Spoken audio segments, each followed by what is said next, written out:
ਸਿੱਖ ਕਦੀ ਤੁਸੀਂ ਮੰਗਦਾ ਨਹੀਂ ਦੇਖੋਗੇ। ਗੱਲ ਤਾਂ ਠੀਕ ਹੈ ਜੀ, ਮੰਗਦਾ ਨਹੀਂ ਦੇਖਾਂਗੇ, ਪਰ ਉਹਦਾ ਦੂਜਾ ਪੱਖ ਵੀ ਦੇਖੋ ਨਾ, ਵੀ ਤੁਸੀਂ ਉਹਨਾਂ ਨੂੰ ਫੰਡ ਕਰ ਰਹੇ ਹੋ, ਉਹਨਾਂ ਨੂੰ ਦੇ ਰਹੇ ਹੋ, ਤੇ ਮੰਗਣ ਵਾਲਾ ਕੀ ਮੰਗਦਾ ਵੀ ਮੈਨੂੰ ਕੁਝ ਦਿਓ, ਤੇ ਉਹ ਮੰਗ ਨਹੀਂ ਰਿਹਾ, ਤੁਸੀਂ ਦੇ ਰਹੇ ਹੋ। तो जब पहले वेदों में ये माना जाता था और सिर्फ ओम का उच्चारण किया जाता था अकाल पुरख के लिए, पर गुरु नानक ने जब वो वेई नदी से निकले थे तो उन्होंने एक आगे लगाया था कि ये तीन नहीं है, सृष्टि को चलाने वाले तीन नहीं है, एक है। तो इसके लिए उन्होंने आगे एक लगाया था, एक ओंकार। ये तीनों उसके वर्कर हैं, वो प्रभु नहीं है। ਉਹਦੇ ਵਿੱਚ ਜਿਹੜੀਆਂ ਅਰਦਾਸਾਂ ਕਰਦੇ ਆ, ਉਹਦੇ ਵਿੱਚ ਵੀ ਧਿਆਨ ਕਰਨ ਦੀ ਲੋੜ ਹੈ ਵੀ ਅਸੀਂ ਅਰਦਾਸਾਂ ਕੀ ਕਰਦੇ ਆ, ਤੇ ਇਹ ਦੱਸੋ ਕਿਉਂ ਕਰਦੇ ਆ। ਸੋ ਇਹ ਗੱਲਾਂ ਫਿਰ ਬੜੀਆਂ ਲੰਬੀਆਂ ਖਿੱਚੀਆਂ ਜਾਣਗੀਆਂ, ਇਹ ਆਪਾਂ ਕਰਾਂਗੇ ਇੱਕ ਦੀ ਇੱਕ ਕਰਕੇ ਕਰੀਏ ਤੇ ਜ਼ਿਆਦਾ ਬੈਟਰ ਹੈ। ਇਹ ਪਲੇਟਫਾਰਮ ਹੀ ਉਹਦੇ ਵਾਸਤੇ ਤਿਆਰ ਕੀਤਾ ਹੈ ਵੀ ਹਾਂਜੀ ਆਪਾਂ ਉਹ ਗੱਲਾਂ ਵੀ ਡਿਸਕਸ ਕਰੀਏ। ਜੇ ਹੁਣ ਟਾਈਮ ਲੱਗਦਾ, ਸਾਰਿਆਂ ਦੀ ਹਾਮੀ ਹੈਗੀ ਹੈ, ਤੇ ਆਪਾਂ ਹੁਣੇ ਵੀ ਡਿਸਕਸ ਕਰ ਸਕਦੇ ਹਾਂ ਜੀ। ਹੋਰ ਤੁਸੀਂ ਮਤਲਬ ਡਿਫਰੈਂਟ ਐਂਗਲ ਕਿਹੜਾ ਆਇਆ ਇਹਦੇ ਵਿੱਚ, ਕਿਉਂਕਿ ਮੈਨੂੰ ਲੱਗਦਾ ਸਾਰੇ ਸੇਮ ਅਸੀਂ ਪਹਿਲਾਂ ਜਿਹੜੇ ਸਟਾਰਟਿੰਗ ਵਿੱਚ ਅਰਥ ਕੀਤੇ ਆ ਸੇਮ ਹੀ ਹੈ। ਆਪਾਂ ਨਾ ਹੁਣ ਸਰਕਲ ਵੱਡਾ ਕਰ ਰਹੇ ਹਾਂ ਹੌਲੀ ਹੌਲੀ, ਚਲੋ ਕੋਈ ਗੱਲ ਨਹੀਂ, ਆਪਾਂ ਕਰ ਹੀ ਲੈਂਦੇ ਹਾਂ ਅੱਜ, ਕਿਉਂਕਿ ਅੱਜ 2-3 ਵਾਰੀ ਗੱਲਾਂ ਡਰੈਗ ਹੋਈਆਂ ਨੇ, ਤੇ ਇਹ ਵੀ ਆਪਾਂ ਮੰਨ ਕੇ ਚੱਲੀਏ ਵੀ ਹੋਣਦੀਆਂ, ਤੇ ਚਲੋ ਕੋਈ ਗੱਲ ਨਹੀਂ, ਅੱਛੇ ਵਾਸਤੇ ਹੀ ਹੋ ਰਹੀਆਂ ਨੇ, ਆਪਾਂ ਇਹ ਸਮਝ ਕੇ ਚੱਲਦੇ ਹਾਂ। ਸੌਰੀ ਮੈਨੂੰ ਨਹੀਂ ਪਤਾ ਫਿਰ। ਉਹ ਵੀ 25 ਮਿੰਟ ਬਾਈ ਵੀ 15-20 ਮਿੰਟ ਸਾਡੇ ਉਹਦੇ ਤੇ ਵੀ ਲੱਗੇ। ਅੱਛਾ ਸੌਰੀ ਮੈਨੂੰ ਨਹੀਂ ਪਤਾ। ਨਹੀਂ ਕੋਈ ਗੱਲ ਨਹੀਂ। ਉਹ ਸੌਖਾ ਕਹਿ ਦਾਂਗੇ ਤੇ ਇਹਦਾ ਮਤਲਬ ਅਸੀਂ ਹੁਕਮ ਅਦੂਲੀ ਕਰ ਰਹੇ ਹਾਂ ਗੁਰੂ ਸਾਹਿਬ ਦੀ। ਤੁਸੀਂ ਤਰ੍ਹਾਂ ਨੂੰ ਸਿੱਧ ਕਰਕੇ ਦਿਖਾਓ ਗੁਰਬਾਣੀ ਦੁਆਰਾ, ਆਪਣੇ ਮਨ ਦੁਆਰਾ, ਆਪਣੇ ਮਨ ਦੀ ਮਤ ਦੁਆਰਾ ਨਹੀਂ। ਨਹੀਂ ਇਹ ਤਾਂ ਉਹ ਹੈ ਹੀ ਨਹੀਂ, ਇਹ ਤਾਂ ਝੂਠ ਬੋਲਦਾ ਹੈ। ਇਹਦੇ ਪਿੱਛੇ ਉਹ ਖੜੇ ਹੋ ਕੇ ਕਹਿੰਦਾ ਇਹ ਮੇਰੀ ਮਾਂ ਹੀ ਨਹੀਂ ਹੈ। ਜ਼ੂਮ ਤੇ ਜਿੰਨੇ ਵੀਰ ਭੈਣ ਜੁੜੇ ਨੇ ਸਾਰਿਆਂ ਨੂੰ ਜੀ ਆਇਆਂ ਜੀ, ਤੇ ਜਿਹੜੇ ਸਾਨੂੰ YouTube ਤੇ ਦੇਖਣਗੇ ਸਾਰਿਆਂ ਨੂੰ, ਉਹਨਾਂ ਨੂੰ ਵੀ ਜੀ ਆਇਆਂ ਕਹਿੰਦੇ ਆ। ਵਾਹਿਗੁਰੂ ਜੀ ਕਾ ਖਾਲਸਾ, ਵਾਹਿਗੁਰੂ ਜੀ ਕੀ ਫਤਿਹ। ਇਹ ਜ਼ੂਮ ਜਿਹੜੀ ਅਸੀਂ ਮੀਟ ਕਰਦੇ ਆ, ਮੁਹਿੰਮ ਆਪਣਾ ਅਮਰ ਆਨੰਦ, ਇੱਥੇ ਅਸੀਂ ਆਪਣਾ ਮਤਲਬ ਮੇਰਾ ਪਰਸਨਲ ਅਮਰ ਜਿਹੜਾ ਸਦੀਵੀ ਰਵੇ ਆਨੰਦ, ਉਸ ਪਾਸੇ ਨੂੰ ਅਗਰ ਸਾਰੀ ਦੁਨੀਆ ਅਸੀਂ ਜਿਹੜੇ ਸਾਰੇ ਅਸੀਂ ਯਤਨਸ਼ੀਲ ਹੁੰਦੇ ਹਾਂ ਵੀ ਉਹ ਸਾਨੂੰ ਅਲਟੀਮੇਟਲੀ ਸਾਨੂੰ ਮਿਲੇ। ਸੋ ਇਹਦੇ ਵਿੱਚ ਅਸੀਂ ਇਸ ਪ੍ਰੋਗਰਾਮ ਦੇ ਤਹਿਤ ਅਸੀਂ ਜੋ ਵੀ ਸਾਡਾ ਮੇਨ ਪ੍ਰੋਗਰਾਮ ਹੈਗਾ ਜੀ, ਉਹਦੀ ਥੋੜੀ ਤਫਸੀਲ ਦੇ ਵਿੱਚ ਅਸੀਂ ਇੱਕ YouTube ਦੇ ਉੱਪਰ ਵੀਡੀਓ ਪਾਈ ਹੋਈ ਹੈ, ਜਿਹਦਾ ਕਿ ਲਿੰਕ ਸਾਡੀ ਹਰ ਵੀਡੀਓ ਦੀ ਡਿਸਕ੍ਰਿਪਸ਼ਨ ਬਾਕਸ ਦੇ ਪਹਿਲੇ ਨੰਬਰ ਦੇ ਉੱਪਰ ਪਿਆ ਹੁੰਦਾ ਹੈ। ਕਾਈਂਡਲੀ ਜਿਹੜੇ ਵੀਰ ਭੈਣ ਸਾਨੂੰ ਅੱਜ ਫਸਟ ਟਾਈਮ ਸੁਣ ਰਹੇ ਨੇ, ਉਹਨਾਂ ਨੂੰ ਇੱਕ ਰਿਕੁਐਸਟ ਹੈ, ਨੈਕਸਟ ਟਾਈਮ ਜੁਆਇਨ ਕਰਨ ਤੋਂ ਪਹਿਲਾਂ ਇੱਕ ਵਾਰ ਤੁਸੀਂ ਉਹ ਜ਼ਰੂਰ ਦੇਖੋ, ਤਾਂ ਕਿ ਜਦੋਂ ਇੱਥੇ ਅਸੀਂ ਜੁੜੇ ਹਾਂ, ਕੁਝ ਇੱਥੇ ਦੀਆਂ ਜਿਹੜੀਆਂ ਸਾਡੀਆਂ ਰਿਕੁਆਇਰਮੈਂਟਸ ਨੇ, ਤੇ ਕੁਝ ਅਸੀਂ ਇੱਥੇ ਜਿਹੜੀ ਅਸੀਂ ਰੈਗੂਲਰ ਅਸੀਂ ਇੱਥੇ ਵਿਚਾਰ ਕਰਦੇ ਹਾਂ, ਉਹਦੀ ਇੱਕ ਥੋੜੀ ਜਿਹੀ ਸਪਸ਼ਟਤਾ ਦੇ ਵਿੱਚ ਤੁਹਾਨੂੰ ਜਾਣਕਾਰੀ ਮਿਲ ਜਾਏਗੀ। ਸੋ ਅੱਗੇ ਅਸੀਂ ਵਿਚਾਰ ਕਰਦੇ ਹਾਂ। ਇੱਥੇ ਅਸੀਂ ਘੱਟ ਪ੍ਰਚਾਰੀ ਜਾ ਰਹੀ ਗੁਰਬਾਣੀ ਨੂੰ ਅਸੀਂ ਸਾਂਝਾ ਕਰਦੇ ਹਾਂ, ਇੱਕ ਦੂਜੇ ਨਾਲ ਐਕਸਪੀਰੀਅੰਸ ਸ਼ੇਅਰ ਕਰਦੇ ਹਾਂ, ਅਸੀਂ ਉਹਦੀ ਅੰਡਰਸਟੈਂਡਿੰਗ ਲੈਂਦੇ ਹਾਂ ਕਿ ਗੁਰੂ ਪਾਤਸ਼ਾਹ ਸਾਨੂੰ ਸੰਦੇਸ਼ ਕੀ ਦੇ ਰਹੇ ਨੇ ਉੱਥੋਂ ਦੀ, ਤੇ ਐਸੀ ਗੁਰਬਾਣੀ ਵੀ ਅਸੀਂ ਡਿਸਕਸ ਕਰਦੇ ਹਾਂ ਜਿਹੜੀ ਅਸੀਂ, ਕਿਉਂਕਿ ਅਸੀਂ ਸਮਾਜਿਕ ਜੀਵ ਹਾਂ ਤੇ ਸਮਾਜ ਦੇ ਵਿੱਚ ਰਹਿੰਦੇ ਹੋਏ ਅਸੀਂ ਗੁਰਬਾਣੀ ਦਾ ਸਹਾਰਾ ਲੈ ਕੇ ਅਸੀਂ ਅੱਗੇ ਚੱਲਦੇ ਹਾਂ। ਤੋ ਉਹ ਵੀ ਅਸੀਂ ਦੇਖਦੇ ਹਾਂ ਵੀ ਅਸੀਂ ਨਿੱਤਾ ਪ੍ਰਤੀ ਉਹਨੂੰ ਅਸੀਂ ਉਹਦਾ ਸਹਾਰਾ ਲੈ ਰਹੇ ਹਾਂ, ਪਰ ਕੀ ਅਸੀਂ ਉਹਦੇ ਅਸਲ ਮਤਲਬ ਗਹਿਰਾਈ ਦੇ ਵਿੱਚ ਅਸੀਂ ਦੇਖਦੇ ਹਾਂ ਵੀ ਗੁਰੂ ਸਾਹਿਬ ਨੇ ਸਾਨੂੰ ਉਹਦੇ 'ਚ ਸੰਦੇਸ਼ ਕੀ ਦਿੱਤਾ ਹੈ। ਸੋ ਉਸ ਤਰ੍ਹਾਂ ਦੀ ਅਸੀਂ ਇੱਥੇ ਵਿਚਾਰ ਕਰਦੇ ਹਾਂ। ਸੋ ਜਿਹੜੇ ਲੋਕਾਂ ਤੱਕ ਐਸੀ ਗੁਰਬਾਣੀ ਪਹੁੰਚੀ ਹੈ ਜਿਹੜੀ ਕਿ ਅਸੀਂ ਇੱਥੇ ਕਹਿ ਰਹੇ ਘੱਟ ਪ੍ਰਚਾਰਿਤ ਹੈ, ਘੱਟ ਪ੍ਰਚਾਰ ਦਾ ਮਤਲਬ ਹੈ ਨਾ ਸਾਨੂੰ ਹੁਕਮਨਾਮਿਆਂ ਦੇ ਵਿੱਚ ਆਈ ਹੈ, ਨਾ ਸਾਨੂੰ ਸ਼ਬਦ ਕੀਰਤਨ ਦੇ ਵਿੱਚ ਜ਼ਿਆਦਾ ਸੁਣਾਈ ਗਈ ਹੈ, ਤੇ ਨਾ ਸਾਨੂੰ ਕਥਾਵਾਚਕਾਂ ਨੇ ਕਥਾ ਕੀਤੀਆਂ ਨੇ। ਸੋ ਉਹ ਅਸੀਂ ਸਮਝਦੇ ਹਾਂ ਜਿਹੜੇ ਲੋਕਾਂ ਨੂੰ ਐਸੀ ਗੁਰਬਾਣੀ ਕੰਠ ਹੈ, ਜਿਨ੍ਹਾਂ ਨੇ ਆਪਣਾ ਜੀਵਨ ਯਾਪਨ ਕੀਤਾ ਹੈ, ਉਹਨਾਂ ਨੂੰ ਮੁਬਾਰਕ ਹੈ ਜੀ ਐਸੀ ਗੱਲ। ਤੇ ਅਸੀਂ ਇੱਥੇ ਸਿਰਫ ਉਹਦੀ ਕੋਸ਼ਿਸ਼ ਕਰਦੇ ਹਾਂ ਤੇ ਅਸੀਂ ਉਹਨੂੰ ਸਾਰਿਆਂ ਨਾਲ ਸਾਂਝਾ ਕਰਦੇ ਹਾਂ। ਸੋ ਇੱਕ ਉਹ ਪਲੇਟਫਾਰਮ ਹੈਗਾ ਜੀ। ਤੇ ਦੂਸਰਾ ਅਸੀਂ ਇੱਥੇ ਮੇਨ ਜਿਹੜੀ ਸਾਡੀ ਕਮਿਊਨਿਟੀ ਦੇ ਵਿੱਚ ਜਿਵੇਂ ਕਿ ਇਕਨੋਮਿਕਲ ਪ੍ਰੋਬਲਮਸ ਆ ਰਹੀਆਂ ਨੇ, ਕੋਵਿਡ ਤੋਂ ਬਾਅਦ ਅਸੀਂ ਦੇਖਿਆ ਅਸੀਂ ਹਰ ਕਿਸੇ ਨੇ ਇੱਕ ਦੂਜੇ ਦੀ ਸਹਾਇਤਾ ਕਰਕੇ ਕਈਆਂ ਨੂੰ ਅਸੀਂ ਦਵਾਈ ਪੜ੍ਹਾਈ ਤੇ ਉਹਦਾ ਇੰਤਜ਼ਾਮ ਕਰਕੇ ਦਿੱਤਾ, ਅਸੀਂ ਉਹਨਾਂ ਨੂੰ ਕਈਆਂ ਦੇ ਘਰਾਂ ਬਣਾ ਕੇ ਦਿੱਤੇ, ਮਤਲਬ ਜਿਸ ਤਰ੍ਹਾਂ ਦੀ ਵੀ ਅਸੀਂ ਸੇਵਾ ਕਰ ਸਕਦੇ ਸੀ ਉਹ ਸਾਰਿਆਂ ਨੇ ਕੀਤੀ ਹੈ। ਸੋ ਉਹ ਮੁਬਾਰਕ ਦੇ ਪਾਤਰ ਨੇ ਜੀ। ਤੇ ਅਸੀਂ ਇੱਥੇ ਇੱਕ ਇਸ ਤਰ੍ਹਾਂ ਦਾ ਫਾਰਮੈਟ ਤਿਆਰ ਕੀਤਾ ਹੈਗਾ ਕਿਉਂਕਿ ਅੱਗੇ ਆਉਣ ਵਾਲਾ ਟਾਈਮ ਵੀ ਅਸੀਂ ਦੇਖ ਰਹੇ ਹਾਂ ਵੀ ਸਮਾਜ ਦੇ ਵਿੱਚ ਖਬਰਾਂ ਆ ਰਹੀਆਂ ਨੇ ਵੀ ਅੱਗੇ ਇਕਨੋਮੀ ਜਿਹੜੀ ਹੈ ਡਾਊਨ ਜਾ ਰਹੀ ਹੈ। ਜਿਹੜੇ ਲੋਕਾਂ ਦਾ ਤਾਂ ਸੈਟਲ ਡਾਊਨ ਹੈਗਾ ਜੀ, ਕੁਝ % ਲੋਕ ਹੈਗੇ ਨੇ ਜਿਨ੍ਹਾਂ ਦਾ ਪੈਸੇ ਪੱਖੋਂ ਘਰ-ਬਾਰ ਸਾਰਾ ਠੀਕ ਹੈ ਜੀ। ਸਾਡੇ ਤੁਹਾਡੇ ਵਰਗੇ ਜਿਹੜੇ ਅਸੀਂ ਆਪਣਾ ਵੈਲ ਆਫ ਹੈਗੇ ਆ, ਜਿਹਨੂੰ ਅਸੀਂ ਕਹਿੰਦੇ ਆ, ਉਹ ਕੁਝ ਪਰਸੈਂਟ ਲੋਕ ਨੇ, 5% ਕਹਿ ਲਓ, 15% ਕਹਿ ਲਓ, ਪਰ ਬਹੁਤ ਐਸੇ ਵੀਰ ਭੈਣ ਹੈਗੇ ਨੇ ਜਿਹੜੇ ਕਿ middle class, lower middle class ਤੇ ਪੂਰ ਕਲਾਸ ਤੱਕ ਸਾਡੇ ਭੈਣ ਭਰਾ ਹੈਗੇ ਨੇ। ਹੁਣ ਉਹਨਾਂ ਨੂੰ ਅਸੀਂ ਇਹ ਦੇਖਦੇ ਆ ਵੀ ਅਸੀਂ ਉਹਨਾਂ ਨੂੰ ਮਾਲੀ ਹਾਲਤ, ਅਸੀਂ ਉਹਨਾਂ ਦੀ ਮਦਦ ਕਰਦੇ ਆ।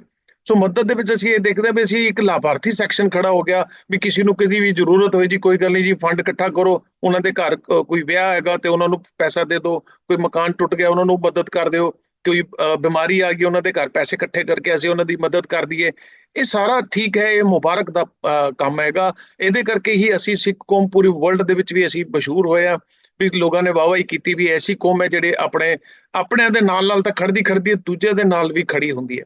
ਸੋ ਪਰ ਮੇਰੇ ਜ਼ਿਹਨ ਦੇ ਵਿੱਚ ਇੱਕ ਐਸਾ ਸੀ ਵੀ ਐਸਾ ਇੱਕ ਇਕਨੋਮੀ ਦਾ ਸਿਸਟਮ ਅਸੀਂ ਆਪਣੇ ਪਰਿਵਾਰਾਂ ਦੇ ਵਿੱਚ ਖੜਾ ਕਰੀਏ, ਜਿਹਨੂੰ ਕਿ ਅਸੀਂ ਬੇਸਿਕ ਨੀਡਸ ਜਿਹੜੀਆਂ ਨੇ, ਆਪਣੀ ਦਵਾਈ ਤੇ ਆਪਣੀ ਪੜ੍ਹਾਈ ਦਾ ਖਰਚਾ ਅਗਲਾ ਆਪ ਉਠਾ ਸਕੇ, ਅਸੀਂ ਉਹਨੂੰ ਸਸ਼ਕਤੀਕਰਨ ਕਰੀਏ, ਉਹਨੂੰ ਪੈਰਾਂ ਤੇ ਖੜਾ ਕਰੀਏ। ਇੱਕ ਐਸਾ ਦਾ ਸਿਸਟਮ, ਇੱਕ ਬਿਜ਼ਨਸ ਮਾਡਲ ਮੈਂ ਡਿਵੈਲਪ ਕੀਤਾ ਹੈ, ਉਹਦੇ ਵਿੱਚ ਤੁਹਾਨੂੰ ਸਾਰਿਆਂ ਨੂੰ ਦੱਸਾਂਗਾ ਵੀ ਅਸੀਂ ਉਹ ਚੀਜ਼ ਵੀ ਆਪਣੇ ਸਮਾਜ ਦੇ ਵਿੱਚ ਫੈਲਾਈਏ। ਸੋ ਜਿੱਥੇ ਕਿਤੇ ਹੈ, ਜਿਨ੍ਹਾਂ ਦੇ ਕੋਲ ਤਾਂ ਹੈਗਾ ਜੀ, ਜਿਹੜੇ ਤਾਂ ਮੇਰੇ ਵਰਗੇ ਏਸੀ ਕਮਰਿਆਂ 'ਚ ਬੈਠੇ ਨੇ, ਉਹਨਾਂ ਦਾ ਸਾਰਾ ਰੂਟੀਨ ਚੱਲ ਰਿਹਾ, ਉਹ ਤਾਂ ਸਾਰੀ ਐਵੇਂ ਲੱਗਦਾ ਜੀ ਸਾਰੀ ਗੁਰਮਤ ਲੈ ਕੇ ਬੈਠੇ ਨੇ, ਉਹਨਾਂ ਨੂੰ ਤਾਂ ਸਭ ਕੁਝ ਹੀ ਚੰਗਾ ਸੀ ਲੱਗਦਾ। ਪਰ ਜਦੋਂ ਅਸੀਂ ਥੋੜਾ ਜਿਹਾ ਦੇਖਦੇ ਹਾਂ ਫੇਸਬੁੱਕ, ਸੋਸ਼ਲ ਮੀਡੀਆ, ਆਪਣਾ ਆਂਢ ਗੁਆਂਢ ਦੇਖਦੇ ਹਾਂ, ਤੇ ਇਸ ਤਰ੍ਹਾਂ ਦੀ ਬਹੁਤ ਗੱਲਾਂ ਨੇ ਜਿਹੜੀਆਂ ਕਿ ਸਾਨੂੰ ਸਾਡੇ ਸਮਾਜ ਦੇ ਵਿੱਚ, ਇੱਕ ਅਸੀਂ ਕਹਿੰਦੇ ਹਾਂ ਜੀ ਵੀ ਸਿੱਖ ਕਦੀ ਤੁਸੀਂ ਮੰਗਦਾ ਨਹੀਂ ਦੇਖੋਗੇ, ਗੱਲ ਤਾਂ ਠੀਕ ਹੈ ਜੀ, ਮੰਗਦਾ ਨਹੀਂ ਦੇਖਾਂਗੇ, ਪਰ ਉਹਦਾ ਦੂਜਾ ਪੱਖ ਵੀ ਦੇਖੋ ਨਾ, ਵੀ ਤੁਸੀਂ ਉਹਨਾਂ ਨੂੰ ਫੰਡ ਕਰ ਰਹੇ ਹੋ, ਉਹਨਾਂ ਨੂੰ ਦੇ ਰਹੇ ਹੋ, ਤੇ ਮੰਗਣ ਵਾਲਾ ਕੀ ਮੰਗਦਾ ਵੀ ਮੈਨੂੰ ਕੁਝ ਦਿਓ, ਤੇ ਉਹ ਮੰਗ ਨਹੀਂ ਰਿਹਾ, ਤੁਸੀਂ ਦੇ ਰਹੇ ਹੋ। ਤੇ ਇਹ ਕਹਾਣੀ ਕਿਤੇ ਨਾ ਕਿਤੇ ਅਸੀਂ ਉਹਨਾਂ ਨੂੰ ਲਾਭਾਰਥੀ ਸੈਕਸ਼ਨ ਬਣਾਇਆ ਹੋਇਆ। ਆਓ ਇੱਕ ਇਹ ਵੀ ਪੱਖ ਦੇਖ ਕੇ, ਕਿਉਂਕਿ ਆਪਣੇ ਭੈਣ ਭਰਾ ਨੇ ਸਾਰੇ, ਸਾਡੀ ਪਰਿਵਾਰ ਹੈ, ਅਸੀਂ ਇੱਕ ਇਸ ਤਰ੍ਹਾਂ ਦਾ ਮਾਡਲ ਨਾਲ ਖੜਾ ਕਰੀਏ।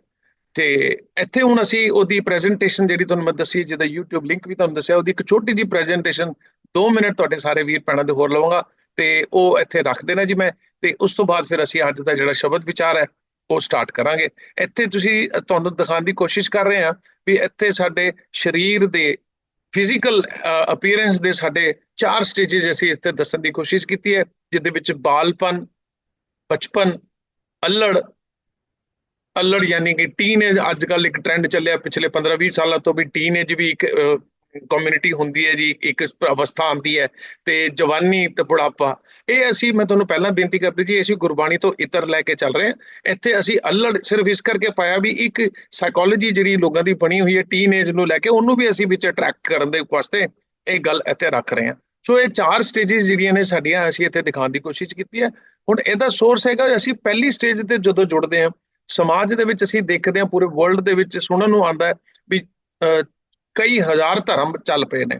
ਸੋ ਧਰਮ ਦਾ ਮਤਲਬ ਹੈ ਵੀ ਹਰ ਕਿਸੇ ਦੀ ਆਪਣੀ ਇੱਕ ਸਾਈਕੋਲੋਜੀ ਹੈ, ਥਾਟ ਪ੍ਰੋਸੈਸ ਹੈਗਾ, ਜਿਹੜਾ ਕਿ ਉਹ ਚਾਹੁੰਦੇ ਨੇ ਵੀ ਅਸੀਂ ਉਹਨੂੰ ਵਧਾਈਏ ਤੇ ਸਾਨੂੰ ਉਹਦੇ ਵਿੱਚ ਮਾਨਸਿਕ ਸਕੂਨ ਮਿਲਦਾ ਹੈਗਾ। ਤੇ ਉੱਥੇ ਅਸੀਂ ਜਦੋਂ ਦੇਖਦੇ ਹਾਂ ਬਚਪਨ ਤੋਂ ਹੀ ਜਿਹੜੀ ਸਾਈਕੋਲੋਜੀ, ਥਾਟ ਪ੍ਰੋਸੈਸ ਅਸੀਂ ਕਿਸੇ ਨੇ ਬਣਾਈ ਹੋਈ ਹੈ, ਉਹਨੂੰ ਫੋਲੋ ਕਰਨ ਵਾਸਤੇ ਬਚਪਨ ਤੋਂ ਹੀ, ਬੱਚੇ ਤੋਂ ਹੀ ਉਹ ਕਿਰਿਆਵਾਂ ਸਟਾਰਟ ਕਰ ਦਿੰਦੇ ਨੇ, ਤਾਂ ਕਿ ਬੱਚਾ ਉਸੇ ਚੀਜ਼ ਨੂੰ ਫੋਲੋ ਕਰੇ ਜਿਹੜੀ ਅਸੀਂ ਵੱਡੇ ਫੋਲੋ ਕਰਦੇ ਆ ਰਹੇ ਹਾਂ। ਸੋ ਸਾਡੇ ਨਾਲ ਇੱਥੇ ਕੀ ਵਧੀਆ ਹੋਇਆ, ਅਸੀਂ ਜਿਹਨੇ ਪਰਿਵਾਰਾਂ 'ਚ ਆਏ, ਜਨਮ ਲਿਆ, ਉੱਥੇ ਸਾਨੂੰ ਗੁਰੂ ਗ੍ਰੰਥ ਸਾਹਿਬ ਜੀ ਦੇ ਨਾਲ ਜੋੜਿਆ ਗਿਆ, ਸਾਡੇ ਮਾਪਿਓ ਦੁਆਰਾ, ਸਾਡੇ ਵੱਡਿਆਂ ਦੁਆਰਾ, ਵਡੇਰਿਆਂ ਦੁਆਰਾ, ਬਾਬਿਆਂ ਦੁਆਰਾ, ਡੇਰੇਦਾਰਾਂ ਦੁਆਰਾ, ਜਥੇਦਾਰਾਂ, ਕਥਾਕਾਰਾਂ, ਜਿੰਨੇ ਵੀ ਵੱਡੇ ਹੈਡ ਗ੍ਰੰਥੀਆਂ ਦੁਆਰਾ, ਲੀਡਰਾਂ ਦੁਆਰਾ, ਸਾਰਾ ਇਹੀ ਕਹਿੰਦੇ ਨੇ। ਹਾਲਾਂਕਿ ਜਿਹੜੇ ਅਲੱਗ-ਅਲੱਗ ਮੱਤਾਂ ਵਾਲੇ ਲੋਕ ਨੇ, ਉਹ ਵੀ ਸਾਰੇ, ਜਿਨ੍ਹਾਂ ਨੇ ਧੜੇ ਅਲੱਗ-ਅਲੱਗ ਬਣਾਏ ਹੋਏ ਨੇ, ਉਹ ਵੀ ਸਾਰੇ ਇਹੀ ਕਹਿੰਦੇ ਨੇ ਵੀ ਗ੍ਰੰਥ ਗੁਰੂ ਹੈ ਸਾਡਾ।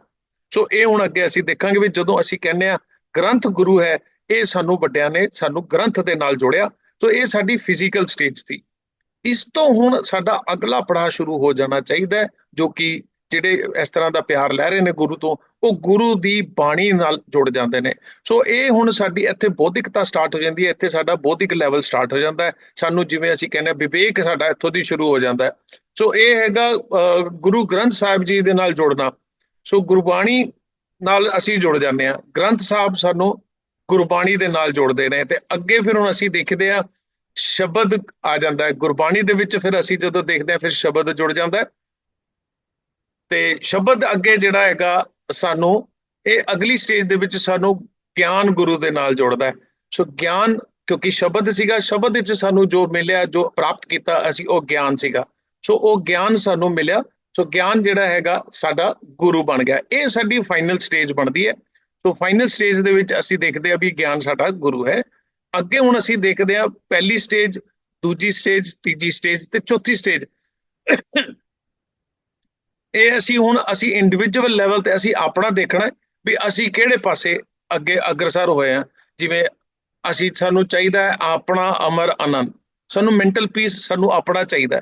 ਸੋ ਉਹ ਹੁਣ ਅਸੀਂ ਆਪਣੀ ਸਟੇਜ ਚੈੱਕ ਕਰਨੀ ਵੀ ਅਸੀਂ ਕਿਹੜੀ ਸਟੇਜ ਤੇ, ਅਸੀਂ ਹਲੇ ਪਹਿਲੀ ਸਟੇਜ ਤੇ ਖੜੇ ਆ ਜਾਂ ਅੱਗੇ 2 ਸਟੇਜਾਂ 3 ਸਟੇਜਾਂ ਚੱਲ ਪਏ ਆ। ਤੇ ਜਿਹੜੇ ਪਹੁੰਚ ਗਏ ਨੇ ਜੀ ਉਹ ਮੁਬਾਰਕ ਦੇ ਪਾਤਰ ਨੇ। ਅਸੀਂ ਹੁਣ ਆਪਣੇ ਵੱਲ ਦੇਖਣਾ ਵੀ ਅਸੀਂ ਕਿੱਥੇ ਖੜੇ ਆ। ਸੋ ਇੱਥੇ ਤੱਕ ਸਾਡੀ ਪਹਿਲੀ ਸਟੇਜ ਸੀਗੀ ਜੀ। ਅੱਗੇ ਦਾ ਸ਼ਬਦ, ਅੱਜ ਦਾ ਫਿਰ ਸ਼ਬਦ ਸਾਡੀ ਸਕਰੀਨ ਤੇ ਸਾਹਮਣੇ ਨਜ਼ਰ ਆ ਰਿਹਾ ਜੀ। ਅੰਕ 219 ਤੇ ਦਰਜ ਹੈ ਜੀ। ਉਮੀਦ ਕਰਦਾ ਮੇਰੀ ਆਵਾਜ਼ ਆ ਰਹੀ ਹੋਏਗੀ। ਠੀਕ ਹੈ ਜੀ। ਮੈਂ ਗੁਰਚਰਨ ਸਿੰਘ ਜੀ ਤੁਹਾਡਾ ਮਾਈਕ ਰਿਲੀਜ਼ ਕਰਦਾ। ਮੈਂ ਪੜਾਂਗਾ ਜੀ, ਇੱਕ ਵਾਰੀ ਦੇਖਿਓ, ਤੁਸੀਂ ਮੈਨੂੰ ਅਸਿਸਟ ਕਰਿਓ। ਜਿੱਥੇ ਕੋਈ ਗਲਤੀ ਹੋਵੇ ਕੈਂਡੀ ਸਾਰੇ ਵੱਡੇ ਹੋ, ਤੁਸੀਂ ਸੁਧਾਰ ਕਰਾ ਦੇਣਾ। ਮੈਨੂੰ ਥੋੜਾ ਜਿਹਾ ਹਲੇ ਸਿੱਖਣ ਦੀ ਚਾਹਤ ਰੱਖਦਾ ਮੈਂ, ਇਸ ਕਰਕੇ ਕਰ ਰਿਹਾ ਜੀ ਮੈਂ ਕੋਸ਼ਿਸ਼। ਇੱਥੇ ਗੁਰੂ ਸਾਹਿਬ ਸਾਨੂੰ ਹੁਕਮ ਕਰਦੇ ਨੇ, ਇੱਕ ਓਂਕਾਰ ਸਤ ਗੁਰ ਪ੍ਰਸਾਦ, ਰਾਗ ਗੌੜੀ, महला 9वां। साधो मन का मान त्यागो, काम क्रोध संगत दुर्जन की, ताते अहनिस भागो। रहाओ, सुख दुख दोनों सम कर जानै, और मान अपमाना, हरख सोग ते रहे अतीता, तिन जग तत् पछाना। उस्तत निंदा तो त्यागै, खोजै पद निर्वाणा, जन नानक यह खेल कठन है, किन्हु गुरमुख जाना। उम्मीद करदा जे किते कोई गलती होई ते सुधार कर देना जी। बाकी शब्द का विचार अज कोई वीर करनगे। गुरचरण सिंह जी, ताई जी ਤੁਸੀਂ ਕਰੋਗੇ? ਤੁਸੀਂ ਕਰ ਦਿਓ ਠੀਕ ਹੈ ਜੀ, ਕਰ ਦਿੰਦਾ ਜੀ। ਜੀ ਧੰਨਵਾਦ ਜੀ। ਬਾਕੀ ਸਾਡੇ ਕੋਲ ਸਾਰੇ ਵੀਰ ਭੈਣ ਆਏ ਨੇ, ਸਾਰਿਆਂ ਨੂੰ ਜੀ ਆਇਆਂ ਕਹਿੰਦੇ ਜੀ। ਜੀ ਤੁਸੀਂ ਕਰੋ ਜੀ ਸ਼ੁਰੂ, ਤੇ ਫਿਰ ਉਸ ਤੋਂ ਬਾਅਦ ਖੁੱਲੀ ਵਿਚਾਰ ਹੋਏਗੀ ਜੀ। ਕਿਸੇ ਨੇ ਕੋਈ ਗੱਲ ਰੱਖਣੀ ਆਪਣੇ ਹੈਂਡ ਰੇਜ਼ ਦਾ ਸਿਗਨਲ ਕਰ ਦੇਣ, ਕਿਉਂਕਿ ਮੇਰਾ ਧਿਆਨ ਸਾਰੇ ਕੈਮਰਿਆਂ ਵੱਲ ਨਹੀਂ ਹੋ ਪਾਉਂਦਾ ਜੀ। ਵਾਹਿਗੁਰੂ ਜੀ ਕਾ ਖਾਲਸਾ, ਵਾਹਿਗੁਰੂ ਜੀ ਕੀ ਫਤਿਹ। ਇੱਕ ਓੰਕਾਰ ਸਤ ਗੁਰ ਪ੍ਰਸਾਦ। ਓੰਕਾਰ ਇੱਕ ਹੋਣ ਵਾਸਤੇ ਸੱਚ ਗੁਰ, ਸਤ ਮਤਲਬ ਸੱਚ, ਗੁਰ ਪ੍ਰਸਾਦ ਗਿਆਨ ਦੀ ਕਿਰਪਾ ਦੁਆਰਾ ਇੱਕ ਹੋਇਆ ਜਾ ਸਕਦਾ ਹੈ। ਓੰਕਾਰ ਜਿਹੜਾ ਹੈ ਇੱਕ ਹੋਣ ਵਾਸਤੇ ਉਹਨੂੰ ਗਿਆਨ ਚਾਹੀਦਾ ਹੈ। ਗਿਆਨ ਦੀ ਕਿਰਪਾ ਦੁਆਰਾ ਇੱਕ ਹੋਇਆ ਜਾ ਸਕਦਾ ਹੈ। ਰਾਗ ਮਹਿਲਾ 9ਵਾਂ। ਰਾਗ ਗੌੜੀ ਦੇ ਵਿੱਚ 9ਵੇਂ ਪਾਤਸ਼ਾਹ ਗੁਰੂ ਤੇਗ ਬਹਾਦਰ ਸਾਹਿਬ ਜੀ ਦਾ ਸ਼ਬਦ ਹੈ, ਸਾਧੋ ਮਨ ਕਾ ਮਾਨ ਤਿਆਗੂ। ਇਹ ਜਿਹੜਾ ਆਪਾਂ ਪੜ੍ਹਦੇ ਹਾਂ ਤਿਆਗੋ ਭਾਗੋ, ਇਹ ਜੇ ਹਾਹੇ ਨੂੰ ਔਂਕੜ ਹੋਵੇ ਤਾਂ ਫਿਰ ਇਹਦਾ ਤਿਆਗੋ ਤੇ ਭਾਗੋ ਉਚਾਰਨ ਬਣਦਾ। ਜਦੋਂ ਊੜੇ ਨੂੰ ਔਂਕੜ ਹੈ ਫਿਰ ਇਹ ਹੋ ਜਾਂਦਾ ਤਿਆਗੂ, ਮੈਂ ਤਿਆਗਦਾ ਹਾਂ। ਅੱਛਾ ਜੀ। ਮਨ ਕਾ ਮਾਨ ਤਿਆਗੂ, ਕਾਮ ਕ੍ਰੋਧ ਦੁਰਜਨ ਕੀ, ਤਾਂ ਤੇ ਅਹਨਿਸ ਭਾਗੂ। ਕਹਿੰਦੇ ਰਹਾਓ, ਰਹਾਓ ਦੀ ਪੰਕਤੀ ਹੈ ਪਹਿਲੀ ਉਹ। ਠੀਕ ਹੈ। ਸਾਧੋ ਮੇਰੀ ਸੰਗਤ ਜਿਹੜੀ ਪਿਆਰੀ ਹੈ, ਸੰਗਤ ਸਾਧੋ ਮਨ ਕਾ ਮਾਨ ਤਿਆਗੂ। ਮੈਂ ਹੁਣ ਮਨ ਦਾ ਮਾਨ ਤਿਆਗ ਦਿੰਦਾ, ਤਿਆਗ ਰਿਹਾ ਹਾਂ। ਕਿਵੇਂ? ਕਾਮ ਕ੍ਰੋਧ ਸੰਗਤ ਦੁਰਜਨ ਕੀ, ਜਿੰਨੇ ਵੀ ਔਗਣ ਨੇ ਉਹਨਾਂ ਤੋਂ ਮੈਂ ਦੂਰ ਰਿਹਾ, ਉਹਨਾਂ ਤੋਂ ਦੂਰ ਚਲਿਆ ਗਿਆ। ਉਹਨਾਂ ਤੋਂ ਮੇਰਾ ਖਹਿੜਾ ਛੁੱਟ ਗਿਆ ਗੁਰ ਕਿਰਪਾ ਦੁਆਰਾ। ਰਹਾਓ, ਸੁੱਖ ਦੁੱਖ ਦੋਨੋਂ ਸਮ ਕਰ ਜਾਨਾ, ਔਰ ਮਾਨ ਅਪਮਾਨਾ। ਕਹਿੰਦੇ ਵੀ ਇਹ ਜਿਹੜੀ ਅਵਸਥਾ ਹੈ ਇਹ ਆਉਂਦੀ ਕਿਵੇਂ ਹੈ? ਕਹਿੰਦੇ ਸੁੱਖ ਦੁੱਖ ਦੋਨੋਂ, ਜਿਹੜੇ ਸੁੱਖ ਔਰ ਦੁੱਖ ਦੋਏ ਤਾਂ ਕੱਪੜੇ ਨੇ, ਇਹ ਤੋਂ ਘਬਰਾਉਂਦਾ ਨਹੀਂ ਮੈਂ। ਕਿਉਂਕਿ ਆਮ ਲੋਕਾਂ ਦੀ ਅਵਸਥਾ ਵੀ ਉਹ ਸੁੱਖੇ ਚਾਹੁੰਦੇ, ਦੁੱਖ ਨਹੀਂ ਚਾਹੁੰਦੇ। ਪਰ ਸੁੱਖ ਚਾਹੁੰਦੇ ਨੇ, ਸੁੱਖ ਮੰਗਦੇ ਨੇ, ਦੁੱਖ ਅੱਗੇ ਆਵੇ, ਉਹਦੇ ਦੁੱਖ ਤਾਂ ਭੱਜਿਆ ਮੂਹਰੇ ਆਉਂਦਾ। ਇਸ ਕਰਕੇ ਕਹਿੰਦੇ ਮੈਂ ਤਾਂ ਬਰਾਬਰ ਹੀ ਸਮਝਦਾ, ਸੁੱਖ ਦੁੱਖ ਤਾਂ ਇਸ ਮਨ ਦੀ ਬਿਰਥਾ ਹੁੰਦੀ ਹੈ। ਮਨ ਦਾਂਦਾ ਸੁੱਖ ਦੁੱਖ, ਵੈਸੇ ਸੁੱਖ ਦੁੱਖ ਕੋਈ ਹੁੰਦੇ ਨਹੀਂ, ਸੁੱਖ ਦੁੱਖ ਦੋਨੋਂ ਸਮ ਕਰ ਜਾਂਦਾ ਹੈ। ਮੈਂ ਤਾਂ ਇੱਕੋ ਜਿਹੇ ਸਮਝਦਾ। ਔਰ ਮਾਨ ਅਪਮਾਨਾ, ਨਾ ਮੈਂ ਮਾਨ ਸਮਝਦਾ ਨਾ ਮਾਨ ਸਮਝਦਾ। ਜਦੋਂ ਉੱਥੋਂ ਦਰਬਾਰ ਉੱਥੋਂ ਗਏ ਅੰਮ੍ਰਿਤਸਰ, ਉੱਥੇ ਅੰਦਰ ਨਹੀਂ ਵੜਨ ਦਿੱਤਾ ਉਹਨਾਂ, ਤਾਂ ਕੋਈ ਗੁੱਸਾ ਨਹੀਂ ਮਨਾਇਆ ਉਹਨਾਂ ਦਾ। ਹਾਂ, ਇਹ ਇਤਿਹਾਸ ਦੇ ਵਿੱਚ ਆਉਂਦਾ। ਹਾਂ, ਕਹਿੰਦੇ ਇਹ ਅਸਲ 'ਚ ਇਹ ਗੁਰਮੁਖੀ ਭਾਸ਼ਾ ਦੱਸ ਰਹੇ ਨੇ। ਹਰਖ ਸੋਗ ਤੋਂ ਰਹੇ ਅਤੀਤਾ, ਤਿੰਨ ਜਗ ਤਤ ਪਛਾਨਾ। ਕਹਿੰਦੇ ਹਰਖ ਹਰ ਸੋਗ, ਕਿਸੇ ਬਹੁਤ ਜ਼ਿਆਦਾ ਖੁਸ਼ੀ ਕਿਸੇ ਕੰਮ ਦੀ, ਕੋਈ ਚੀਜ਼ ਮਿਲਣ ਦੀ, ਕੋਈ ਪ੍ਰਾਪਤੀ ਕਰਨ ਦੀ, ਨਾ ਮੈਨੂੰ ਉਹ ਹੁੰਦੀ ਹੈ। ਮੈਂ ਤਾਂ ਕਹਿੰਦਾ ਠੀਕ ਹੈ, ਚਲੋ ਕਿਰਪਾ ਹੋ ਗਈ, ਠੀਕ ਹੈ ਭਾਈ। ਸੋਗ ਕੋਈ ਜਾਣ ਦੀ ਚਿੰਤਾ ਦੀ, ਕੋਈ ਚੀਜ਼ ਖੁੱਸਣ ਦੀ ਚਿੰਤਾ ਨਹੀਂ ਕਰਦਾ, ਮੈਂ ਅਫਸੋਸ ਨਹੀਂ ਕਰਦਾ। ਹਰਖ ਸੋਗ ਤੇ ਰਹਿ ਅਤੀਤਾ, ਰਹਿ ਇਹਨੂੰ ਰਹਿ ਪੜ੍ਹਨਾ। ਹਰਖ ਸੋਗ ਤੇ ਰਹਿ ਅਤੀਤਾ, ਤਿੰਨ ਜਗ ਤਤ ਪਛਾਣਾ। ਤਤ ਦੀ ਪਛਾਣ ਉਸੇ ਨੂੰ ਹੁੰਦੀ ਹੈ। ਇਹ ਤਤ ਦੀ ਪਛਾਣ ਤਾਂ ਹੀ ਹੁੰਦੀ ਹੈ। ਇਹ ਤੋਂ ਹਰਖ ਸੋਗ ਤੋਂ ਵੀ ਨਿਆਰਾ ਰਹੇ, ਇਹ ਤੋਂ ਦੂਰ ਰਹੇ, ਮਨ ਤੇ ਬੋਝ ਨਾ ਪਵੇ। ਨਾ ਕੋਈ ਬਹੁਤ ਜ਼ਿਆਦਾ ਖੁਸ਼ੀ ਦਾ ਬੋਝ, ਨਾ ਕੋਈ ਗਮੀ ਦਾ ਬੋਝ, ਬਸ ਇੱਕੋ ਜਿਹਾ ਰਹਿਣਾ, ਸਮਕਰੇ ਰਹਿਣਾ। ਉਸ ਤਤ ਦਾ ਦੂ ਤਿਆਗੈ, ਖੋਜੈ ਪਦ ਨਿਰਵਾਣਾ। ਕਹਿੰਦੇ ਵੀ ਉਸ ਤਤ ਨਿੰਦਾ, ਜੇ ਕੋਈ ਨਿੰਦਾ ਕਰਦਾ ਆ ਬੜਾ ਮਾੜਾ ਕਰਤਾ, ਐ ਕਰਤਾ, ਐ ਕਹਿਤਾ, ਤਾਂ ਵੀ ਕੋਈ ਫਰਕ ਨਹੀਂ। ਇਹ ਕਿਸੇ ਨੇ ਚੰਗਾ ਕਹਿਤਾ ਵੀ ਇਹ ਬਹੁਤ ਵਧੀਆ ਹੋ ਗਿਆ, ਤਾਂ ਕੋਈ ਫਰਕ ਨਹੀਂ। ਇਹ ਬੜਾ ਔਖਾ ਕੰਮ ਹੈ, ਨਿੰਦਾ ਤੋਂ ਬਚਣਾ, ਨਿੰਦਾ ਤੋਂ ਗੁੱਸਾ ਨਾ ਹੋਣਾ, ਔਰ ਉਸ ਤੋਂ ਖੁਸ਼ੀ ਨਾ ਹੋਣਾ। ਬਹੁਤ ਔਖਾ ਇਹ ਕੰਮ ਹੈ ਇੱਕ। ਇਹ ਤੋਂ ਕਹਿੰਦੇ ਜਿਹੜਾ ਹੋ ਗਿਆ ਉਹੀ ਉਹਨੂੰ ਨਿਰਵਾਣ ਪਦ ਦੀ ਪ੍ਰਾਪਤੀ ਹੋ ਜਾਂਦੀ ਆ। ਦੂਜਾ ਪਦ ਨਿਰਵਾਣਾ। ਇਹ ਸਾਰੀਆਂ ਚੀਜ਼ਾਂ ਤੋਂ, ਚਾਰਾਂ ਛੇਆਂ ਤੋਂ ਜਿਹੜੀ ਦੱਸੀਆਂ, ਸੁੱਖ ਦੁੱਖ, ਹਰਖ ਸੁੱਖ, ਉਸ ਤੋਂ ਨਿੰਦਾ, ਛੇਆਂ ਤੋਂ ਜਿਹੜਾ ਮੁਕਤ ਹੋ ਗਿਆ, ਉਹਨੂੰ ਨਿਰਵਾਣ ਪਦ ਉਹ ਖੋਜਦਾ, ਫਿਰ ਉਹਨੂੰ ਪ੍ਰਾਪਤ ਹੁੰਦੀ ਹੈ। ਜਨ ਨਾਨਕ ਇਹ ਖੇਲ ਕਠਨ ਹੈ, ਕਿਨਹੂ ਗੁਰਮੁਖ ਜਾਣਾ। ਜਨ ਨਾਨਕ ਇਹ ਕਹਿੰਦੇ ਖੇਲ ਕਠਨ ਹੈ, ਕਹਿੰਦੇ ਆਮ ਲੋਕਾਂ ਵਾਸਤੇ ਬੜਾ ਔਖਾ ਇਹ, ਵਾਸਤੇ ਨਹੀਂ। ਗੁਰਮੁਖ ਜਿਹੜੇ ਕਿਹਨੂੰ ਬਿਰਲੇ ਤਾਂ ਹੁੰਦੇ ਨੇ, ਬਿਰਲੇ ਤਾਂ ਜਾਣਦੇ ਹੀ ਨੇ, ਫਿਰ ਉਹ ਪ੍ਰਾਪਤ ਹੁੰਦੇ ਨੇ। ਹੁਣ ਸਿੱਖਾਂ ਦੇ ਵਿੱਚ ਤਾਂ ਆਵੇਂ ਪ੍ਰਾਪਤ ਕਰਦੇ ਸੀ। ਇਹ ਪੁਰਾਣੇ ਜ਼ਮਾਨੇ ਸਿੱਖ ਆਪਾਂ ਦੇਖਦੇ ਹਾਂ, ਜਦ ਤੋਂ ਆਹ ਬਹੁਤਾ ਪ੍ਰਚਲਿਤ ਹੋ ਗਿਆ ਨਾ, ਸਾਡੇ ਹੁਣ ਦੀਵਾਨ ਲੱਗਣ ਲੱਗੇ ਸੰਤਾਂ ਦੇ, ਕੀਰਤਨ ਹੋਣ ਲੱਗੇ, ਜਦ ਤੋਂ ਸਿੱਖੀ ਨਿਗਾਰ ਵੱਲ ਚਲੀ ਗਈ। ਉਹ ਤੋਂ ਪਹਿਲਾਂ ਜਿਹੜਾ ਸਿੱਖ ਹੁੰਦੇ ਸੀ ਉਹ ਇਹ ਅਵਸਥਾ ਵਿੱਚ ਵਿਚਰਦੇ ਸੀ। ਮੈਂ ਤਾਂ ਆਪਣੀ ਉਮਰ 'ਚ ਦੇਖਿਆ। ਬਹੁਤ ਵਧੀਆ, ਸਹੀ ਗੱਲ ਕਰ। ਜੀ ਧੰਨਵਾਦ ਜੀ। ਠੀਕ ਹੈ ਜੀ। ਸੋ ਇਹ ਖੇਲ ਕਠਨ ਹੈ ਵਾਲੀ ਗੱਲ ਤੁਸੀਂ ਜਿਹੜੀ ਦੱਸੀ ਹੈ, ਵੀ ਉਹ ਆਪਣੀ ਵਿਚਾਰ ਚੱਲਦੀ ਸੀ। ਆਮ ਵੀਰ ਭੈਣ ਜਿਹੜੇ ਨੇ ਨਾ, ਉਹ ਕਹਿੰਦੇ ਨੇ ਵੀ ਇਸ ਰਸਤੇ ਤੇ ਜਿਹੜਾ ਥੋੜਾ ਜਿਹਾ ਇਹ ਬਰੀਕ ਗੱਲ ਹੈ। ਬਾਕੀ ਆਪਾਂ ਚਲੋ ਹੁਣ ਖੁੱਲੀਆਂ ਵਿਚਾਰਾਂ ਸ਼ੁਰੂ ਕਰਦੇ ਹਾਂ। ਜੇ ਕਿਸੇ ਵੀਰ ਭੈਣ ਨੇ, ਜਿਵੇਂ ਵੀਰ ਜੀ ਨੇ ਦੱਸਿਆ, ਗੁਰਚਰਨ ਸਿੰਘ ਜੀ ਨੇ, ਅੰਕਲ ਨੇ, ਤੇ ਇਹਦੇ ਵਿੱਚ ਕੋਈ ਕਿਸੇ ਨੇ ਪਲੱਸ ਮਾਈਨਸ ਕਰਨਾ ਹੈ ਜਾਂ ਆਪਣਾ ਕੋਈ ਗੱਲ ਜਿਹੜੀ ਕਰਨੀ ਹੈ ਉਹ ਕਰ ਸਕਦੇ ਨੇ ਜੀ। ਗੁਰਬਚਨ ਵੀਰ ਜੀ, ਤੁਸੀਂ ਹੈਂਡ ਰੇਜ਼ ਕੀਤਾ ਜੀ, ਪਲੀਜ਼ ਅਨਮਿਊਟ ਕਰੋ। ਹਾਂਜੀ, ਮੈਂ ਥੋੜਾ ਵਿਚਾਰ ਥੋੜੇ ਜਿਹੇ ਅਲੱਗ ਰੱਖਣਾ ਵਾ। ਅੱਛਾ, ਜਿਵੇਂ ਕਿ ਬਿਲਕੁਲ ਚਰਨਵੀਰ ਜੀ ਨੇ ਕਿਹਾ ਬਈ ਮੈਂ ਤਿਆਗਦਾ ਵਾਂ, ਤੇ ਮੈਂ ਤਿਆਗਦਾ ਨਹੀਂ ਆ। ਇਹ ਸਤਿਗੁਰੂ ਜੀ ਸਾਨੂੰ ਉਪਦੇਸ਼ ਦੇ ਰਹੇ ਨੇ, ਮਨ ਨੂੰ ਸਾਧੋ, ਮਨ ਨੂੰ ਸੰਬੋਧਨ ਕੀਤਾ ਬਈ ਹੇ ਸਾਧੋ, ਹੇ ਜੀਵ, ਤੂੰ ਮਨ ਦਾ ਮਾਨ ਤਿਆਗ ਦੇ। ਇਹ ਸਤਿਗੁਰੂ ਉਪਦੇਸ਼ ਕਰ ਰਹੇ ਨੇ ਸਾਨੂੰ ਬਈ ਹੇ ਜੀਵ, ਤੂੰ ਮਨ ਦਾ ਮਾਨ ਤਿਆਗ ਦੇ। ਕਿਉਂ ਤਿਆਗ ਦੇ? ਕਿਉਂਕਿ ਇਸ ਮਾਨ ਮਤਲਬ ਹਉਮੈ। ਹਉਮੈ ਤਿਆਗਣੀ, ਪਹਿਲੀ ਗੱਲ ਤਾਂ ਹਉਮੈ ਸਮਝ ਹੀ ਨਹੀਂ ਆਉਂਦੀ ਵੀ ਸਾਡੇ 'ਚ ਹਉਮੈ ਕਿਸ ਤਰ੍ਹਾਂ ਹੈ। ਸਾਨੂੰ ਦੂਜੇ ਵਿੱਚ ਹਉਮੈ ਨਜ਼ਰ ਆ ਜਾਂਦੀ, ਆਪਣੇ ਵਿੱਚ ਨਜ਼ਰ ਨਹੀਂ ਆਉਂਦੀ। ਤੇ ਉਹ ਜੇ ਸਮਝ ਵੀ ਆ ਜਾਏ ਤੇ ਉਹਨੂੰ ਤਿਆਗਣਾ ਔਖਾ। ਉਹ ਕਹਿ ਰਹੇ ਨੇ ਕਾਮ ਕ੍ਰੋਧ ਸੰਗਤ ਦੁਰਜਨ ਕੀ, ਕਿਉਂਕਿ ਇਸ ਹਉਮੈ ਕਰਕੇ ਹੀ ਕਾਮ ਕ੍ਰੋਧ ਤੁਹਾਨੂੰ ਸਤਾ ਰਿਹਾ। ਕਾਮ ਕ੍ਰੋਧ, ਕਾਮ ਕਿਵੇਂ ਸਤਾਉਂਦਾ? ਹਉਮੈ ਕਰਕੇ।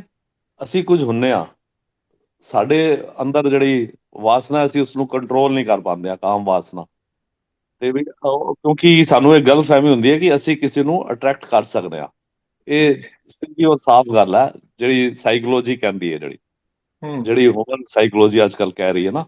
ਉਹ ਕ੍ਰੋਧ ਇਸ ਲਈ ਆਉਂਦਾ ਕਿ ਕੋਈ ਮੇਰੀ ਗੱਲ ਮੰਨੇ ਨਾ। ਮੈਂ ਸੁਪੀਰੀਅਰ ਹੁੰਨਾ, ਤੁਸੀਂ ਸਾਰੇ ਮੇਰੇ ਤੋਂ ਥੱਲੇ ਹੋ, ਤੇ ਤੁਸੀਂ ਮੇਰੀ ਗੱਲ ਨਹੀਂ ਮੰਨੋਗੇ ਤਾਂ ਮੈਨੂੰ ਕ੍ਰੋਧ ਆ ਜਾਏਗਾ। ਕ੍ਰੋਧ ਜ਼ਿਆਦਾਤਰ ਆਪਣਿਆਂ ਦੇ ਉੱਤੇ ਹੀ ਆਉਂਦਾ, ਜਿਹੜੇ ਆਪਣੇ ਪਰਿਵਾਰ ਵਿੱਚ ਆਪਣੀ ਪਤਨੀ ਤੇ ਜਾਂ ਆਪਣੇ ਪਤੀ ਤੇ ਜਾਂ ਆਪਣੇ ਬੱਚਿਆਂ ਤੇ, ਜਾਂ ਫਿਰ ਬੱਚਿਆਂ ਦਾ ਪਤੀ ਆਪਣੇ ਮਾਂ-ਬਾਪ ਤੇ ਕ੍ਰੋਧ ਆਉਂਦਾ, ਕਿਉਂਕਿ ਪਤਾ ਹੈ ਕਿ ਇੱਥੇ ਕ੍ਰੋਧ ਕਰ ਲਿਆ ਤੇ ਗੱਲ ਵਿਗੜੇਗੀ ਨਹੀਂ, ਤੇ ਉਲਟਾ ਬਣ ਸਕਦੀ ਹੈ, ਮੇਰੀ ਕ੍ਰੋਧ ਥੱਲੇ ਆ ਕੇ ਮੇਰੀ ਮਨਸ਼ਾ ਪੂਰੀ ਹੋ ਜਾਏਗੀ। ਇਹ ਦੁਰਜਨ ਦੀ ਸੰਗਤ ਹੈ। ਇਹ ਦੁਰਜਨ ਕੀ ਹੈ? ਦੁਰਜਨ ਹਉਮੈ ਦੁਰਜਨ ਹੈ, ਇਹਦੀ ਸੰਗਤ ਹੈ। ਤੇ ਤਾਂ ਤੇ ਐਨਿਸ ਭਾਗੋ, ਹਰ ਵੇਲੇ ਇਸ ਤੋਂ ਦੂਰ ਰਹੋ, ਇਹ ਰਹਾਓ ਹੈ। ਤੁਹਾਡੇ ਕਹਿਣ ਦਾ ਮਤਲਬ ਹੈ ਵੀ ਤੁਸੀਂ ਜਿਹੜਾ ਉਹਨਾਂ ਨੇ ਗੁਰਚਰਨ ਸਿੰਘ ਜੀ ਹੈਗੇ ਨੇ ਨਾਲ ਹੀ, ਆਪਾਂ ਉਹਨਾਂ ਤੋਂ ਪੁੱਛ ਵੀ ਲੈਂਦੇ ਆ। ਤੁਹਾਡੇ ਕਹਿਣ ਦਾ ਮਕਸਦ ਹੈਗਾ ਵੀ ਇਹ ਭਾਗੋਂ ਕਹਿ ਰਹੇ ਨੇ, ਭਾਗੋਂ ਨਹੀਂ ਕਹਿ ਰਹੇ, ਆਪਣੇ ਆਪ ਨੂੰ ਨਹੀਂ ਕਹਿ ਰਹੇ, ਸਮਾਜ ਨੂੰ ਕਹਿ ਰਹੇ ਨੇ, ਹਨਾ ਗੁਰਚਰਨ ਜੀ?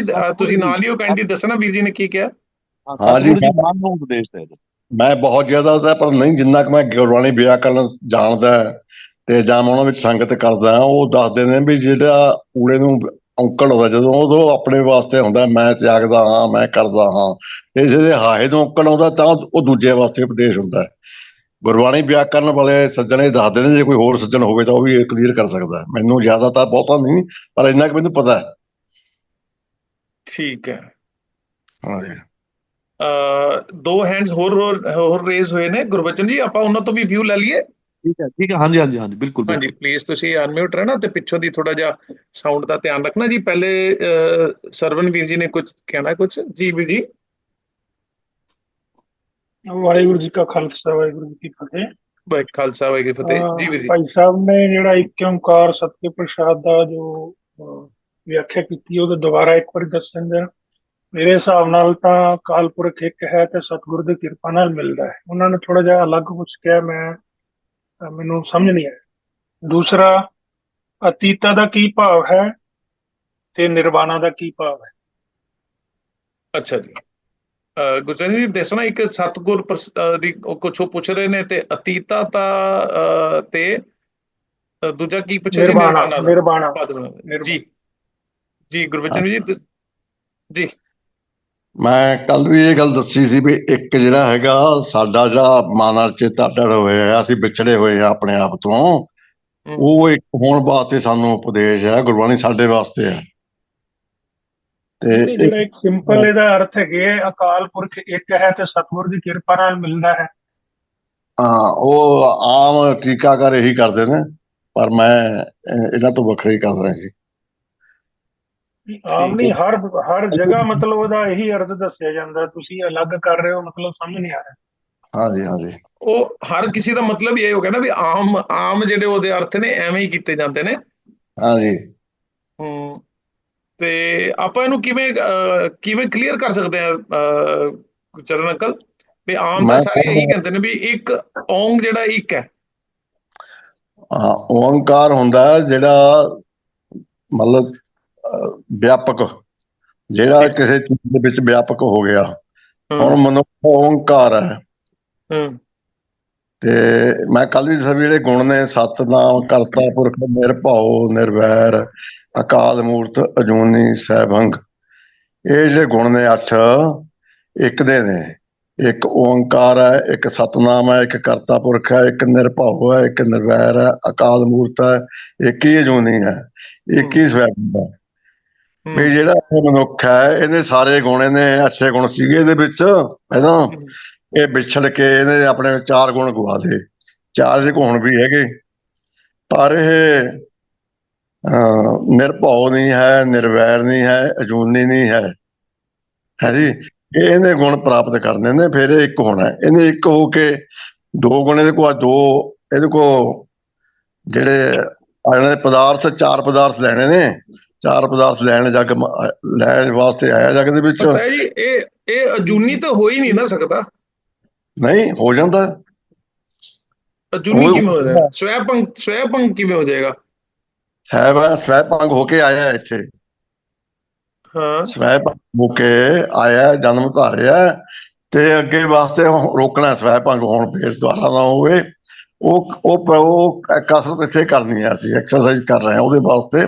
ਇਹ ਜੀਵਨ ਜਿਹੜੀ ਅਸੀਂ ਗੁਰਬਾਣੀ ਪੜ੍ਹ ਰਹੇ ਹਾਂ ਉਹਦੇ ਵਾਸਤੇ ਪੜ੍ਹ ਇਹਦਾ ਰਹੇ ਹਾਂ। ਮਤਲਬ ਫਿਰ ਇਹਦਾ ਮਤਲਬ ਥੋੜੀ ਜਿਹੀ ਗੱਲ ਅੱਗੇ ਚੱਲੇਗੀ ਵੀ ਇਹ ਫਿਰ ਵੈਸੇ ਸਰਵਨ ਜੀ ਤੁਸੀਂ ਆਪਣਾ ਪੁਆਇੰਟ ਰੱਖੋ, ਮੈਂ ਫਿਰ ਬਾਅਦ ਦੇ ਵਿੱਚ ਹੀ ਇੰਟਰਵਿਊ ਕਰਦਾ, ਪਹਿਲੇ ਹਾਂਜੀ ਹਾਂਜੀ ਤੁਸੀਂ ਗੱਲ ਕਰਦੇ ਰਹੋ ਪਲੀਜ਼।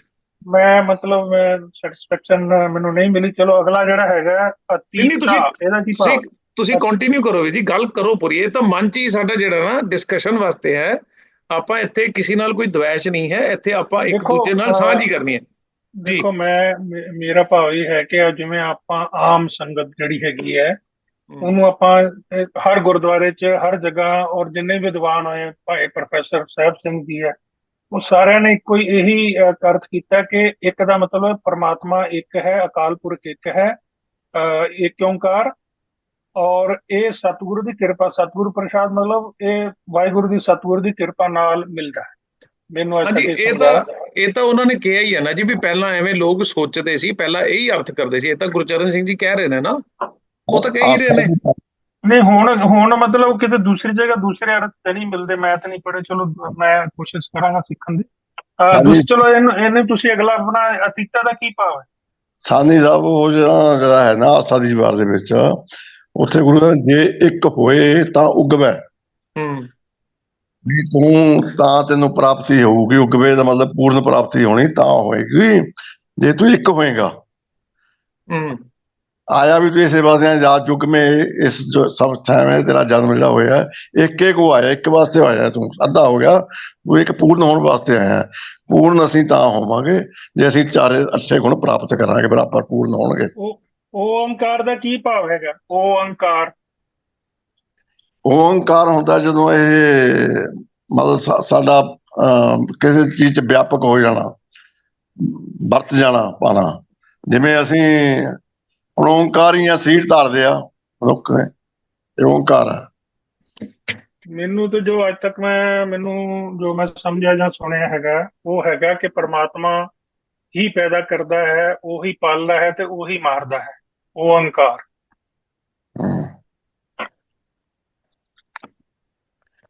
ਚਲੋ, ਇੱਕ ਮੇਰੀ ਹੁਣ ਸਕਰੀਨ ਤੇ ਨਜ਼ਰ ਪਈ ਹੈ, ਇੱਕ ਬਲਵਿੰਦਰ ਵੀ ਜੀ ਨੇ ਕੁਝ ਕਹਿਣਾ ਚਾਹ ਰਹੇ, ਮੈਨੂੰ ਲੱਗਦਾ। ਨਹੀਂ, ਇੱਕ ਮਿੰਟ, ਮੇਰਾ ਦੂਸਰੇ ਦੋ ਬੱਚੇ ਆ ਨਾ। ਨਿਰਵਾਣਾ ਦਾ ਕੀ ਭਾਵ ਹੈ? ਅਤੀਤਾ ਦਾ ਕੀ ਭਾਵ ਹੈ? ਅਤੀਤਾ ਦਾ ਇੱਕੋ ਹੀ ਹੈ ਜੀ, ਇਹ ਮਾਇਆ ਤੋਂ ਨਿਰਲੇਪ ਰਹਿਣਾ। ਦੋਹਾਂ ਚੀਜ਼ਾਂ ਤੋਂ ਜੋ ਹੈਗਾ ਇੱਕੋ ਜਿਹੀ ਸਮ ਰਹਿਣਾ ਅਵਸਥਾ ਅਤੀਤਾ ਹੁੰਦਾ। ਉਹਨੂੰ ਨਾ ਤੱਤਾ ਲੱਗਣਾ ਨਾ ਠੰਡਾ ਲੱਗਣਾ, ਇੱਕੋ ਜਿਹਾ ਰਹਿੰਦਾ। ਤੇ ਨਿਰਵਾਣ ਹੁੰਦਾ ਮਾਇਆ ਤੋਂ ਪ੍ਰਭਾਵ ਤੋਂ ਮੁਕਤ ਹੋਣਾ, ਪਰੇ ਹੋਣਾ। ਅਤੀਤਾ ਮਤਲਬ ਨਿਰਲੇਪ ਹੋਣਾ, ਕੋਈ ਜਿਹੜੇ ਮਾਇਆ ਤੋਂ ਨਿਰਲੇਪ ਹੋਣਾ। ਮਾਇਆ ਕਹਿੰਦੇ, ਬਾਣ ਕਹਿੰਦੇ ਮਾਇਆ ਤੋਂ ਪਰੇ। ਜੀ ਜੀ, ਠੀਕ ਹੈ ਜੀ, ਧੰਨਵਾਦ। ਠੀਕ ਹੈ ਸਰਪੰਚ ਜੀ। ਹਾਂਜੀ, ਠੀਕ ਹੈ ਜੀ, ਥੈਂਕ ਯੂ ਜੀ। ਇੱਕ ਸਿਮਰਨ ਕੌਰ ਜੀ ਨੇ ਹੈਂਡ ਰੇਜ਼ ਕੀਤਾ। ਬਲਵਿੰਦਰ ਜੀ, ਇੱਕ ਸੈਕਿੰਡ ਤੁਸੀਂ ਵੇਟ ਕਰਨਾ, ਪਹਿਲੇ ਸਿਮਰਨ ਕੌਰ ਜੀ ਦਾ ਸੀਗਾ ਪੁਆਇੰਟ, ਉਹਨਾਂ ਦਾ ਲੈ ਲੈਣਾ, ਫਿਰ ਤੁਸੀਂ ਵੀ ਪੁਆਇੰਟ ਰੱਖਣਾ, ਫਿਰ ਮਨਪ੍ਰੀਤ ਕੌਰ ਜੀ। ਜੀ सिमरन जी, ਤੁਸੀਂ ਆਪਣਾ ਪੁਆਇੰਟ ਰੱਖ दो जी। पहले तो एक ओंकार के लिए बताऊं मैं। अच्छा जी। सिर्फ वेदों में नहीं लिखा है, मैंने गुरु ग्रंथ साहिब में भी ये पढ़ा है। वेदों में लिखा है कि ओंकार का मतलब है, ओम में 3 मात्राएं होती हैं, अ उ म। उसका मतलब है अकार, उकार और मकार। और ये तीनों 3 ब्रह्माओं को, 3 देवताओं को माना गया है। इसका मीनिंग ये है कि इसमें 3 देवता रहते हैं, ब्रह्मा, विष्णु और महेश। तीनों गुण, उनमें जो तीनों गुण हैं, रजो तमो सतो। तो जब पहले वेदों में ये माना जाता था और सिर्फ ओम का उच्चारण किया जाता था अकाल पुरख के लिए, पर गुरु नानक ने जब वो वेई नदी से निकले थे तो उन्होंने एक आगे लगाया था कि ये 3 नहीं है, सृष्टि को चलाने वाले 3 नहीं है, एक है। तो इसके लिए उन्होंने आगे एक लगाया था, एक ओंकार। ये तीनों उसके वर्कर हैं, वो प्रभु नहीं है। जो कर्ता पुरुष है वो एक है। इसका मतलब ये है, ओंकार का बहुत बड़ा मीनिंग है, उसमें बहुत सारी बातें आती हैं। 3 गुण हैं, 3 अवस्थाएं, जागृत, स्वप्न, सुषुप्ति, ऐसे बहुत सारी बातें हैं उसमें। वो तीनों देवताओं में मानी जाती है। जैसे एक शब्द है विशन डाली ब्रह्म, वो शब्द है ना, बाती तो रहे मालिनी, उसमें भी इसकी व्याख्या की हुई है, ब्रह्मपाती, विषणधारी। वो सारी दुनिया में तीनों गुणों में सृष्टि वर्त रही है, और ये तीनों गुण तीनों देवताओं का प्रतीक है। हाँ, फूल शंकर देव, हाँ जी। हाँ, सूक्ष्म रूप में। तो इसके लिए उसका मतलब, एक ओंकार का मतलब है कि वो तीन देवता नहीं है, उनको सारी दुनिया हाँ ब्राह्मणों ठीक ने है बोला वो ही है। जी जी जी। पहले और इसके ये थ्योरी चली रही है ਸਾਰੇ ਪਾਸੇ, ਉਹ ਗੁਰਚਰਨ ਅੰਕਲ ਨੇ ਥੋੜੀ ਜੀ ਅਲੱਗ ਕੀਤੀ ਹੈ ਤੇ ਉਹਨਾਂ ਨੇ ਇਹ ਕਿਹਾ ਹੈ ਵੀ ਆਮ ਤੌਰ ਤੇ ਇਹੀ ਪ੍ਰਚਲਿਤ ਹੈਗੀ ਹੈ।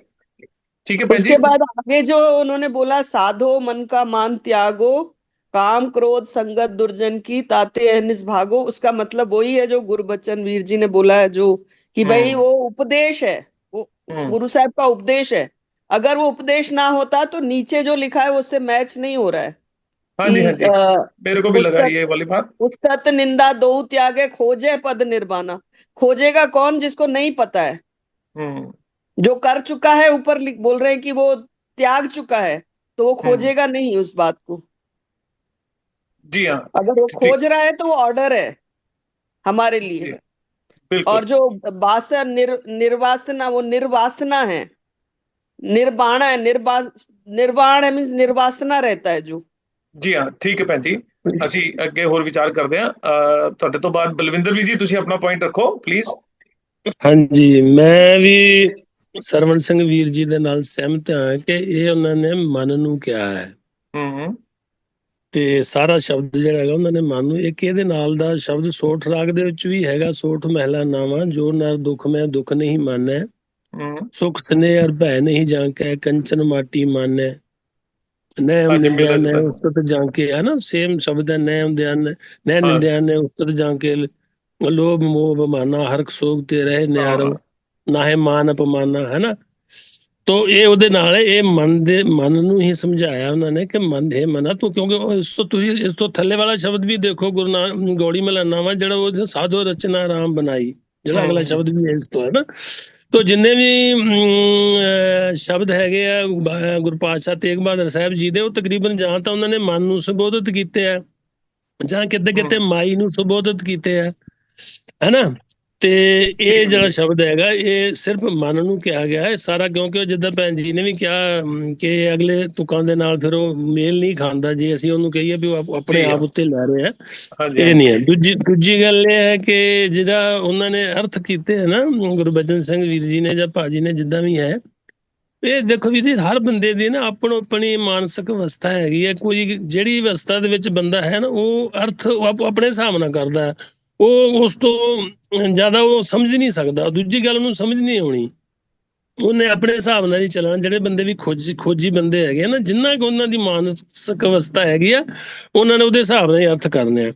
ਤੇ ਸਰਵਣ ਸਿੰਘ ਜੀ ਦੇ ਨਾਲ ਮੈਂ ਇਹ ਵੀ ਸਹਿਮਤ ਹਾਂ ਕਿ ਜਿਹੜਾ ਮੈਂ, ਦੇਖੋ ਮੈਂ ਇਹਨੂੰ ਸ਼ਬਦ ਨੂੰ ਓਂਕਾਰ ਨਹੀਂ ਬੋਲਦਾ, ਮੈਂ ਇਹਨੂੰ ਸ਼ਬਦ ਨੂੰ ਸਿਰਫ ਬੋਲਦਾ ਇੱਕ ਉਹ ਜਿਹੜਾ ਹੈਗਾ ਉਹਦਾ ਮੂੰਹ ਖੁੱਲਾ ਹੈ ਕਿ ਉਹ ਸਰਬ ਵਿਆਪਕ ਹੈ, ਉਹ ਬਹੁਤ ਮਤਲਬ ਖੁੱਲਾ ਮੂੰਹ ਉਹਦਾ ਤਾਂ ਰੱਖਿਆ ਹੈ ਕਿ ਉਹ, ਕਿਉਂਕਿ ਅਗਰ ਮੈਂ ਇਹ ਹਿਸਾਬ ਲਾਉਣਾ ਕਿ ਜੇ ਓਂਕਾਰ ਲਿਖਣਾ ਹੁੰਦਾ ਬਾਬੇ ਨਾਨਕ ਨੇ, ਤੇ ਫਿਰ ਉਹਨਾਂ ਨੇ ਲਿਖ ਦੇਣਾ ਸੀ ਇੱਕ ਓਂਕਾਰ, ਉਹਨਾਂ ਨੇ ਊੜਾ ਹੀ ਕਿਉਂ ਪਾਇਆ?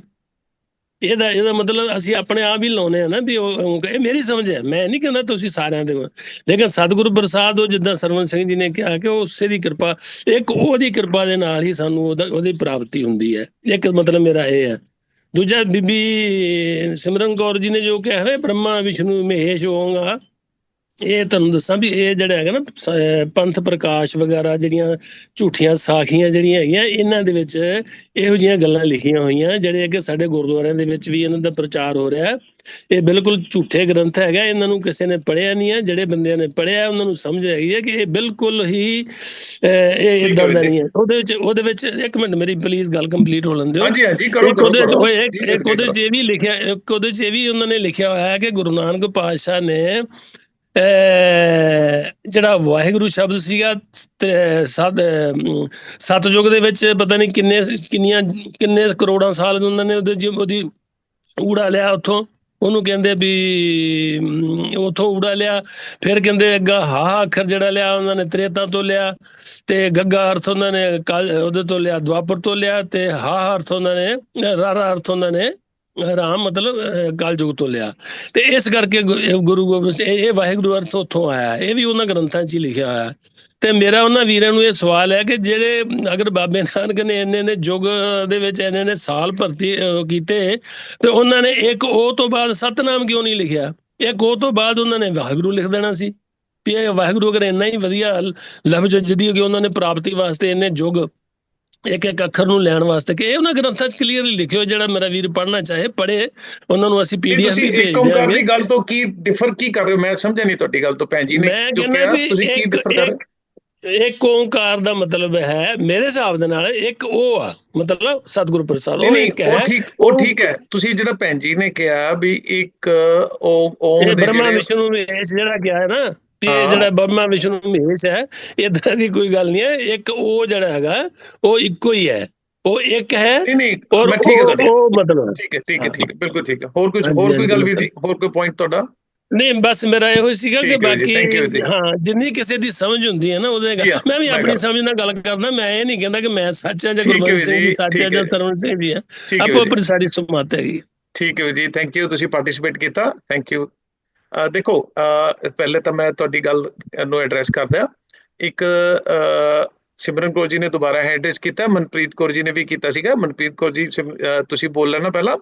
ਦੇਖੋ, ਜਿਹੜੀ ਤੁਸੀਂ ਗੱਲ ਕਰ ਰਹੇ ਹੋ ਨਾ, ਉਹ ਜਿਵੇਂ ਤੁਸੀਂ ਕਹਿ ਰਹੇ ਹੋ ਵੀ ਹਰ ਕਿਸੇ ਦੀ ਆਪਣੀ ਆਪਣੀ ਥਾਟ ਹੈ, ਉਸੇ ਗੱਲ ਵਾਸਤੇ ਇਹ ਪਲੇਟਫਾਰਮ ਤਿਆਰ ਕੀਤਾ ਗਿਆ ਵੀ ਇੱਥੇ ਅਲੱਗ-ਅਲੱਗ ਥਾਟਸ ਨੂੰ ਕੰਬੀਨੇਸ਼ਨ ਕਰਨ ਦੀ ਅਸੀਂ ਕੋਸ਼ਿਸ਼ ਕਰੀਏ ਵੀ ਆਓ ਇੱਕ ਕੋਸ਼ਿਸ਼ ਕਰੀਏ ਜਿਹੜੀਆਂ ਅਲੱਗ-ਅਲੱਗ ਥਾਟਸ ਆ ਰਹੀਆਂ ਨੇ ਉਹਨਾਂ ਨੂੰ ਇੱਕ ਕਰਨ ਦੀ ਕੋਸ਼ਿਸ਼ ਕਰੀਏ, ਜਾਂ ਮੈਂ ਮੰਨ ਜਾ ਜਾਂ ਤੁਸੀਂ ਮੰਨ ਜਾਓ। ਬਸ ਇਹਦੇ ਜਦੋਂ ਇਸ ਪਾਲਿਸੀ ਤੇ ਅਸੀਂ ਚੱਲਦੇ ਹਾਂ ਤੇ ਫਿਰ ਕਿਤੇ ਨਾ ਕਿਤੇ ਅਸੀਂ ਨਿਸ਼ਕਰਸ਼ ਤੇ ਪਹੁੰਚਦੇ ਹਾਂ, ਤਾਂ ਕਿ ਸਾਡੀ ਜਿਹੜੀ ਡਿਊਐਲਿਟੀ ਹੈ ਸਾਡੇ ਕੌਮ ਦੇ ਵਿੱਚ, ਜਿਵੇਂ ਮੈਂ ਪਹਿਲਾਂ ਹੀ ਕਹਿ ਰਿਹਾ ਵੀ ਹਾਲੇ ਤਾਂ ਅਸੀਂ ਧੜਿਆਂ ਦੀ ਨਹੀਂ ਗੱਲ ਕੀਤੀ, ਕਿੰਨੇ ਅਲੱਗ-ਅਲੱਗ ਧੜੇ ਬਣੇ ਹੋਏ ਨੇ, ਹੈ ਨਾ। ਸੋ ਉਹਨਾਂ ਨੇ ਜਿਹੜਾ ਰੈਫਰੈਂਸ ਦਿੱਤਾ ਸੀ ਓਂਕਾਰ ਵਾਲਾ, ਉਹ ਸੀਗਾ ਵੀ ਗੁਰੂ ਨਾਨਕ ਦੇਵ ਜੀ ਨੇ ਉਹਨਾਂ ਦੇ ਅੱਗੇ ਦੀ ਗੱਲ ਲਿਖਤੀ। ਉਹ ਸਾਰੇ ਅਲੱਗ-ਅਲੱਗ ਕਰ ਰਹੇ ਸੀ, ਗੁਰੂ ਨਾਨਕ ਦੇਵ ਜੀ ਨੇ ਉਹਨਾਂ ਤੋਂ ਅੱਗੇ ਦੀ ਗੱਲ ਦੇ ਵਿੱਚ ਏਕਾ ਲਗਾਤਾ ਵੀ ਇੱਕ ਹੈ ਉਹ। ਤੇ ਇਹ ਤਾਂ ਅਸੀਂ ਗੁਰੂ ਨਾਨਕ ਦੇਵ ਜੀ ਦੀ ਜਾਂ ਜਿੰਨੇ ਵੀ ਗ੍ਰੰਥ ਦੇ ਵਿੱਚ ਸਾਰੀ ਸ਼ੈਲੀ ਦੇਖ ਰਹੇ ਹਾਂ, ਇਹ ਤਾਂ ਸਾਰੇ ਪਾਸੇ ਹੀ ਗੁਰੂ ਸਾਹਿਬ ਨੇ ਉਹਨਾਂ ਤੋਂ ਅੱਗੇ ਦੀ ਗੱਲ ਕੀਤੀ ਹੈ। ਸੋ ਮੈਨੂੰ ਲੱਗਦਾ ਵੀ ਉਹਨਾਂ ਦੀ ਸਿਮਰਨ ਕੌਰ ਜੀ ਦੀ ਮਨਸ਼ਾ ਉਹ ਹੈ ਜੋ ਮੈਨੂੰ ਸਮਝ ਆਇਆ। ਬਾਕੀ ਆਪਾਂ ਵਿਚਾਰ ਕਰਦੇ ਹਾਂ। ਜਿਹੜੀ ਗੱਲ ਤੁਸੀਂ ਇੱਕ ਔਨ ਤੇ ਤਿਆਗੋ ਵਾਲੀ ਗੱਲ ਤੇ ਵੀ ਤਾਇਆ ਜੀ ਨੇ ਕਿਹਾ ਸੀ ਵੀ ਜਿਹੜੀ ਗ੍ਰਾਮਰ ਦੀ ਰੂਲ ਹੈ ਉਹ ਊੜੇ ਦੇ ਉੱਤੇ ਜਦੋਂ ਥੱਲੇ ਆ ਗਈ, ਮਾਤਰਾ ਆ ਗਈ ਤਾਂ ਆ ਗਿਆ। ਪਰ ਮੈਨੂੰ ਵੀ ਥੋੜਾ ਜਿਹਾ ਹਲੇ ਉਹਦੀ ਸੈਟਿਸਫੈਕਸ਼ਨ ਨਹੀਂ ਹੈ। ਜੇ ਗੁਰਚਰਨ ਅੰਕਲ ਅਵੇਲੇਬਲ ਨੇ ਤੇ ਕਹਿੰਦੀ ਉਹ ਇਹਨੂੰ ਕਲੀਅਰ ਕਰ ਦਿਓ ਜੇ ਕਰ ਸਕਦੇ ਹੋ ਤਾਇਆ ਜੀ। ਨਹੀਂ, ਮੈਂ ਹੋਰ ਨਹੀਂ ਜੀ ਕਰ ਸਕਦਾ। ਮੈਂ ਬਾਕੀ ਦਿਨ ਚ ਪੁੱਛ ਲੂੰਗਾ ਗ੍ਰਾਮਰ ਵਾਲੇ ਤੋਂ ਕਿਸੇ ਨੂੰ ਫੋਨ ਕਰਕੇ। ਅੱਛਾ ਜੀ, ਗ੍ਰਾਮਰ ਵਾਸਤੇ ਮੈਨੂੰ ਲੱਗਦਾ ਆਪਣੇ ਕੋਲ ਭੈਣ ਜੀ ਪ੍ਰੀਤੀ ਕੌਰ ਜੀ ਹੈਗੇ ਨੇ ਜਿਹੜੇ ਥੋੜੀ ਜਿਹੀ ਪ੍ਰੈਕਟਿਸ ਕਰਦੇ ਨੇ। ਜੇ ਉਹ ਸੁਣ ਰਹੇ ਤਾਂ ਮੈਂ ਉਹਨਾਂ ਨੂੰ ਕਹੂੰਗਾ, ਰਿਕੁਐਸਟ ਕਰੂੰਗਾ। ਪਰ ਤਾਇਆ ਜੀ ਮੈਨੂੰ ਵੀ ਇਹੀ ਲੱਗ ਰਿਹਾ ਵੀ ਇਹ ਉਪਦੇਸ਼ ਹੀ ਹੈ, ਕਿਉਂਕਿ ਰਹਾਓ ਤੋਂ ਬਾਅਦ ਫਿਰ ਜਿਹੜੀਆਂ ਥੱਲੇ ਪੰਕਤੀਆਂ ਆ ਰਹੀਆਂ ਨੇ ਸਾਰੀਆਂ ਇਹੀ ਐਡਰੈਸ ਕਰ ਰਹੀਆਂ ਨੇ, ਉਪਦੇਸ਼ ਹੀ ਦੇ ਰਹੀਆਂ ਨੇ। ਥੋੜਾ ਜਿਹਾ ਆਪਾਂ ਇਹਨੂੰ ਵੀ ਚੈੱਕ ਕਰ ਲਾਂਗੇ, ਤੁਸੀਂ ਇਹ ਵੀ ਦੇਖ ਲਿਓ। ਮੇਰਾ ਪੱਖ ਵੀ ਇਹੀ ਹੈ ਵੀ ਇਹ ਮਨ ਸਾਧੋ ਦਾ ਮਤਲਬ ਇਹ ਵੀ ਕਿਹਾ ਜਾ ਰਿਹਾ ਹੈ ਸਾਹਮਣੇ ਵਾਲੇ ਨੂੰ। ਮੈਨੂੰ ਵੀ ਇਹ ਲੱਗ ਰਿਹਾ ਵੀ ਕਿਸੇ ਨੂੰ ਕਿਹਾ ਜਾ ਰਿਹਾ, ਸਾਹਮਣੇ ਵਾਲੇ ਨੂੰ ਕਿਹਾ ਜਾ ਰਿਹਾ ਮਨ ਕਾ ਮਾਨ ਤਿਆਗੋ। ਹੁਣ ਉਹ ਤਿਆਗੂ ਆਪਣੇ ਵਾਸਤੇ ਲੱਗ ਨਹੀਂ ਰਿਹਾ ਮੈਨੂੰ, ਕਿਉਂਕਿ ਜੇ ਕਾਮ ਕ੍ਰੋਧ ਸੰਗਤ ਦੁਰਜਨ ਕੀ ਤਾਂ ਤੇ ਐਨਿਸ ਭਾਗੋਂ, ਉਹ ਫਿਰ ਆਪਣੇ ਤੇ ਇਹਦਾ ਮਤਲਬ ਹਲੇ ਉਹਨਾਂ ਨੂੰ ਵੀ ਇਹ ਖਤਰਾ ਰਹਿ ਰਿਹਾ। ਇਹ ਨਹੀਂ ਹੋ ਸਕਦਾ, ਮੈਨੂੰ ਲੱਗਦਾ। ਇਹਨੂੰ ਆਪਾਂ ਵਿਚਾਰ ਲੈਂਦੇ ਹਾਂ। ਆਤਮਵੀਰ ਜੀ ਨੂੰ ਪੁੱਛੋ ਜਿਹੜੇ ਆਉਂਦੇ ਨੇ। ਉਹ ਆਏ ਨਹੀਂ ਅੱਜ, ਮੈਨੂੰ ਲੱਗਦਾ। ਉਹ ਅਮਰਜੀਤ ਤੇ ਉਹ ਕਹਿੰਦੇ ਮੈਂ ਇੱਥੇ ਬੋਲਦਾ ਨਹੀਂ ਆ। ਉਹ ਦੇਖਦੇ ਹਾਂ ਜੇ ਆ ਗਏ ਦੂਜੀ ਆਈਡੀ ਤੋਂ। ਜੀ ਮਨਪ੍ਰੀਤ ਜੀ ਤੁਸੀਂ ਆਪਣੀ ਗੱਲ ਰੱਖੋ, ਫਿਰ ਸਿਮਰਨ ਕੌਰ ਜੀ ਆਪਣੀ ਗੱਲ ਰੱਖ ਦੇਣਗੇ। ਹਲੇ ਅਸੀਂ ਇਹਦਾ ਸੈਂਟਰਲ ਆਈਡੀਆ ਕੱਢਣਾ ਹੈ ਜੀ। ਮੈਂ ਵੀ ਸਹਿਮਤ ਹਾਂ ਇਸ ਗੱਲ ਨਾਲ ਕਿ ਇਹ ਉਪਦੇਸ਼ ਲੱਗ ਰਿਹਾ ਹੈ। ਜਿਸ ਤਰ੍ਹਾਂ ਤੁਸੀਂ ਕਹਿ ਰਹੇ ਹੋ ਉਸੇ ਗੱਲ ਨਾਲ ਮੈਂ ਵੀ ਸਹਿਮਤ ਹਾਂ ਕਿ ਅੱਗੇ ਜੋ ਚੱਲ ਰਿਹਾ ਸਾਰਾ ਉਪਦੇਸ਼ ਹੈ। ਉਹ ਸਾਧਾਂ ਨੂੰ ਕਹਿ ਰਿਹਾ ਜੇ ਤੂੰ ਸਾਧ ਬਣ ਰਿਹਾ ਤੇ ਤੂੰ ਮਨ ਦਾ ਮਾਨ ਤਿਆਗ ਦੇ, ਉਹਨੂੰ ਕਹਿ ਰਹੇ ਨੇ। ਮੇਰਾ ਖਿਆਲ ਉਪਦੇਸ਼ ਚੱਲ ਰਿਹਾ ਹੈ। ਜੀ ਹਾਂ ਜੀ, ਆਪਾਂ ਸਾਰੇ ਇਹੀ ਕਰ ਰਹੇ ਨੇ। ਉਹ ਤਾਇਆ ਜੀ ਨੇ ਕਿਹਾ ਵੀ ਮੈਂ ਹੋਰ ਇਹਨੂੰ ਦੇਖਾਂਗਾ, ਸਟੱਡੀ ਅੱਜ ਹੋਰ ਕਰ ਲਾਂਗੇ। ਇੱਕ ਨਿਰਵਾਣਾ ਦਾ ਮੀਨਿੰਗ ਪੁੱਛਿਆ ਸੀ ਸਰਵਨਵੀਰ ਜੀ ਨੇ, ਉਹ ਨਹੀਂ ਆਇਆ। ਹਾਂ ਤਾਇਆ ਜੀ, ਨਿਰਵਾਣਾ ਕੀ ਹੋਇਆ ਜਾਂ ਕੋਈ ਹੋਰ ਵੀਰ ਭੈਣ ਨਿਰਵਾਣਾ ਦੱਸ ਦੇ। ਮੇਰੀ ਜੋ ਸਮਝ ਆ ਰਹੀ ਹੈ ਮੈਂ ਇੱਕ ਵਾਰੀ ਬੋਲਾਂ।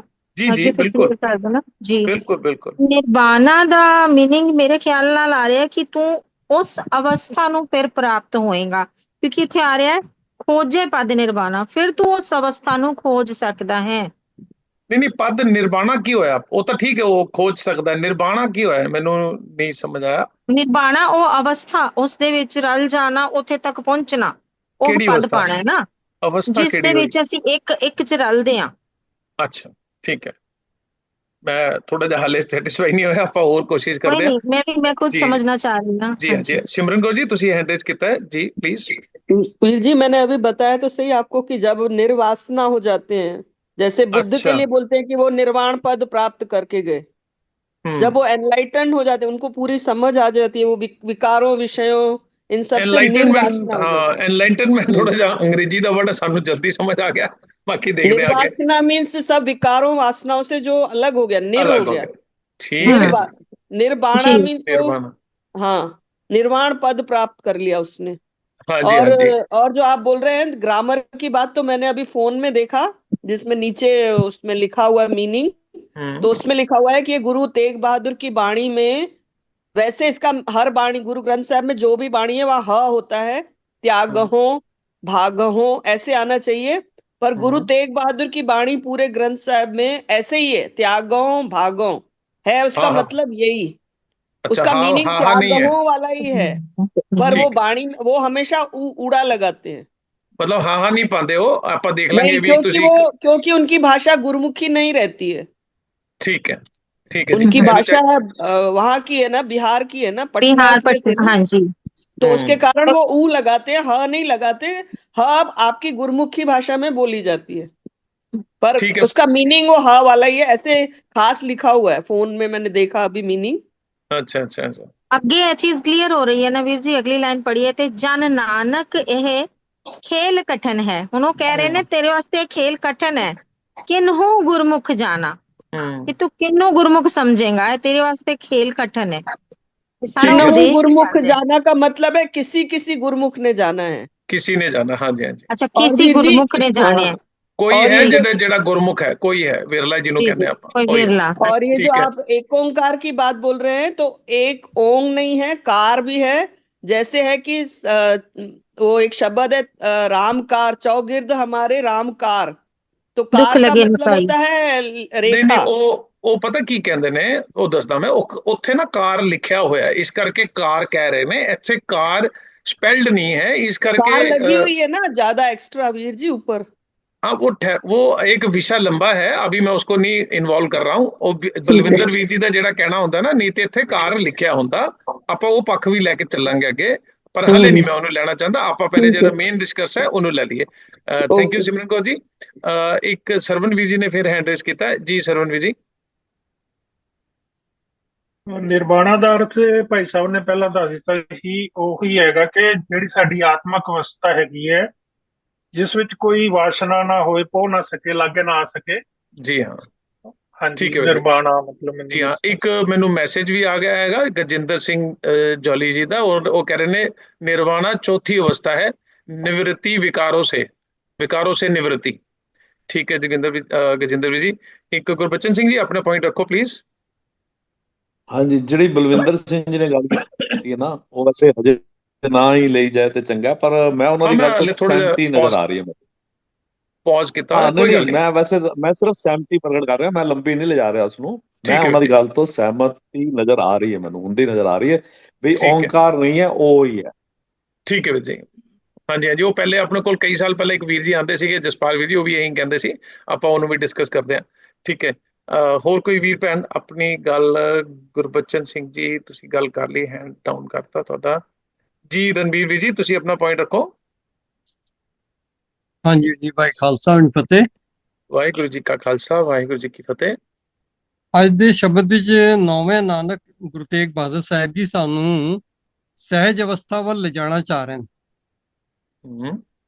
ਪੂਜੈ ਪਦ ਨਿਰਵਾਣਾ, ਇਹ ਨਿਰਵਾਣ ਸਹਿਜ ਪਦ, और ये जितने भी इस नाल रिलेटेड अखर हैं वो सारे समानार्थी हैं, सारे एक दूजे ਦੇ सिनोनिम हैं, और ਉਹ ਸਹਿਜ ਅਵਸਥਾ ਵਿੱਚ ਆ ਕਰਕੇ ਹੀ ਸਾਡੀ ਜਿਹੜੀ ਹੈ ਉਹ ਅਵਸਥਾ ਇਸ ਤਰ੍ਹਾਂ ਦੀ ਹੋਏਗੀ ਕਿ ਬਈ ਜਿਸਨੂੰ ਅਸੀਂ ਕਹਿ ਸਕਦੇ ਹਾਂ ਬਈ ਮਤਲਬ ਔਖੀ ਘੜੀ ਨਾ ਦੇਖਣ ਦੇਈ ਆਪਣਾ ਬਿਰਦ ਸੰਭਾਲੇ। ਔਖੀ ਘੜੀ ਕਿਹੜੀ ਹੈ? ਜਦੋਂ ਅਸੀਂ ਇਸ ਸਹਿਜ ਅਵਸਥਾ ਤੋਂ ਦੂਰ ਦੁਰੇਡੇ ਹੁੰਦੇ ਹਾਂ ਤੇ ਸਾਡੇ ਵਾਸਤੇ ਹਰ ਪਲ ਔਖੀ ਘੜੀ ਹੁੰਦਾ ਹੈ। ਤੇ ਉਸ ਔਖੀ ਘੜੀ ਤੋਂ ਉੱਪਰ ਉੱਠਣ ਵਾਸਤੇ ਸਾਨੂੰ ਗੁਰੂ ਸਾਹਿਬ ਇੱਕ ਵਿਧੀ ਸਮਝਾ ਰਹੇ ਨੇ। ਜਹ ਬਿਦ ਗੁਰੂ ਉਪਦੇਸਿਆ ਸੋ ਸੁਨ ਰੇ ਭਾਈ, ਨਾਨਕ ਕਹਿਤ ਪੁਕਾਰ ਕੇ ਗਹੋ ਪ੍ਰਭ ਸ਼ਰਨਾਈ। ਤੇ ਪ੍ਰਭੂ ਦੇ ਚਰਨਾਂ ਵਿੱਚ ਜੁੜਨ ਦਾ ਇੱਕ ਤਰੀਕਾ ਸਾਨੂੰ ਵੱਲ ਸਮਝਾ ਰਹੇ ਨੇ ਕਿ ਉਹ ਕੀ ਮੈਥਡ ਹੈ, ਕਿ ਉਹ ਸਾਰਾ ਇਸ ਵਿੱਚ ਬਿਰਤਾਂਤ ਦੇ ਰੱਖਿਆ ਸਾਹਮਣੇ ਕਿ ਮਨ ਦੀ ਜਿਹੜੀ ਜਿੱਦ ਹੈ ਨਾ, ਮਨ ਦੀ ਜਿਹੜੀ ਜਿੱਦ ਹੈ ਉਸ ਨੂੰ ਤਿਆਗਣਾ ਪੈਣਾ। ਉਹ ਮਨ ਦੀ ਜਿੱਦ ਕਿਹੜੀ ਹੈ? ਬੁਰਾਈਆਂ ਵੱਲ ਜੋ ਹੈ ਉਲਾਰ ਹੋਣ ਦੀ ਜਿਹੜੀ ਉਸਦੀ ਰੁਚੀ ਹੈ, ਉਸ ਤੋਂ ਉਸਨੂੰ ਜੋ ਹੈ ਪਰੇ ਪਰੇਡੇ ਕਰਨਾ ਪੈਣਾ ਹੈ। ਦੁੱਖ ਔਰ ਸੁੱਖ ਨੂੰ ਔਰ ਮਾਨ ਅਪਮਾਨ ਅਸੀਂ ਸਮਾਜ ਵਿੱਚ ਵਿਚਰਦੇ ਹਾਂ, ਉਹ ਸਾਰੀਆਂ ਅਵਸਥਾਵਾਂ ਵਿੱਚ ਸਾਨੂੰ ਪ੍ਰੈਕਟਿਸ ਕਰਨੀ ਪੈਣੀ ਹੈ। ਰੋਜ਼ ਸਾਡੀ ਇਨਸਲਟ ਵੀ ਹੁੰਦੀ ਕਈ ਵਾਰੀ ਸਮਾਜ ਦੇ ਵਿੱਚ, ਸਾਨੂੰ ਆਪਣੀ ਇੱਛਾ ਦੇ ਮੁਤਾਬਿਕ ਮਾਨ ਸਨਮਾਨ ਨਹੀਂ ਮਿਲਦਾ ਹੈ, ਪਰ ਅਸੀਂ ਗੁਰੂ ਸਾਹਿਬ ਦੇ ਹੁਕਮ ਨੂੰ ਫੋਲੋ ਕਰਨਾ ਹੈ ਕਿ ਅਗਰ ਅਪਮਾਨ ਵੀ ਹੋ ਰਿਹਾ ਤੇ ਉਸ ਨੂੰ ਅਸੀਂ ਆਪਣੇ ਮਨ ਨੂੰ ਸਮਝਾਣਾ, ਮਨ ਰੂਪੀ ਬੱਚਾ ਜਿਹੜਾ ਅੰਦਰ ਬੈਠਾ ਹੈ ਨਾ, ਉਸ ਨੂੰ ਚਪੇੜ ਮਾਰ ਕੇ ਸਮਝਾਣਾ ਕਿ ਦੇਖ ਗੁਰੂ ਸਾਹਿਬ ਕੀ ਹੁਕਮ ਕਰ ਰਹੇ ਨੇ। ਤੇਰਾ ਅਗਰ ਇਨਸਲਟ ਹੋ ਵੀ ਰਹੀ ਹੈ ਤੇ ਤੁਸਨੂੰ ਉਸੇ ਤਰ੍ਹਾਂ ਸਮਝ ਜਿਸ ਤਰ੍ਹਾਂ ਤੇਰਾ ਪਰਸੋਂ ਤੇਰਾ ਜੋ ਹੈ ਸਨਮਾਨ ਹੋਇਆ ਸੀ ਇਸ ਥਾਂ ਤੇ ਹਰ ਇੱਕ ਸੋਗ ਹੁੰਦਾ ਹੈ ਕਿ ਬਾਈ ਕਦੇ ਪਰਿਵਾਰ ਦੇ ਵਿੱਚ ਕੋਈ ਐਸੀ ਵਿਪਤਾ ਆ ਜਾਂਦੀ ਹੈ ਤੇ ਅਸੀਂ ਉਸਨੂੰ ਜੋ ਹੈ, ਔਰ ਕਦੇ ਬਹੁਤ ਜ਼ਿਆਦਾ ਪ੍ਰਾਪਰਟੀ ਸਾਡੇ ਕੋਲ ਆ ਜਾਂਦੀ ਹੈ ਤੇ ਅਸੀਂ ਜੋ ਹੈ ਹੰਕਾਰ ਇਸ ਨਹੀਂ ਆਣਾ, ਔਰ ਕਦੇ ਕੋਈ ਐਸੀ ਕੈਜੁਅਲਟੀ ਵਾਪਰ ਜਾਂਦੀ ਹੈ ਤਾਂ ਅਸੀਂ ਉਸਦਾ ਸੋਗ ਨਹੀਂ ਮਨਾਣਾ।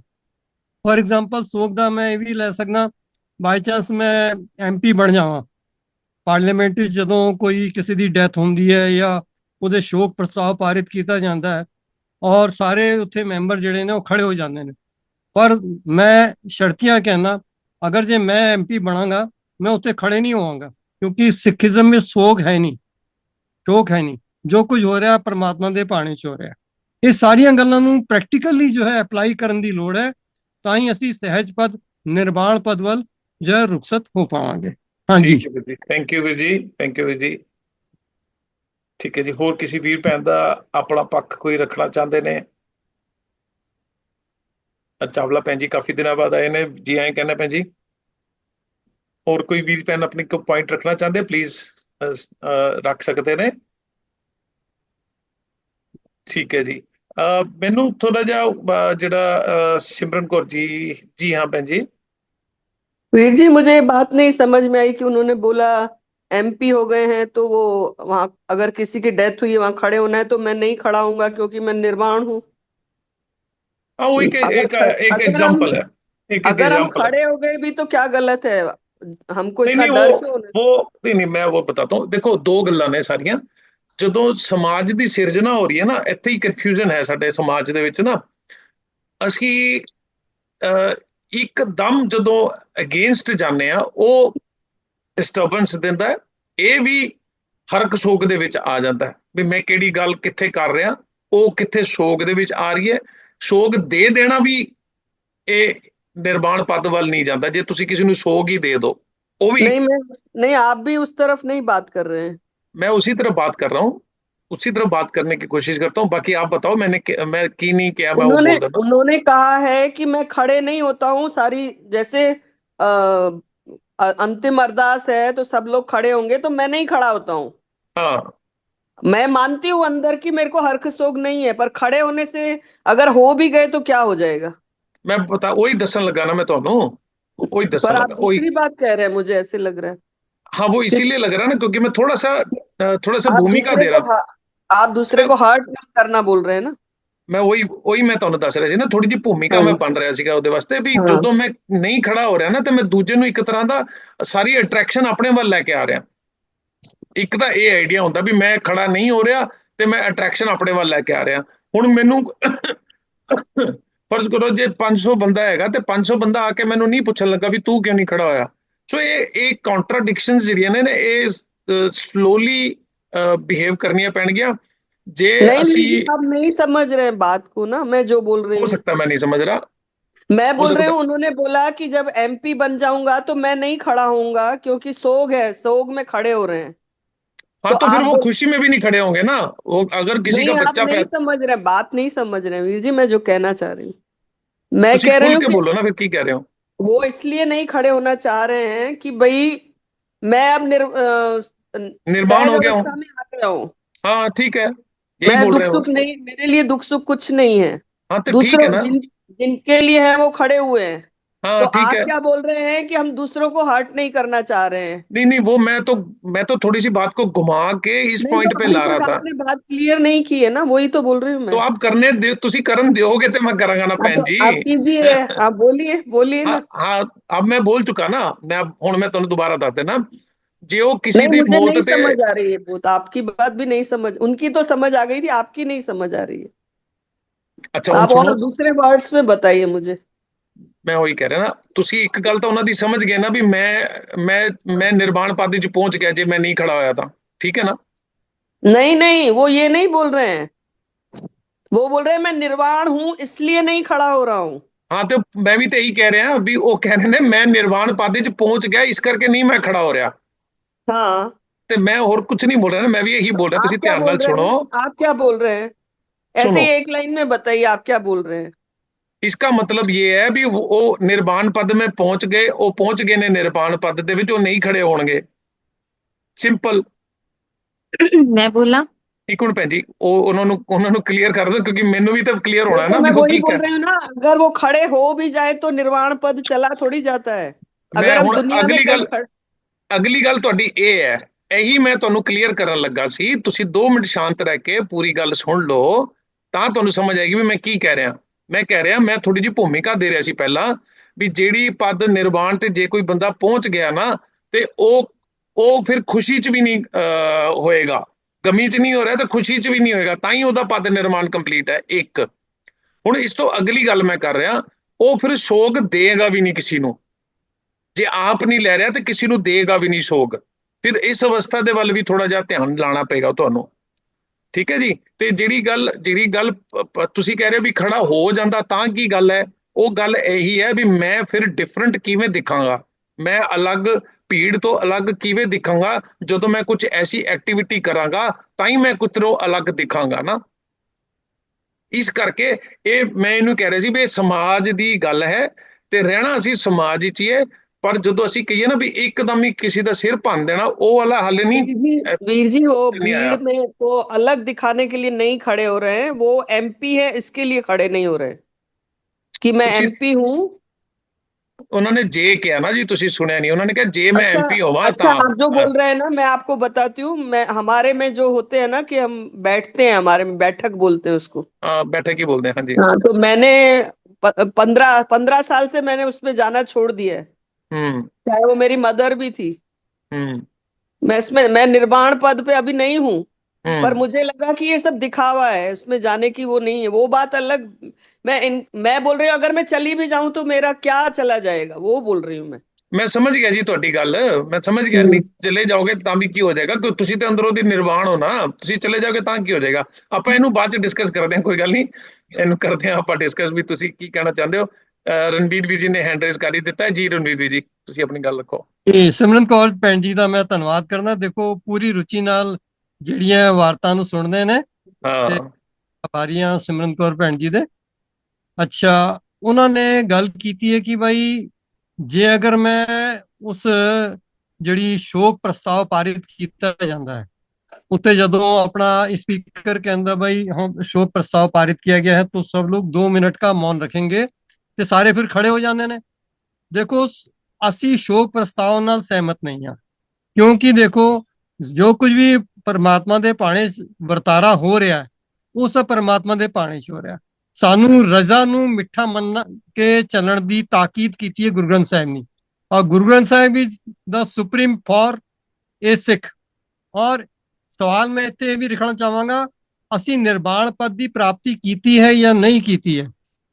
Being A ਡਿਸਿਪਲ of Guru Granth Sahib ji, ਇੱਕ ਗੁਰੂ ਗ੍ਰੰਥ ਸਾਹਿਬ ਜੀ ਦਾ ਚੇਲਾ ਸਿੱਖ ਹੋਣ ਦੇ ਨਾਤੇ ਸਾਡਾ ਫਰਜ਼ ਬਣਦਾ, ਭਾਵੇਂ ਅਸੀਂ ਵਿਕਾਰਾਂ ਵਿੱਚ ਲੀਨ ਹੋਏ ਜੀਵ ਹੋਈਏ ਜਾਂ ਨਿਰਵਾਣ ਪਦ ਵਾਲੇ ਹੋਈਏ, ਸਾਨੂੰ ਜੋ ਹੈ ਇੱਕੋ ਹੀ ਲੌਜਿਕ ਦੇਣਾ ਹੈ ਕਿ ਸਾਡੇ ਗੁਰੂ ਸਾਹਿਬ ਦਾ ਆਰਡਰ ਹੈ दुख सुख दोनों सम कर जाना और मान अपमाना हर रख सोखते रहे अतीता। अतीता यानी कि उसको निर्लेप होके चलना है, सानू गुरु साहब का ऑर्डर है। और एक बारी ਜਦੋਂ ਕਿਸੇ ਦੇ घर ਵਿੱਚ डेथ ਹੁੰਦੀ है अक्सर एक शब्दावली यूज की जाती है, अरे हमने उनके घर में अफसोस करने जाना है। ये गुरसिख दी शब्दावली नहीं है, मैंने उनके घर में अफसोस करके आया हूं, मैंने उनके घर में अफसोस करने जाना है। ये शब्दावली गुरसिख दी नहीं हो सकती। Being a disciple of Gurbani we should not follow these talk, मतलब इस तरह की ਜਿਹੜੀ ਢਹਿੰਦੀ ਕਲਾ ਵਾਲੀਆਂ ਗੱਲਾਂ ਨੇ ਉਹਨਾਂ ਵੱਲ ਉਲਾਰ ਹੋਣਾ ਸਿੱਖ ਦਾ ਫਰਜ਼ ਨਹੀਂ। ਸਿੱਖ ਨੇ ਗੁਰਮਤ और सिमरन जी तुसी कंटिन्यू कर लो वीर जी ना गल अपनी। वीर जी आप जो बात कर रहे हैं वो आप दूसरी तरफ जा रहे हैं। मैंने परसों मैंने भी बोला था अफसोस करना बोलना वो अपने ऊपर पूरा सुधार है। वो हम जो भी कर रहे हैं अपने ऊपर कर रहे हैं, वो अलग बात है। आप जो बोल रहे हैं वो दिखाने की बात है, वो बात कर रही हूँ मैं। नहीं मैं दिखाना नहीं चाहता, मैं ये कह रहा था कि नहीं बहन जी सुनो, मेरी बात सुनिए आप। मैं किसी की डेथ हो तो वहां जाती हूँ उस दिन, अगर उसको मेरी जरूरत है उस घर में। तो मेरे मामा अकेले रहते थे, उनकी डेथ हो गई, पूरा उनका मैंने किया। अफसोस में मैं नहीं गई। वो जो आप बोल रहे हैं वो जो बैठने का होता है, मैंने बोला वहां वो दिखावा है, पर डेड बॉडी को उठाने वाला कोई नहीं है। पूरी अरेंजमेंट मैंने करवाई थी, वो अलग बात है।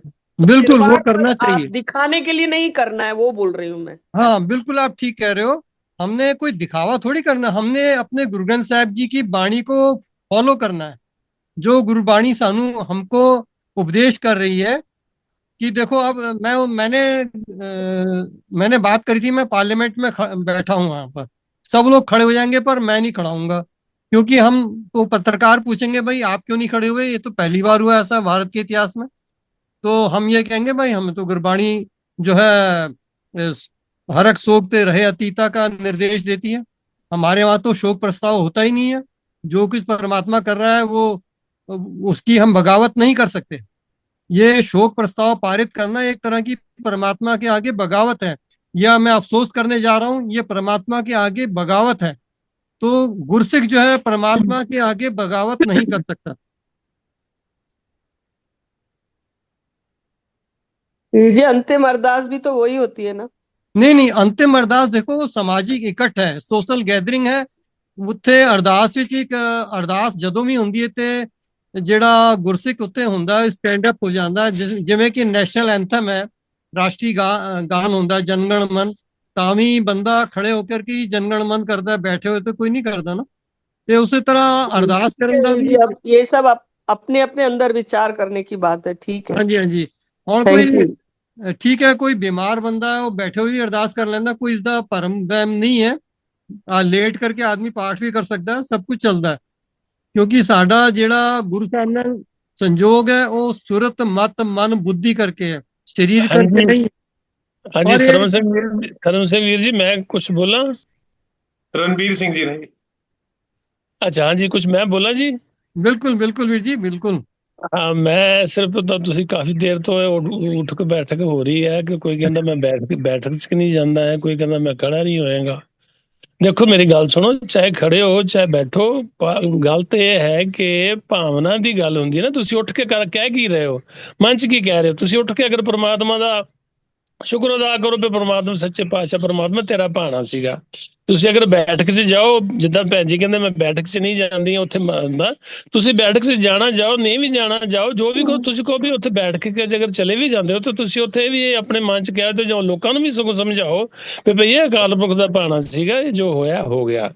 ਤੇ ਇਹਦੇ 'ਚ ਬੈਠ ਕੇ ਜਾਂ ਉੱਠ ਕੇ ਮੇਰੇ ਹਿਸਾਬ ਦੇ ਨਾਲ ਇਹਦੇ 'ਚ ਜਦੋਂ ਵੀਰ ਜੀ ਕਹਿ ਰਹੇ ਵੀ ਮੈਂ ਪਾਰਲੀਮੈਂਟ 'ਚ ਮੈਂਬਰ ਹੋਊਂਗਾ ਤੇ ਮੈਂ ਖੜਾ ਨਹੀਂ ਹੋਊਂਗਾ, ਉੱਥੇ ਤੇ ਇਦਾਂ ਹੋ ਨਹੀਂ ਸਕਦਾ, ਕਾਰਨ ਕਿ ਉੱਥੇ ਪਾਰਲੀਮੈਂਟਰੀ ਸਿਸਟਮ ਚੱਲਦਾ ਹੈ। ਉੱਥੇ ਤੁਸੀਂ ਇਹ ਨਹੀਂ ਕਹਿ ਸਕਦੇ ਵੀ ਮੈਂ ਨਹੀਂ ਖੜਾ ਹੋਊਂਗਾ। ਹਾਂ ਤੁਸੀਂ ਖੜੇ ਹੋਗੇ ਵੀ ਅਗਰ ਤੁਸੀਂ ਪ੍ਰਮਾਤਮਾ ਦਾ ਅਕਾਲ ਪੁਰਖ, ਲੋਕੀ ਉਹਨਾਂ 2 ਮਿੰਟ ਮੌਨ ਵਰਤ ਦਾ ਮਤਲਬ ਕੀ ਹੁੰਦਾ? ਉਹ ਆਪੋ ਆਪਣੇ ਹਿਸਾਬ ਦੇ ਨਾਲ ਤੁਸੀਂ, ਕਿਉਂਕਿ ਉੱਥੇ ਸਾਰੇ ਜਾਤ ਧਰਮ ਪ੍ਰਾਂਤ ਹੁੰਦੇ ਆ, ਉਹ ਆਪੋ ਆਪਣੇ ਹਿਸਾਬ ਨਾਲ ਸ਼ਰਧਾਂਜਲੀਆਂ ਭੇਟ ਕਰਦੇ ਆ। ਔਰ ਤੁਸੀਂ ਖੜੇ ਉੱਠ ਕੇ ਤੁਸੀਂ ਕਹਿ ਸਕਦੇ ਹੋ ਵੀ ਇਹ ਪ੍ਰਮਾਤਮਾ ਅਕਾਲ ਪੁਰਖ ਤੇਰਾ ਭਾਣਾ ਸੀ ਤੇ ਤੇਰੇ ਭਾਣੇ ਦੇ ਅੰਦਰ ਜਿੰਨੇ ਸਵਾਦ ਸੀ ਉਹ ਚਲੇ ਗਏ, ਬਸ ਗੱਲ ਖਤਮ। ਉੱਥੇ ਉੱਠ ਕੇ ਬੈਠ ਵਾਲੀ ਤਾਂ ਕੋਈ ਗੱਲ ਹੀ ਨਾ ਹੋਈ, ਨਾ ਕੋਈ ਬੈਠਣ ਵਾਲੀ ਗੱਲ ਹੋਈ, ਨਾ ਉੱਠਣ ਵਾਲੀ ਗੱਲ ਹੋਈ। ਗੱਲ ਤਾਂ ਅਕਾਲ ਪੁਰਖ ਦਾ ਭਾਣਾ ਮੰਨਣ ਦੀ ਹੈ। ਵੀਰ ਜੀ ਅਸਲ ਵਿੱਚ ਅਸੀਂ ਰਣਵੀਰ ਜੀ ਪ੍ਰਸਤਾਵ ਨਾਲ ਸਹਿਮਤ ਨਹੀਂ ਹਾਂ ਵੀਰ ਜੀ। ਰਣਵੀਰ ਜੀ ਥੈਂਕ ਯੂ ਤੁਹਾਡਾ, ਤੁਸੀਂ ਬਿਲਕੁਲ ਠੀਕ ਕਹਿ ਰਹੇ ਹੋ। ਮੈਂ ਅੱਜ ਥੋੜਾ ਜਿਹਾ ਕਿਹਾ ਵੀ ਚਲੋ ਹੁਣ ਵੀਰ ਜੀ ਤੇ ਭੈਣ ਜੀ ਨੇ ਗੱਲ ਖਿੱਚਣੀ ਹੈ ਤਾਂ ਥੋੜੇ ਜਿਹੇ ਖਿੱਚਣ ਦਿਓ। ਇਹ ਗੱਲ ਖਿੱਚੀ ਗਈ ਹੈ, ਇਹਦੇ ਵਿੱਚ ਕੋਈ ਬੇਸ ਨਹੀਂ ਹੈਗਾ। ਇੱਕ ਕਿਉਂਕਿ ਅਸੀਂ ਵਿੱਚੋਂ ਨਾ ਬੜੀ ਥਿਨ ਲਾਈਨ ਦੇ ਵਿੱਚ ਅਸੀਂ, ਜਿਵੇਂ ਮੈਂ ਪਿਛਲੀ ਵਾਰ ਵੀ ਕਿਹਾ ਸੀ, ਅਸੀਂ ਉਸੇ ਟਾਈਮ ਇੱਕ ਬਰੀਕ ਲਾਈਨ ਤੋਂ ਬਾਹਰ ਨਿਕਲ ਜਾਂਦੇ ਆ ਤੇ ਨਾਲ ਹੀ ਕੋਈ ਗੱਲ ਆ ਜਾਏ ਤੇ ਨਾਲ ਹੀ ਵਾਪਸ ਆ ਜਾਂਦੇ, ਸਾਨੂੰ ਪਤਾ ਨਹੀਂ ਲੱਗਦਾ। ਸੋ ਇਹ ਐਕਸਰਸਾਈਜ਼ ਮੈਂ ਕਿਹਾ ਚਲੋ ਅੱਜ ਇੱਕ ਵਾਰੀ ਫੇਰ ਹੋ ਰਹੀ ਹੈ ਤਾਂ ਹੋ ਜਾਏ, 5-7 ਮਿੰਟ 10 ਮਿੰਟ ਜਿਹੜੇ ਲੱਗਣੇ ਨੇ ਲੱਗ ਜਾਣ। ਇਹਦਾ ਸਮਾਜਿਕ ਤਾਲਮੇਲ ਵੀ ਸਾਨੂੰ ਸਿਸਟਮ ਬਣਾਉਣਾ ਪੈਣਾ। ਮੈਂ ਇਸ ਗੱਲ ਨਾਲ ਜਿਹੜਾ ਹੈ ਨਾ ਥੋੜਾ ਜਿਹਾ ਇਹ ਦੇਖਣਾ, ਜਿਹੜੀ ਗੱਲ ਸਾਹਮਣੇ ਸ਼ਬਦ ਦੇ ਵਿੱਚ ਦਰਜ ਹੈ ਆਪਾਂ ਉੱਥੇ ਕੇਂਦਰਿਤ ਰਹਿ ਕੇ ਜਦੋਂ ਗੱਲ ਕਰਾਂਗੇ ਫਿਰ ਗੱਲ ਥੋੜੀ ਜਿਹੀ ਕਲੀਅਰ ਹੁੰਦੀ ਹੈ। ਇੱਕ ਗੁਰਬਚਨ ਵੀਰ ਜੀ ਨੇ ਹੈਂਡ ਰੇਜ਼ ਕੀਤਾ, ਹੁਣ ਪਲੀਜ਼ ਵੀਰ ਜੀ ਤੁਸੀਂ ਆਪਣੀ ਗੱਲ ਰੱਖੋ ਪਲੀਜ਼ ਜੀ। ਵੈਸੇ ਫਿਰ ਅੱਗੇ ਗੱਲ ਕਰਦੇ ਹਾਂ ਜੀ। ਗੱਲ ਤਾਂ ਵੈਸੇ ਖਿੱਚੀ ਗਈ ਹੈ, ਜਿਹੜੀ ਕਿ ਕੁਝ ਜ਼ਿਆਦਾ ਹੀ ਖਿੱਚੀ ਗਈ ਹੈ, ਪਰ ਮੈਂ ਵੀ ਇੱਕ ਥੋੜਾ ਜਿਹਾ ਯੋਗਦਾਨ ਪਾ ਦਾਂ ਗੱਲ ਖਿੱਚਣ ਚ। ਜਰਾ ਹੀ ਨਾ ਅੱਧਾ ਮਿੰਟ ਲਾਵਾਂ ਵੀਰ ਜੀ, ਤੁਸੀਂ ਪਰੇਸ਼ਾਨ ਨਾ ਹੋਣਾ। ਮੈਂ ਹਾਸੇ ਦੀ ਗੱਲ ਕਰ ਰਿਹਾ। ਮੈਂ ਰਣਵੀਰ ਸਿੰਘ ਜੀ ਨੂੰ ਕਹਿ ਰਿਹਾ, ਰਣਵੀਰ ਸਿੰਘ ਜੀ ਤੁਸੀਂ ਤਾਂ MP ਬਣ ਕਿਵੇਂ ਗਏ? MP ਬਣ ਹੀ ਨਹੀਂ ਸਕਦੇ ਕਿਉਂਕਿ ਤੁਸੀਂ ਗੁਰੂ ਗ੍ਰੰਥ ਸਾਹਿਬ ਦੀ ਸਿੱਖਿਆ ਅਨੁਸਾਰ ਚੱਲਦੇ ਹੋ, ਔਰ MP ਬਣਨਾ ਬਗੈਰ ਪ੍ਰਸ਼ਨ ਤੋਂ ਤਾਂ ਕੋਈ ਬਣ ਹੀ ਨਹੀਂ ਸਕਦਾ। ਤੁਸੀਂ ਕਿਵੇਂ ਬਣ ਗਏ MP? ਠੀਕ ਹੈ ਜੀ, ਥੈਂਕ ਯੂ ਜੀ। ਬਣ ਹੀ ਨਹੀਂ ਸਕੋਗੇ ਕਦੀ, ਕਿਉਂਕਿ ਤੁਸੀਂ ਗੁਰੂ ਗ੍ਰੰਥ ਸਾਹਿਬ ਦੀ ਸਿੱਖਿਆ ਅਨੁਸਾਰ ਚੱਲੋਗੇ, ਕਰਪਸ਼ਨ ਕਰੋਗੇ ਨਹੀਂ। ਹਾਂਜੀ ਹਾਂਜੀ ਬਿਲਕੁਲ, ਤੁਹਾਨੂੰ ਬਣਨ ਨਹੀਂ ਦੇਣਾ ਕਿਸੇ ਨੇ। ਠੀਕ ਹੈ ਵਧੀਆ, ਅਸੀਂ ਆਪਣਾ ਥੜਾ ਤਾਂ ਬਚਾ ਨਹੀਂ ਸਕਦੇ ਘਰ ਦਾ ਬਾਹਰ ਦਾ, ਤੇ ਅਸੀਂ MP ਕਿਵੇਂ ਬਣ ਜਾਵਾਂਗੇ? ਕਿਉਂਕਿ ਜੇ ਥੜਾ ਬਾਹਰ ਬਣਾ ਲਿਆ ਤੇ ਉਹ ਵੀ ਅਲੱਗ ਗੱਲ ਹੈਗੀ। ਚਲੋ ਐਨੀ ਹੋਏ ਫਿਰ ਥੋੜੀ ਜਿਹੀ ਅਲੱਗ ਗੱਲਾਂ ਹੋ ਜਾਣਗੀਆਂ। ਤੁਹਾਡਾ ਥੈਂਕ ਯੂ ਗੁਰਬਚਨ ਵੀਰ ਜੀ। ਜੀ ਮਨਪ੍ਰੀਤ ਜੀ ਤੁਸੀਂ ਆਪਣੀ ਗੱਲ ਰੱਖੋ, ਤੁਸੀਂ ਹੈਂਡ ਰੇਜ਼ ਕੀਤਾ ਹੋਇਆ, ਫਿਰ ਆਪਾਂ ਸ਼ਬਦ ਤੇ ਆ ਜਾਈਏ ਜੀ। ਤਿੰਨ ਗੱਲਾਂ ਨੇ ਇਹਦੇ ਵਿੱਚ। ਇੱਕ ਤੇ ਮੈਂ ਖੜਾ ਨਹੀਂ ਹੋਵਾਂਗਾ, ਕਿਉਂ ਨਹੀਂ ਹੋਵਾਂਗਾ? ਪਰ ਜਿਸ ਤਰ੍ਹਾਂ ਪਲਵਿੰਦਰ ਵੀਰ ਜੀ ਨੇ ਕਿਹਾ ਕਿ ਖੜੇ ਹੋ ਕੇ ਸਭ ਨੇ ਆਪਣੇ ਮਨ ਚ ਆਪਣੇ ਰੱਬ ਦੇ ਅਕੋਰਡਿੰਗ ਉਹਨੂੰ ਸ਼ਰਧਾਂਜਲੀ ਦੇਣੀ ਹੈ ਮਰਨ ਵਾਲੇ ਨੂੰ। ਤੇ ਤੁਸੀਂ ਸਿੱਖ ਹੋ ਤੇ ਆਫਟਰ ਬੀਇੰਗ ਅ ਸਿੱਖ ਤੁਸੀਂ ਅਰਦਾਸ ਕਰੋ ਉਹਦੇ ਲਈ, ਤੇ ਖੜੇ ਤੇ ਹੋਣਾ ਚਾਹੀਦਾ ਕਿਉਂਕਿ ਉੱਥੇ ਦਾ ਆਪਣਾ ਕਾਇਦਾ ਕਾਨੂੰਨ ਹੈ। ਦੂਸਰੀ ਚੀਜ਼, ਜੇ ਅਸੀਂ ਅਰਦਾਸ, ਜਿਵੇਂ ਭੈਣ ਜੀ ਨੇ ਕਿਹਾ ਕਿ ਅਰਦਾਸ ਚ ਵੀ ਤੇ ਖੜੇ ਹੁੰਦੇ ਹੋ, ਉਹ ਜਿਵੇਂ ਵੀਰ ਜੀ ਨੇ ਦੱਸਿਆ ਕਿ ਅਰਦਾਸ ਚ ਤੇ ਖੜੇ ਹੋਣਾ ਹੀ ਹੋਣਾ ਹੈ ਹਰ ਹਾਲ ਚ, ਜਿਵੇਂ ਰਾਸ਼ਟਰਗਾਨ ਚ ਖੜੇ ਹੋ ਰਹੇ ਹੋ। ਤੀਸਰੀ ਚੀਜ਼, ਜੇ ਅਸੀਂ ਹਰ ਥਾਂ ਤੇ ਖੜੇ ਹੋ ਜਾਾਂਗੇ ਲੀਨੀਅੰਟ ਹੋ ਕੇ, ਜਿਵੇਂ ਤੁਸੀਂ ਕਹਿ ਰਹੇ ਸੀ ਕਿ ਲੀਨੀਅੰਟ ਹੋ ਕੇ ਹਰ ਥਾਂ ਤੇ ਵੀ ਖੜੇ ਨਹੀਂ ਹੋਣਾ, ਅਸੀਂ ਬੜੇ ਈਜ਼ੀਲੀ ਮੋਲਡ ਹੋ ਜਾਂਦੇ ਹਾਂ। ਉਹ ਹੋਵਾਂਗੇ ਤੇ ਫਿਰ ਸਾਡੀ ਅਗਲੀ ਪਨੀਰੀ ਵਿਗੜਦੀ ਹੈ, ਅਸੀਂ ਅਗਲੇ ਜਵਾਕ, ਅਗਲੀ ਆਉਣ ਵਾਲੀ ਨਸਲ ਵਿਗਾੜ ਜਾਵਾਂਗੇ ਜੇ ਅਸੀਂ ਹਰ ਜਗ੍ਹਾ ਤੇ ਲੀਨੀਅੰਟ ਹੋ ਜਾਾਂਗੇ। ਤੇ ਤਿੰਨ ਗੱਲਾਂ ਜੀ। ਮੈਂ ਇਹਨੂੰ ਕੋਸ਼ਿਸ਼ ਕਰਦਾ, ਸਮੇਟਣ ਦੀ ਕੋਸ਼ਿਸ਼ ਕਰਦਾ ਜਿਹੜੀ ਗੱਲ ਹੋ ਗਈ। ਦੇਖੋ ਦੋ ਗੱਲਾਂ ਨੇ, ਜਦੋਂ ਅਸੀਂ ਅਰਦਾਸ ਦੇ ਵਿੱਚ ਖੜੇ ਹੋ ਰਹੇ ਹਾਂ ਨਾ, ਫਿਰ ਅਸੀਂ, ਮੈਂ ਉਹੀ ਗੱਲ ਕਹੀ ਹੈ, ਅਸੀਂ ਵੀ ਫਿਰ ਪਤਲੀ ਲਾਈਨ ਦੇ ਵਿੱਚ ਨਾ ਫਿਰ ਇੱਕਦਮ ਵਾਪਸ ਆ ਗਏ ਵੀ ਮੇਰੀ ਗੱਲ ਠੀਕ ਹੈ ਤੇਰੀ ਗੱਲ ਠੀਕ ਨਹੀਂ।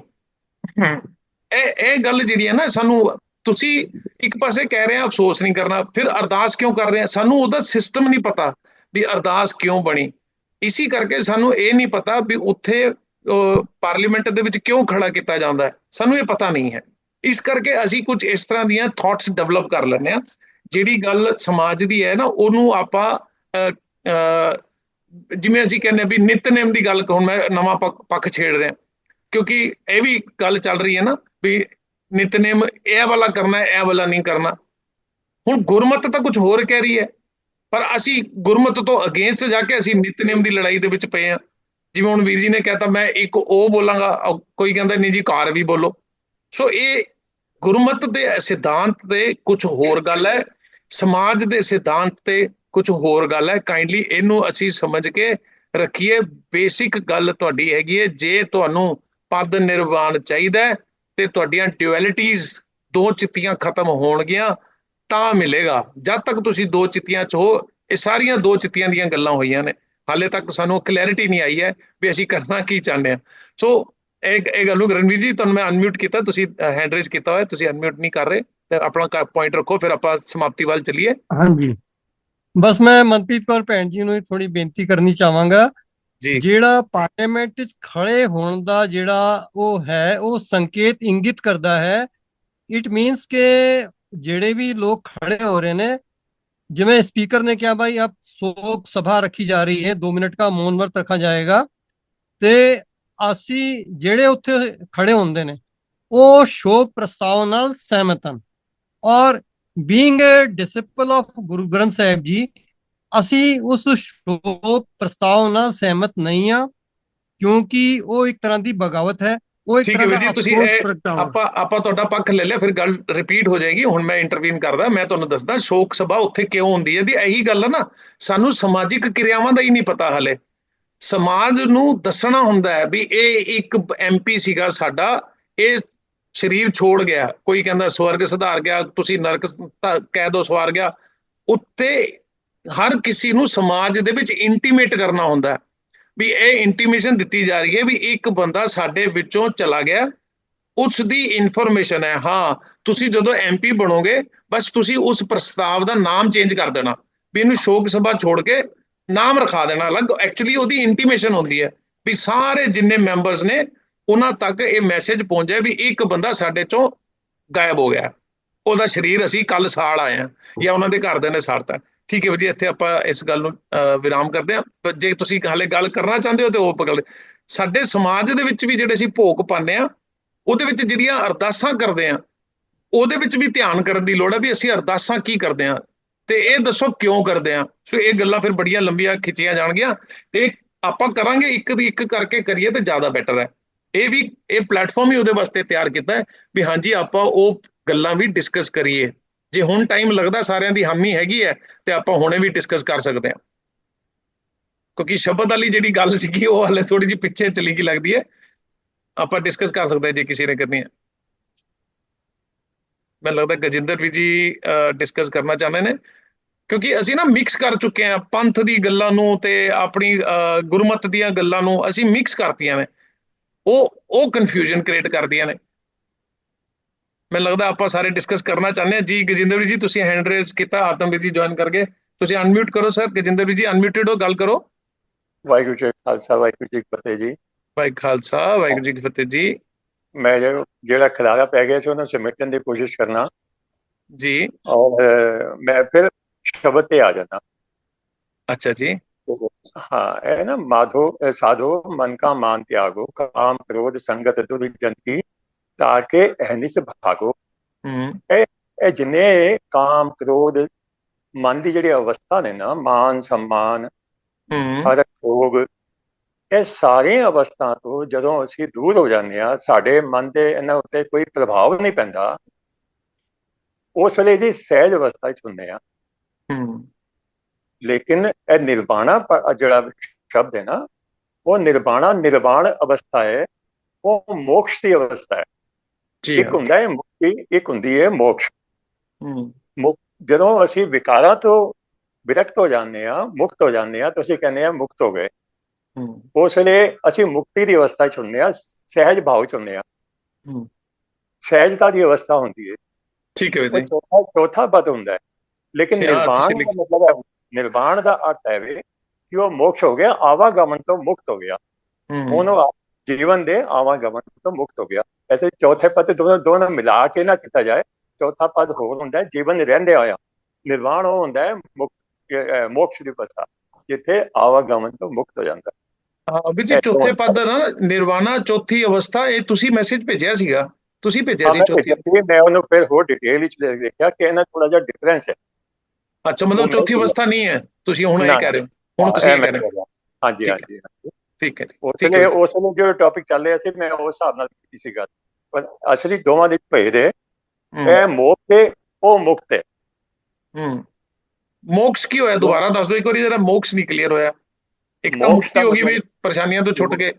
ਹਾਂਜੀ, ਮੁਕਤੀ ਦਾ ਮਤਲਬ ਹੈ ਜਿੰਨੇ ਵਿਕਾਰ ਨੇ, ਵਿਕਾਰਾਂ ਤੋਂ ਮੁਕਤ ਹੋ ਗਿਆ। ਹੁਣ ਸਾਡੇ ਮਨ ਦੇ ਉੱਤੇ ਕੋਈ ਪ੍ਰਭਾਵ ਨਹੀਂ ਪੈਂਦਾ। ਠੀਕ ਹੈ, ਮੋਕਸ਼ ਹੋਵੇ, ਰੋਗ ਹੋਵੇ। ਅੱਛਾ, ਜੇ ਨਿਰਵਾਣ ਦਾ ਅਰਥ ਹੈ, ਮੋਕਸ਼ ਦਾ ਮਤਲਬ ਇਹ ਹੁੰਦਾ ਹੈ ਕਿ ਆਵਾਗਮਨ, ਯਾਨੀ ਕਿ ਜੀਵਨ ਮ੍ਰਿਤੂ ਤੋਂ ਹੀ ਬਾਹਰ ਹੋ ਜਾਏ।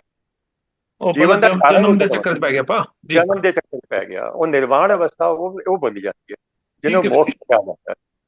ਗੁਰਬਾਣੀ ਵਿੱਚ ਇੱਕ ਲੋਕ ਆਉਂਦਾ ਹੈ, ਮੋਕਸ਼ ਮੁਕਤ ਦੋਵੇਂ ਕੀ ਸਾਰ ਨਾ ਜਾਣਾ। ਮੁਕਤੀ ਔਰ ਮੋਕਸ਼ ਦੋਵਾਂ 'ਚ ਫਰਕ ਹੁੰਦਾ ਹੈ। ਠੀਕ ਹੈ ਜੀ, ਥੈਂਕ ਯੂ ਜੀ। ਜੀ ਆਤਮਵੀਰ ਜੀ ਤੁਸੀਂ ਅਨਮਿਊਟਡ ਹੋ। ਹਾਂਜੀ, ਗਜਿੰਦਰ ਜੀ ਨੇ ਗੱਲ ਕਰੀ, ਕਲੀਅਰ ਕਰਤੀ। ਵੈਸੇ ਕਾਫੀ ਕਲੀਅਰ ਹੋ ਗਈ ਹੈ ਗੱਲ ਵਿੱਚ। ਸ਼ਬਦ ਦੇ ਵਿੱਚ ਨਾ ਜੇ ਸ਼ੁਰੂ ਤੋਂ ਚਲੀਏ ਨਾ, ਦੇਖੋ ਕਲੀਅਰ ਗੱਲ ਇੱਥੇ ਕਿ ਸਾਧੂ ਦਾ ਮਤਲਬ ਵੀ ਉਹਨੂੰ ਕਹਿੰਦੇ ਜਿਹੜੇ ਸਾਧਨਾ ਕਰ ਰਹੇ ਹੈ ਔਨ ਦਾ ਵੇ, ਜਿਹੜਾ ਅਜੇ ਕਰ ਰਿਹਾ, ਪ੍ਰੋਸੈਸ 'ਚ ਹੈਗਾ ਜੀ, ਉਹਨੂੰ ਸਮਝਾਇਆ ਜਾ ਰਿਹਾ ਕਿ ਮਨ ਕਾ ਮਾਨ ਤਿਆਗੋ। ਇਹਦਾ ਮਤਲਬ ਬੰਦੇ ਦੇ ਅੰਦਰ ਮਾਨ ਹੁੰਦਾ ਹੈ। ਮਾਨ ਦਾ ਮਤਲਬ ਹੈ ਆਪਣੀ ਮਨਮਰਜ਼ੀ ਵਾਲਾ, ਇੱਛਾਵਾਂ ਕਾਮਨਾਵਾਂ ਦਾ, ਉਹਦਾ ਅਹਿਸਾਸ ਜ਼ਿਆਦਾ ਮਹਿਸੂਸ ਹੁੰਦਾ ਹੈ ਕਿ ਮੇਰੇ ਜੋ ਇੱਛਾਵਾਂ ਜੋ ਕਾਮਨਾਵਾਂ ਨੇ ਉਹ ਪੂਰੀਆਂ ਹੋਣੀਆਂ ਚਾਹੀਦੀਆਂ, ਅਕੋਰਡਿੰਗਲੀ ਮੇਰੇ, ਉਸੇ ਨੂੰ ਮਾਨ ਕਹਿੰਦੇ ਨੇ। ਤੇ ਗੁਰੂ ਸਾਹਿਬ ਸਮਝਾ ਰਹੇ ਨੇ ਕਾਮ ਕ੍ਰੋਧ, ਦੋ ਚੀਜ਼ਾਂ ਫੜੀਆਂ, ਕਾਮ ਤੇ ਕ੍ਰੋਧ। ਕਾਮ ਵਾਸਨਾਵਾਂ, ਇਹਦੇ ਵਿੱਚ ਕਾਮ ਵਾਸਨਾਵਾਂ ਸਰੀਰ ਦੇ ਸਿਰਫ ਸੈਕਸੁਅਲ ਡਿਜ਼ਾਇਰ ਨਹੀਂ, ਹੋਰ ਵੀ ਕਾਮਨਾਵਾਂ ਪਦਾਰਥਵਾਦੀ। ਤੇ ਕ੍ਰੋਧ, ਜਦੋਂ ਕਾਮਨਾਵਾਂ ਪੂਰੀਆਂ ਨਹੀਂ ਹੁੰਦੀਆਂ ਤਾਂ ਕ੍ਰੋਧ ਆਉਂਦਾ ਹੈ। ਦੋ ਚੀਜ਼ਾਂ ਜਿਹੜੀਆਂ ਪ੍ਰੋਸੈਸ ਜਿਹੜਾ ਜੀਵਨ ਦੇ ਵਿੱਚ ਮਾਨ ਦੇ ਨੂੰ ਨਾਲ ਲੈ ਕੇ ਚੱਲਦਾ ਹੈ। ਤੇ ਗੁਰੂ ਸਾਹਿਬ ਕਹਿੰਦੇ ਕ੍ਰੋਧ ਸੰਗਤ ਦੁਰਜਨ ਕੀ, ਇਹੀ ਦੁਰਜਨ ਦੀ ਸੰਗਤ ਹੈ ਜਿਹੜੀ ਕਾਮ ਕ੍ਰੋਧ ਦੀ ਸੰਗਤ ਕਰਨਾ ਹੈ ਨਾ, ਇਹੀ ਦੁਰਜਨ ਦੀ ਸੰਗਤ ਹੈ।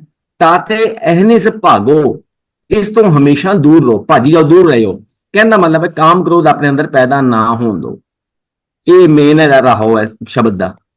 ਉਹਦੇ ਵਾਸਤੇ ਹੁਣ ਦੇਖੋ ਗੱਲ, ਹੁਣ ਇੱਥੇ ਵਿਕਾਰਾਂ ਦੀ ਗੱਲ ਨਹੀਂ ਹੈ, ਥੋੜਾ ਜਿਹਾ ਅੱਗੇ ਚੱਲਾਂਗੇ। ਸੁੱਖ ਦੁੱਖ ਦੋਨੋਂ ਸਮਕਤ ਜਾਣਾ। ਸੁੱਖ ਔਰ ਦੁੱਖ ਮਨ ਦੇ ਅਹਿਸਾਸ ਨੇ, ਫੀਲਿੰਗਸ ਨੇ, ਭਾਵਨਾਵਾਂ ਨੇ। ਇਹ ਵਿਕਾਰ ਨਹੀਂ ਹੈ ਸੁੱਖ ਦੁੱਖ, ਇਹ ਭਾਵਨਾਵਾਂ ਨੇ ਸਾਰੀਆਂ।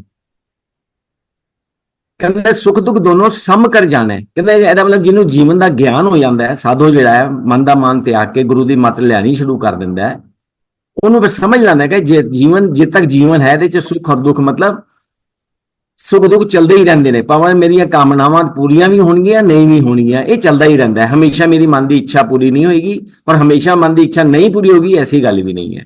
ਇਸ ਕਰਕੇ ਉਹਨੂੰ ਕੋਈ ਵੀ ਅਹਿਸਾਸ ਨਹੀਂ ਰਹਿੰਦਾ ਹੈ ਕਿ ਹੋ ਗਿਆ ਚੰਗਾ, ਨਹੀਂ ਹੋਇਆ ਤਾਂ ਵੀ। ਇਸ ਕਰਕੇ ਹਰਕ ਸੋਗ ਤੋਂ ਉਹਨੂੰ ਅਤੀਤ ਹੋ ਜਾਂਦਾ ਹੈ। ਅਤੀਤ ਦਾ ਮਤਲਬ ਹੈ ਪੁਰਾਣੀ ਗੱਲ ਹੋ ਗਈ। ਹਰਕ ਸੋਗ ਦੇ ਨਾਲ ਮਨਾਉਂਦਾ ਸੀ, ਉਹ ਪੁਰਾਣੀ ਗੱਲ ਹੋ ਗਈ, ਅਤੀਤ ਦੀ ਗੱਲ ਹੋ ਗਈ, ਛੁੱਟ ਚੁੱਕੀ ਉਹਦੇ ਕੋਲੋਂ। ਹਰਕ ਸੋਗ ਤੇ ਰਹੇ ਅਤੀਤਾ, ਅਤੀਤ ਹੋ ਜਾਂਦਾ ਹੈ। ਸੌਰੀ ਮੈਂ ਪਿਛਲੀ ਉਹ ਲਾਈਨ ਭੁੱਲ ਗਿਆ। ਔਰ ਮਾਨ ਅਪਮਾਨਾ, ਮਾਨ ਔਰ ਅਪਮਾਨ ਇਹ ਵੀ ਮਨ ਦੇ ਅਹਿਸਾਸ ਨੇ, ਇਹ ਵਿਕਾਰ ਨਹੀਂ ਹੈਗੇ, ਇਹ ਮਨ ਦੇ ਅਹਿਸਾਸ ਨੇ ਦੋਨੋਂ। ਹਰਕ ਸੋਗ ਵੀ ਮਨ ਦੇ ਅਹਿਸਾਸ ਨੇ। ਹਰਕ ਸੋਗ ਤੇ ਰਹੇ ਅਤੀਤਾ, ਹਰਕ ਸੋਗ ਤੋਂ ਮੁਕਤ ਹੋ ਗਿਆ ਬਿਲਕੁਲ। ਉਹਨੂੰ ਹੁਣ ਹਰਕ ਨਾ ਖੁਸ਼ੀ ਹੈ, ਨਾ ਮਿਲ ਗਿਆ ਤਾਂ ਵੀ ਠੀਕ, ਨਹੀਂ ਮਿਲਿਆ ਤਾਂ ਵੀ ਠੀਕ। ਤਿੰਨ ਜਗ ਤਤ ਪਛਾਨਾ, ਕਹਿੰਦੇ ਉਹਨੇ ਜਗ ਦੇ ਵਿੱਚ, ਉਹਨੇ ਇਸ ਜੀਵਨ ਦੇ ਅੰਦਰ ਰਹਿੰਦੇ ਇਸ ਮਾਨਸਿਕ ਅਵਸਥਾ ਨੂੰ ਪ੍ਰਾਪਤ ਕਰ ਲਿਆ, ਕਿਉਂਕਿ ਉਹਨੂੰ ਇਸ ਤੱਤ ਦਾ ਗਿਆਨ ਹੋ ਗਿਆ, ਇਸ ਹਕੀਕਤ ਦਾ ਗਿਆਨ ਹੋ ਗਿਆ ਕਿ ਇਹ ਸੁੱਖ ਔਰ ਦੁੱਖ ਜਿਹੜੇ ਨੇ ਕਿਉਂ ਹੁੰਦੇ ਨੇ ਮੇਰੇ ਅੰਦਰ, ਕਿਉਂ ਇਹ ਫੀਲਿੰਗਸ ਆਉਂਦੀਆਂ ਨੇ। ਉਹ ਗਿਆਨ ਦੇ ਕਰਕੇ ਉਹ ਹਰਕ ਸੋਗ ਤੋਂ ਮੁਕਤ ਹੈ, ਮਾਨ ਅਪਮਾਨ ਤੋਂ ਵੀ ਮੁਕਤ ਹੈ, ਉਸਤਤ ਨਿੰਦਾ ਤੋਂ ਵੀ। ਗੁਰੂ ਸਾਹਿਬ ਕਹਿੰਦੇ ਅੱਗੇ ਕੀ ਹੁੰਦਾ ਹੈ, ਉਸਤਤ ਨਿੰਦਾ ਦੋ ਤਿਆਗ ਹੈ। ਉਸਤਤ ਦੀ ਭੁੱਖ ਹੁੰਦੀ ਹੈ, ਇਹ ਵੀ ਸਾਡੀ ਭਾਵਨਾਵਾਂ ਨੇ। ਨਿੰਦਾ ਸਾਨੂੰ ਅੱਗੇ ਅੰਦਰ ਚੋਟ ਪਹੁੰਚਾਉਂਦੀ ਹੈ, ਵੀ ਵਿਕਾਰ ਨਹੀਂ ਹੈ, ਸਾਡੇ ਮਨ ਦਾ ਅਹਿਸਾਸ ਹੈ। ਕਹਿੰਦੇ ਉਸਤਤ ਨਿੰਦਾ ਦੋ ਤਿਆਗ ਹੈ, ਕਹਿੰਦੇ ਇਹ ਵੀ ਛੱਡ ਦੇ। ਖੋਜੇ ਪਦ ਨਿਬਾਣਾ, ਇਹਦੇ ਬਾਅਦ ਇਹ ਸਾਰੀਆਂ ਚੀਜ਼ਾਂ ਜਿਹੜੀਆਂ ਛੁੱਟ ਜਾਂਦੀਆਂ ਨਾ, ਛੁੱਟਣ ਤੋਂ ਬਾਅਦ ਜਿਹੜੀ ਪ੍ਰਾਪਤੀ ਹੈ ਉਹਨੂੰ ਕਹਿੰਦੇ ਨੇ ਨਿਰਵਾਣ ਪਦ। ਨਿਰਵਾਣ ਦਾ ਮਤਲਬ ਜਿੱਥੇ ਮਨ ਦਾ ਕੋਈ ਵੀ ਮਨ ਦਾ ਅਹਿਸਾਸ ਉਹਨੂੰ ਛੂੰਦਾ ਨਹੀਂ, ਹੁਣ ਮਨ ਅਹਿਸਾਸ ਤੋਂ ਮੁਕਤ ਹੋ ਗਿਆ ਬਿਲਕੁਲ। ਭਾਵੇਂ ਕਿਸੇ ਨੇ ਕੁਝ ਕਹਿ ਦਿੱਤਾ, ਨਹੀਂ ਕਹਿਤਾ, ਕਿਉਂਕਿ ਸੰਸਾਰ ਦਾ ਗਿਆਨ ਹੋ ਗਿਆ ਉਹਨੂੰ। ਸੰਸਾਰ ਦੇ ਵਿੱਚ ਉਹਨੂੰ ਪਤਾ ਹੈ ਉਸਤਤ ਨਿੰਦਾ ਹੁੰਦੀ ਰਹੇਗੀ, ਸੁੱਖ ਦੁੱਖ ਦੋਨੋਂ ਚੱਲਦੇ ਹੀ ਰਹਿੰਦੇ ਨੇ, ਹਰਕ ਸੋਗ ਲੋਕੀ ਮਨਾਉਂਦੇ ਹੀ ਰਹਿਣਗੇ, ਮਾਨ ਅਪਮਾਨ ਹੁੰਦਾ ਹੀ ਰਹੇਗਾ। ਇਹ ਸੰਸਾਰ ਦੀ ਕਾਰ ਹੈ, ਸੰਸਾਰ ਐਂ ਚੱਲਦਾ ਵੀ, ਸੰਸਾਰ ਇਸੇ ਤਰ੍ਹਾਂ ਚੱਲਦਾ ਰਹੇਗਾ। ਇਸ ਕਰਕੇ ਉਸ ਅਹਿਸਾਸ ਤੋਂ ਮੁਕਤ ਹੋ ਜਾਂਦਾ ਹੈ, ਉਹਨੂੰ ਕਹਿੰਦੇ ਨੇ ਨਿਰਵਾਣ ਪਦ। ਤੇ ਗੁਰੂ ਸਾਹਿਬ ਕਹਿੰਦੇ ਨੇ ਜਨ ਨਾਨਕ ਇਹ ਖੇਲ ਕਠਨ ਹੈ, ਪਰ ਇਹਨਾਂ ਅਹਿਸਾਸਾਂ ਤੋਂ ਮੁਕਤ ਹੋ ਜਾਣਾ, ਵਿਕਾਰਾਂ ਤੋਂ ਮੁਕਤ ਹੋਣਾ ਇੰਨਾ ਮੁਸ਼ਕਲ ਨਹੀਂ, ਪਰ ਇਹਨਾਂ ਅਹਿਸਾਸਾਂ ਤੋਂ ਮੁਕਤ ਹੋ ਜਾਣਾ ਕਹਿੰਦੇ ਬੜਾ ਕਠਨ ਹੈ, ਕਿਉਂਕਿ ਇਹਦੇ ਵਾਸਤੇ ਬਹੁਤ ਗਹਿਰਾਈ ਚ ਅੰਤःਕਰਨ ਦੇ ਵਿੱਚ ਕੰਮ ਕਰਨਾ ਪੈਂਦਾ ਹੈ। ਪਰ ਕਹਿੰਦਾ ਜਿਹੜਾ ਪਛਾਣ ਲੈਂਦਾ ਹੈ ਕਿਨਹੂ ਗੁਰਮੁਖ ਜਾਣਾ, ਕਿਸੇ ਗੁਰਮੁਖ ਨੇ ਪਾਓ, ਗੁਰਮੁਖ ਹੋ ਕੇ ਹੀ ਕੋਈ ਕਈ ਜਿਹੜੇ ਨੇ ਪਹਿਚਾਨ ਪਾਉਂਦੇ ਨੇ, ਇਸ ਅਵਸਥਾ ਨੂੰ ਪ੍ਰਾਪਤ ਕਰ ਪਾਉਂਦੇ ਨੇ, ਜਿੱਥੇ ਆ ਕੇ ਸਾਰੀ ਚੀਜ਼ਾਂ ਤੋਂ ਮੁਕਤੀ ਮਿਲ ਗਈ, ਉਹਨੂੰ ਮੋਕਸ਼ ਮਿਲ ਗਿਆ। ਹਾਂਜੀ ਠੀਕ ਹੈ ਵੀਰ ਜੀ। ਮੈਨੂੰ ਥੋੜਾ ਜਿਹਾ ਕਲੀਅਰ ਕਰੋ, ਜਿਹੜੀ ਪਹਿਲੀ ਰਾਹੋ ਵਾਲੀ ਪੰਕਤੀ ਉਹ ਤਾਂ ਅਸੀਂ ਸਾਰਿਆਂ ਨੇ ਡਿਫਰੈਂਸ ਕਰ ਲਿਆ ਸੀਗਾ ਜੀ। ਹੋਰ ਤੁਸੀਂ ਮਤਲਬ ਡਿਫਰੈਂਟ ਐਂਗਲ ਕਿਹੜਾ ਆਇਆ ਇਹਦੇ ਵਿੱਚ, ਕਿਉਂਕਿ ਮੈਨੂੰ ਲੱਗਦਾ ਸਾਰੇ ਸੇਮ ਅਸੀਂ ਪਹਿਲਾਂ ਜਿਹੜੇ ਸਟਾਰਟਿੰਗ ਵਿੱਚ ਅਰਥ ਕੀਤੇ ਆ ਸੇਮ ਹੀ ਹੈ। ਬਿਲਕੁਲ ਠੀਕ ਹੈ। ਜਦੋਂ ਅਸੀਂ ਇਹਨਾਂ ਨੂੰ ਵਿਕਾਰ ਕਹਿ ਰਹੇ ਸੀ ਨਾ, ਉੱਥੋਂ ਮੈਂ ਡਿਫਰੈਂਸ ਕਰ, ਇਹ ਵਿਕਾਰ ਨਹੀਂ ਹੈਗੇ, ਇਹ ਮਨ ਦੇ ਅਹਿਸਾਸ ਨੇ। ਇਹਨੂੰ ਅੰਤःਕਰਨ ਕਹਿੰਦੇ, ਚਿੱਤ ਦੀ ਬਿਰਤੀ ਕਹਿੰਦੇ ਨੇ, ਚਿੱਤ ਬਿਰਤੀ। ਇਹਨੂੰ ਮਨ ਦੀ ਬਿਰਤੀ ਨਹੀਂ ਕਹਿੰਦੇ, ਚਿੱਤ ਬਿਰਤੀ ਕਹਿੰਦੇ ਨੇ। ਚਿੱਤ ਦੀ ਬਿਰਤੀ ਮਤਲਬ ਤੁਹਾਡੇ ਅੰਦਰ ਅੰਤःਕਰਨ ਦੇ ਅੰਦਰ ਜਿਹੜੇ ਅਹਿਸਾਸ ਛੁਪੇ ਪਏ ਨੇ, ਜਿੱਥੋਂ ਸਾਡੀ ਨੀਅਤ ਪੈਦਾ ਹੁੰਦੀ ਹੈ, ਜਿੱਥੋਂ ਇੰਟੈਂਸ਼ਨ ਪੈਦਾ ਹੁੰਦੀ ਹੈ, ਉੱਥੇ ਗੁਰੂ ਸਾਹਿਬ ਲੈ ਜਾਣਾ ਚਾਹ ਰਹੇ ਨੇ ਸਾਨੂੰ। वीर जी मेरे को कुछ बोलना है जी बोलिए। जो जो बात आप बोल रहे हैं कि सुख का मान और अपमान जी, और एक और एक बात बोलनी है आपको, हरक काम, सोग, हरक क्रोध, सोग, उस्तत निंदा। क्रोध, उस्तत, निंदा, मान, अपमान और क्रोध, ये सब अहंकार से ही पैदा होते हैं। हाँ वो, मान साधो, मन का मान त्यागो, ये मन के मान से ही ये सब पैदा होते हैं। हाँ वो जो स्टार्टिंग में तो कहा वो था ना, विकार ही है, वो विकार ही है। अहंकार सबसे बड़ा विकार है जिससे सब विकार पैदा होते हैं। क्रोध होता है तब अहंकार को हर्ट होता है तभी क्रोध आता है। नहीं आप बिल्कुल ठीक कह रहे हैं आप भी। मैं उसको थोड़ा सा जब हम डिफाइन करते हैं ना, प्योरीफाइड करते हैं किसी भी चीज को, तो आप देखिएगा विकार जो आप होंगे जिसको वो हमें, एहसास बोल रहे हैं, ये विकार को हर्ट होने से एहसास हर बात में आता है। सुख दुख में भी एहसास होता है, हर एक चीज में एहसास तो अनुभव को बोलते हैं ना। हाँ हाँ मैं और अनुभव की बात कर रहा हूँ, बिल्कुल बिल्कुल मैं अनुभव की ही बात कर रहा हूँ, उसको और ऐसा। आप अंतःकरण का मतलब क्या बोल रहे हैं आप? अंतःकरण किसको बोलते हैं? हाँ जी, हाँ जी। ऐसा ना, जब हम फिलोसफिकली इसको बहुत गहराई से और भी देखने चाहते हाँ, हैं मैं आपको पानी वही के, पूछ रही हूँ ना, आप एक लाइन में अंतःकरण का मीनिंग बताइए ना। जी जी, जिसको चित्त कहते हैं। नहीं वीर चित्त, जी, मैं आपको बताती हूँ। जी। करण का मतलब होता है इंद्रियां। हम्म। अभी जो हमारी 5 इंद्रियां हैं, नेत्र, कान, ये जो पांचों इंद्रियां हैं, जो हाँ जी, ज्ञानेंद्रियां हैं, हाँ जी, हाँ उनको जी। बाह्य करण बोलते हैं। क्या बोलते हैं? बाह्य करण, हम्म। बाह्य मीन्स बाहर की इंद्रियां। ठीक है। और जो अंतःकरण है वो 4 इंद्रियां अंदर होती है हमारे, जिसको आप एहसास बोल रहे हैं। वो 4 इंद्रियां हैं, हम्म। मन, बुद्धि, चित्त और अहंकार। हम्म। ये अंतःकरण में आते हैं चारों। ये जो आप हम्म। फिलॉसफी बोल रहे हैं, जो वेदों की भाषा है ये, हम्म। तो उसमें अहंकार हर जगह पे रहता है। बाहर की बातों में भी रहता है, अंदर की बातों में भी रहता है। बस यही बोलना था। नहीं ठीक है, करीब वही बात है, भाषा में फर्क पड़ रहा है मुझे लग रहा है, मेरे बोलने का तरीका थोड़ा अलग है शायद। जो अंतःकरण मैं कह रहा हूँ, अंतःकरण का मतलब ये होता है कि जैसे हम बुद्धि से विचार कर लेते हैं, हम इन चीजों को तो विचार कर पाते हैं ना। हम्म। जैसे क्रोध आया मुझे, मैं हम प्रैक्टिकल देखते हैं इसको, मुझे क्रोध कब आता है? क्रोध जब आता है, जब मैं आपको कुछ बोलना चाह रहा हूँ, मान लीजिए आप मेरी बात नहीं सुनते, तो मुझे गुस्सा आ गया, मेरी बात क्यों नहीं सुनते?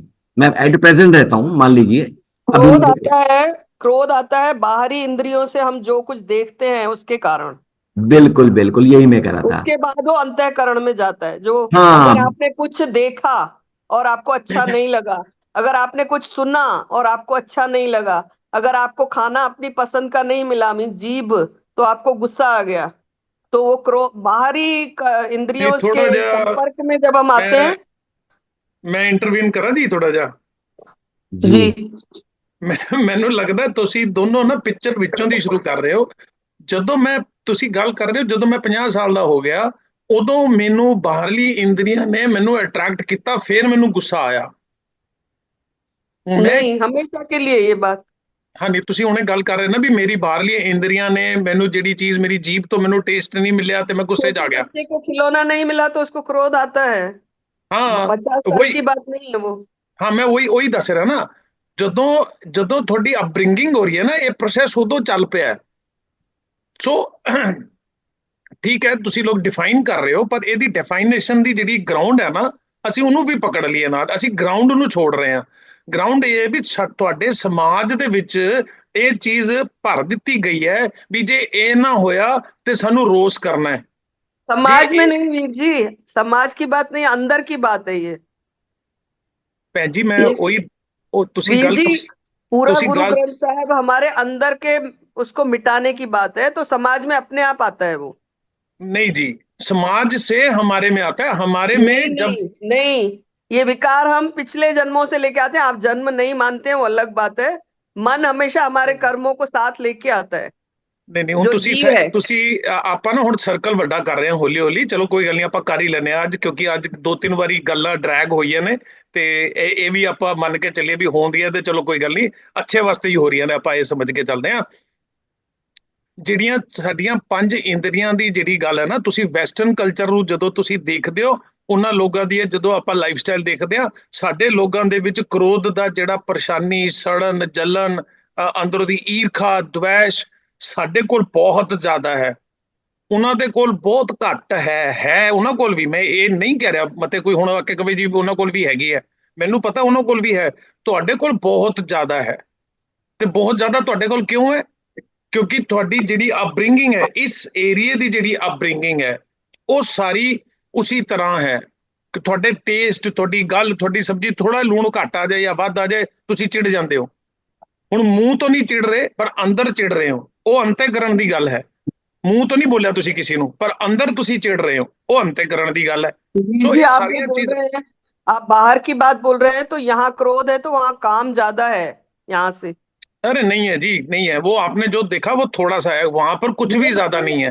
ते हले तुसी वो भोग लेते हैं है जी, वो उसको कैसे भी भोग लेते हैं, कोई संस्कार नहीं है उनमें, तो वो कहीं पे भी कैसे भी भोग के खत्म कर देते हैं उस बात को। हाँ तो उसके इसीलिए तो मैं बोल रहा हूँ, मैं इसीलिए तो मैं कह रहा हूँ, यही पर तो वो गल मैं तरीका कह रहा सही भी नहीं है वो ना, उनका तरीका सही नहीं है। लिव इन क्या है ये जो है, नहीं, वो लिव इन ਤੁਹਾਨੂੰ ਲੱਗ ਰਿਹਾ ਨਾ, ਉਹ ਤੁਹਾਨੂੰ ਲੱਗ ਰਿਹਾ। ਤੁਸੀਂ ਵੀ ਮੈਂ ਵੀ ਜਿਹਦੇ ਨਾਲ ਲਾਵਾਂ ਕਰਾਈਆਂ ਨਾ, ਉਹ ਵੀ ਲਿਵ ਇਨ ਹੀ ਹੈ। ਬਸ ਉਹ ਸਮਾਜ ਨੇ, ਉਹ ਸਮਾਜ ਨੇ ਸਰਟੀਫਿਕੇਟ ਦੇਤਾ। हाँ, वो संस्कृति है हमारी। ਭਟਕ ਗਏ, ਅਸੀਂ ਭਟਕ ਗਏ ਆ, ਵਾਪਸ ਅਸੀਂ ਆਓ। ਭਟਕ ਰਹੇ ਹਾਂ, ਮੈਂ ਉਹੀ ਗੱਲ ਕਰ ਰਿਹਾ। ਪਰ ਕੋਈ ਨਹੀਂ, ਮੈਨੂੰ ਪਤਾ ਸੀ ਇਹ ਸਾਰੀ, ਹੁਣ ਕਿਉਂਕਿ ਜਦੋਂ ਮੈਂ ਗੱਲ ਛੇੜਦਾ ਨਾ, ਫਿਰ ਭਟਕਦੀ ਹੀ ਹੈ, ਕਿਉਂਕਿ ਇਹ नहीं, अभी ਵਿੱਚੋਂ ਦੀ ਗੱਲਾਂ ਕਰਦੇ ਨੇ। गुरु ग्रंथ ਭੈਣ साहब ਜੀ, में, गुरु ग्रंथ साहब ਭੈਣ के ਜੀ हिसाब ਭਟਕ से ਰਹੇ ਨੇ, एक ਸਿਮਰਨ मैरिज ਕੌਰ ਭੈਣ ਜੀ करना। ਭਟਕ ਰਹੇ ਹਾਂ ਨੇ। ਭੈਣ ਜੀ ਭਟਕ ਰਹੇ ਨੇ, ਉਹੀ ਤਾਂ ਗੱਲ ਕਰ ਰਿਹਾ ਨਾ। ਭੈਣ ਜੀ ਇੱਕ ਮਿੰਟ ਥੋੜਾ ਜਦੋਂ ਨਾ ਖਿਲਾਰਾ ਭਟਕ ਰਹੇ ਸੀ, ਗੱਲ ਬਾਹਰ ਦੀ ਕਰਦੇ, ਪਿਕਚਰ ਵਿੱਚੋਂ ਦੀ ਸ਼ੁਰੂ ਕਰ ਰਹੇ ਨੇ। ਹੁਣ ਕਾਮਨ ਬੰਦੇ ਦੀ ਗੱਲ ਨਹੀਂ ਲੈ ਕੇ ਚੱਲ ਰਹੇ ਵੀ ਕਾਮਨ ਬੰਦੇ ਨੂੰ ਇਹ ਸ਼ਬਦ ਕੀ ਸੰਦੇਸ਼ ਦੇ ਰਿਹਾ ਹੈ। ਅੰਦਰ ਦੇ ਵਿਕਾਰ ਘੱਟ ਨੇ ਕਿ ਜ਼ਿਆਦਾ ਨੇ, ਉਹ ਸਾਨੂੰ ਸਮਝਣਾ ਪਏਗਾ। ਉਹ ਤੁਸੀਂ ਹੁਣ ਲਿਵਨ ਚ ਚਲੇ ਗਏ। ਲਿਵਨ ਦਾ ਮਤਲਬ ਕੀ ਹੈ? ਵੀ ਮੇਰੇ ਕੋਲ ਕੁਦਰਤੀ ਇੱਕ ਅੰਦਰ ਹਾਰਮੋਨਸ ਹੈਗੇ ਨੇ, ਉਹ ਸਾਹਮਣੇ ਆਣਗੇ। ਉਹਨੂੰ ਹੁਣ ਤੁਸੀਂ ਲੁਕੋ ਛੁਪੋ ਕੇ ਕਰੋ, ਉਹਨੂੰ ਤੁਸੀਂ ਖੁੱਲੇ ਤੌਰ ਤੇ ਕਰੋ, ਉਹਨੂੰ ਤੁਸੀਂ ਮੈਰਿਜ ਸਰਟੀਫਿਕੇਟ ਬਣਾ ਕੇ 4-7 ਲਾਵਾਂ ਲੈ ਕੇ ਤੁਸੀਂ ਕਰ ਲਓ। ਉਹ ਗੱਲ ਤਾਂ ਉੱਥੇ ਹੀ ਹੈ ਵੀ ਹਾਰਮੋਨਸ ਨੂੰ ਸ਼ਾਂਤ ਕਰਨਾ ਹੈ, ਉਹਨੂੰ ਇੱਕ ਸਿਸਟਮ ਦੇ ਵਿੱਚ ਬਣਾਉਣਾ ਹੈ।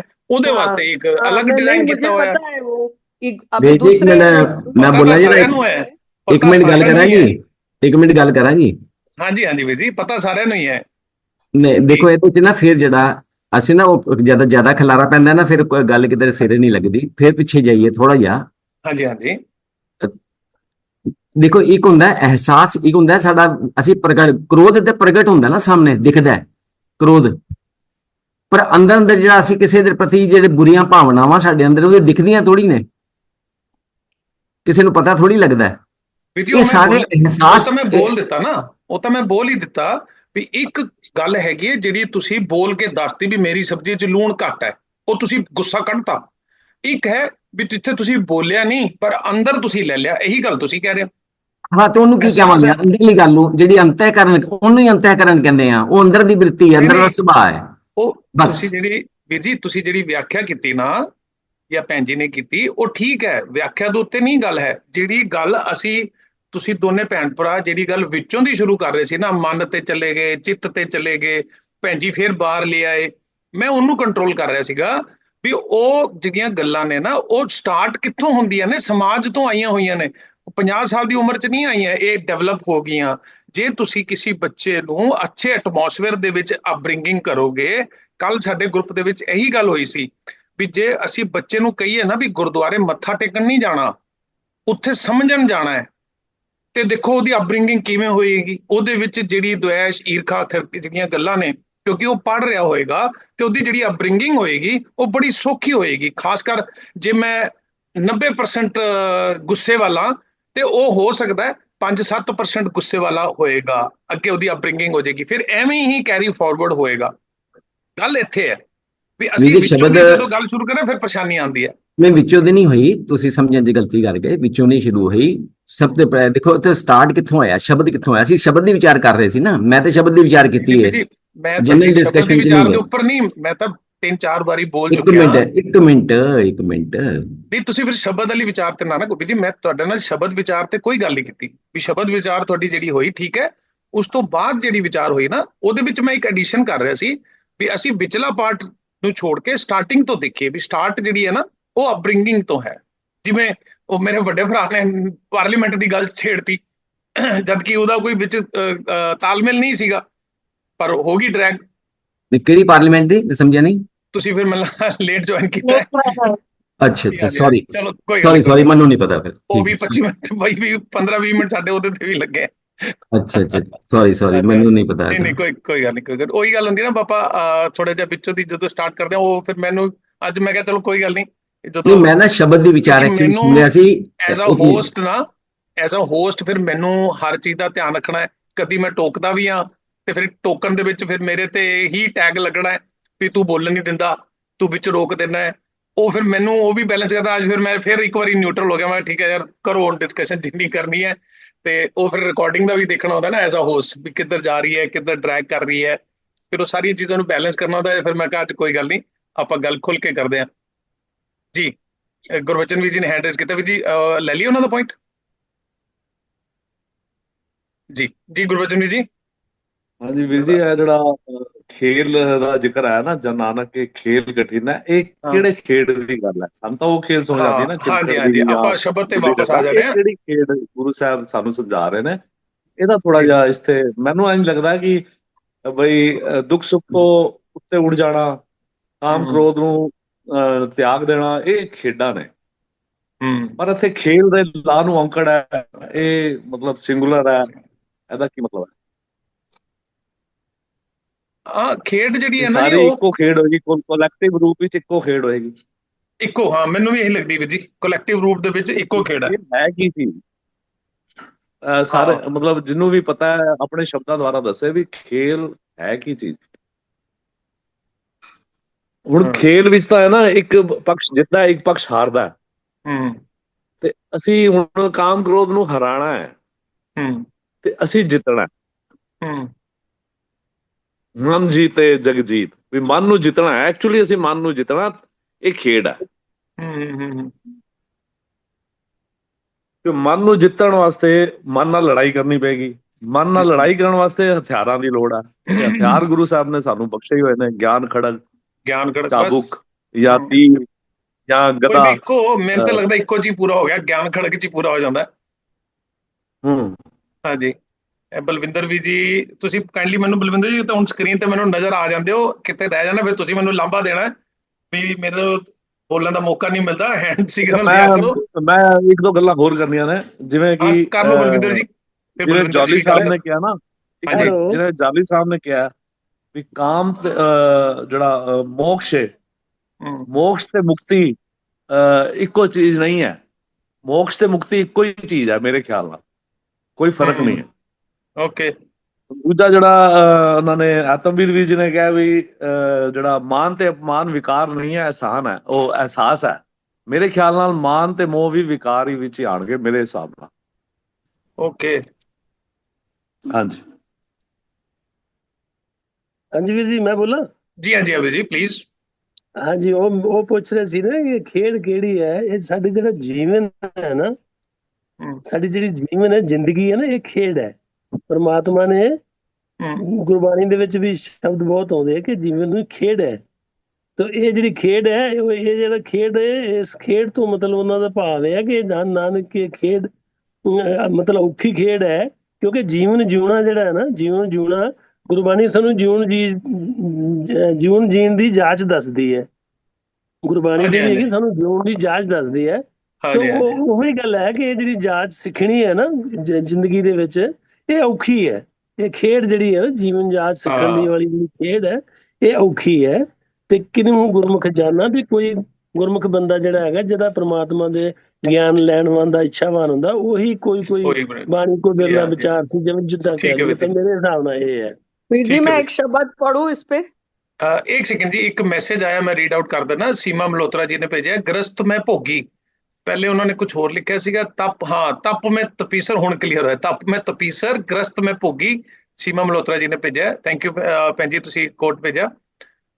गुरबचन वीर जी, मैं जिहड़ी है ना गुरबचन वीर जी की गल नाल थोड़ा जिहा मेरी सहमति है, क्योंकि बाकी जिहड़ी खेड वाली गल है ना जी, उहनूं आपां थोड़ा जिहा विस्तार दे के गल करदे हां। मैं शब्द पढ़ती हूँ ना एक, इस खेल के लिए, खेल के बारे में गुरु ग्रंथ साहब में एक शब्द है। होए एकत्र मिलो मेरे भाई, दुविधा दूर करो लिव लाए, हर नामे के होवो जोड़ी, गुरमुख बैसो सफा बिछाए, इन बिद पासा ढालो बीर, गुरमुख नाम जपो दिन राती, अंत काल नह लागे पीर रहाओ। कर्म धर्म तुम चौपड़ साजो, सब करो तुम सारी, सत्य करो तुम सारी। काम क्रोध लोभ मोह जीतो, ऐसी खेल हर प्यारी। उठ स्नान करो पर भाते, सोए हर आराधे। बिखड़े दाव लंघावे मेरा सतगुर, सुख सहज सेती घर जाते। हर आपे खेले आपे देखे, हर आपे रचन रचाया। जन नानक गुरमुख जो नर खेले, सो जिण बाजी घर आया। वाह जी वाह। सो जन बाजी घर आया, बिल्कुल। जिण जिण जिण जिण, हाँ जी, हाँ जी, जिण जीत के, जिण मतलब जित के, जित के, जी हाँ जी हाँ, मेरा पढ़िया जान जी फिर शब्द, दूसरी बात हो जाती। ਜੀ ਹਾਂ, ਚਲੋ ਇਹ ਤਾਂ ਪੂਰਾ ਤੁਸੀਂ ਸ਼ਬਦ ਪੜ੍ਹ ਦਿੱਤਾ, ਪਰ ਇਹ ਜਿਹੜਾ ਸ਼ਬਦ ਸਾਹਮਣੇ ਦਰਸ਼ਨ ਦੇ ਰਿਹਾ ਇਹ ਵੀ ਆਪਣੇ ਆਪ ਚ ਪੂਰਾ ਕੰਪਲੀਟ ਹੈ। ਇਹ ਸਾਰਾ ਕਨਸੈਪਟ ਇੱਥੇ ਕਲੀਅਰ ਹੈ ਤੇ ਆਪਾਂ ਵਿਰਾਮ ਕਰ ਲਈਏ ਗੱਲਾਂ ਨੂੰ ਤੇ ਜ਼ਿਆਦਾ ਵਧੀਆ। ਜੇ ਹੋਰ ਕਿਸੇ ਨੇ ਹਲੇ ਆਪਣੀ ਗੱਲ ਕਰਨੀ, ਕਿਉਂਕਿ ਅੱਜ ਹੁਣ ਖੁੱਲਾ ਟਾਈਮ ਚੱਲ ਹੀ ਰਿਹਾ ਤੇ ਆਪਾਂ ਕਰ ਲਾਂਗੇ, ਕਿਉਂਕਿ ਇਸ ਸ਼ਬਦ ਦੇ ਵਿੱਚ ਕੋਈ ਐਸੀ ਪੱਖ ਮੈਨੂੰ ਨਹੀਂ ਲੱਗਦਾ ਵੀ ਜਿਹੜਾ ਨੌਵੇਂ ਪਾਤਸ਼ਾਹ ਜੀ ਨੇ ਛੋੜ ਦਿੱਤਾ, ਸਾਰਾ ਇਹਦੇ ਵਿੱਚ ਹੀ ਆ ਗਿਆ। ਗੱਲ ਚੱਲ ਰਹੀ ਸੀ ਵੀ ਜਿਹੜਾ ਅਸੀਂ ਇਹ ਸ਼ਬਦ ਕਿਉਂ ਲਿਆ, ਕੱਲ ਮੇਰੇ ਵੱਡੇ ਭਰਾ ਨਾਲ ਗੱਲਬਾਤ ਚੱਲ ਰਹੀ ਸੀ ਵੀ ਗੁਰਮੁਖ ਬਣਨਾ ਔਖਾ ਕੰਮ ਹੈ, ਗੁਰਮੁਖ ਬਣਨਾ ਬੜਾ ਔਖਾ ਕੰਮ ਹੈ, ਇਸ ਪਾਸੇ ਤੇ ਚੱਲਣਾ ਬੜਾ ਔਖਾ ਹੈ। ਮੈਂ ਕਹਿ ਰਿਹਾ ਸੀ ਵੀ ਇਸ ਪਾਸੇ ਤੇ ਚੱਲਣਾ ਬੜਾ ਸੌਖਾ ਕੰਮ ਹੈ। ਸੋ ਇਸ ਕਰਕੇ ਫਿਰ ਅਸੀਂ ਇਹ ਸ਼ਬਦ ਅਸੀਂ ਲਿਆ ਸੀਗਾ ਵੀ ਚਲੋ ਅਸੀਂ ਖੁੱਲੇ ਮੰਚ ਤੇ ਸਾਰਿਆਂ ਦੇ ਵਿਚਾਰਾਂ ਲਵਾਂਗੇ। ਤੇ ਹੁਣ ਆਪਾਂ ਸੈਂਟਰਲ ਆਈਡੀਆ ਤੇ ਆ ਗਏ ਹਾਂ।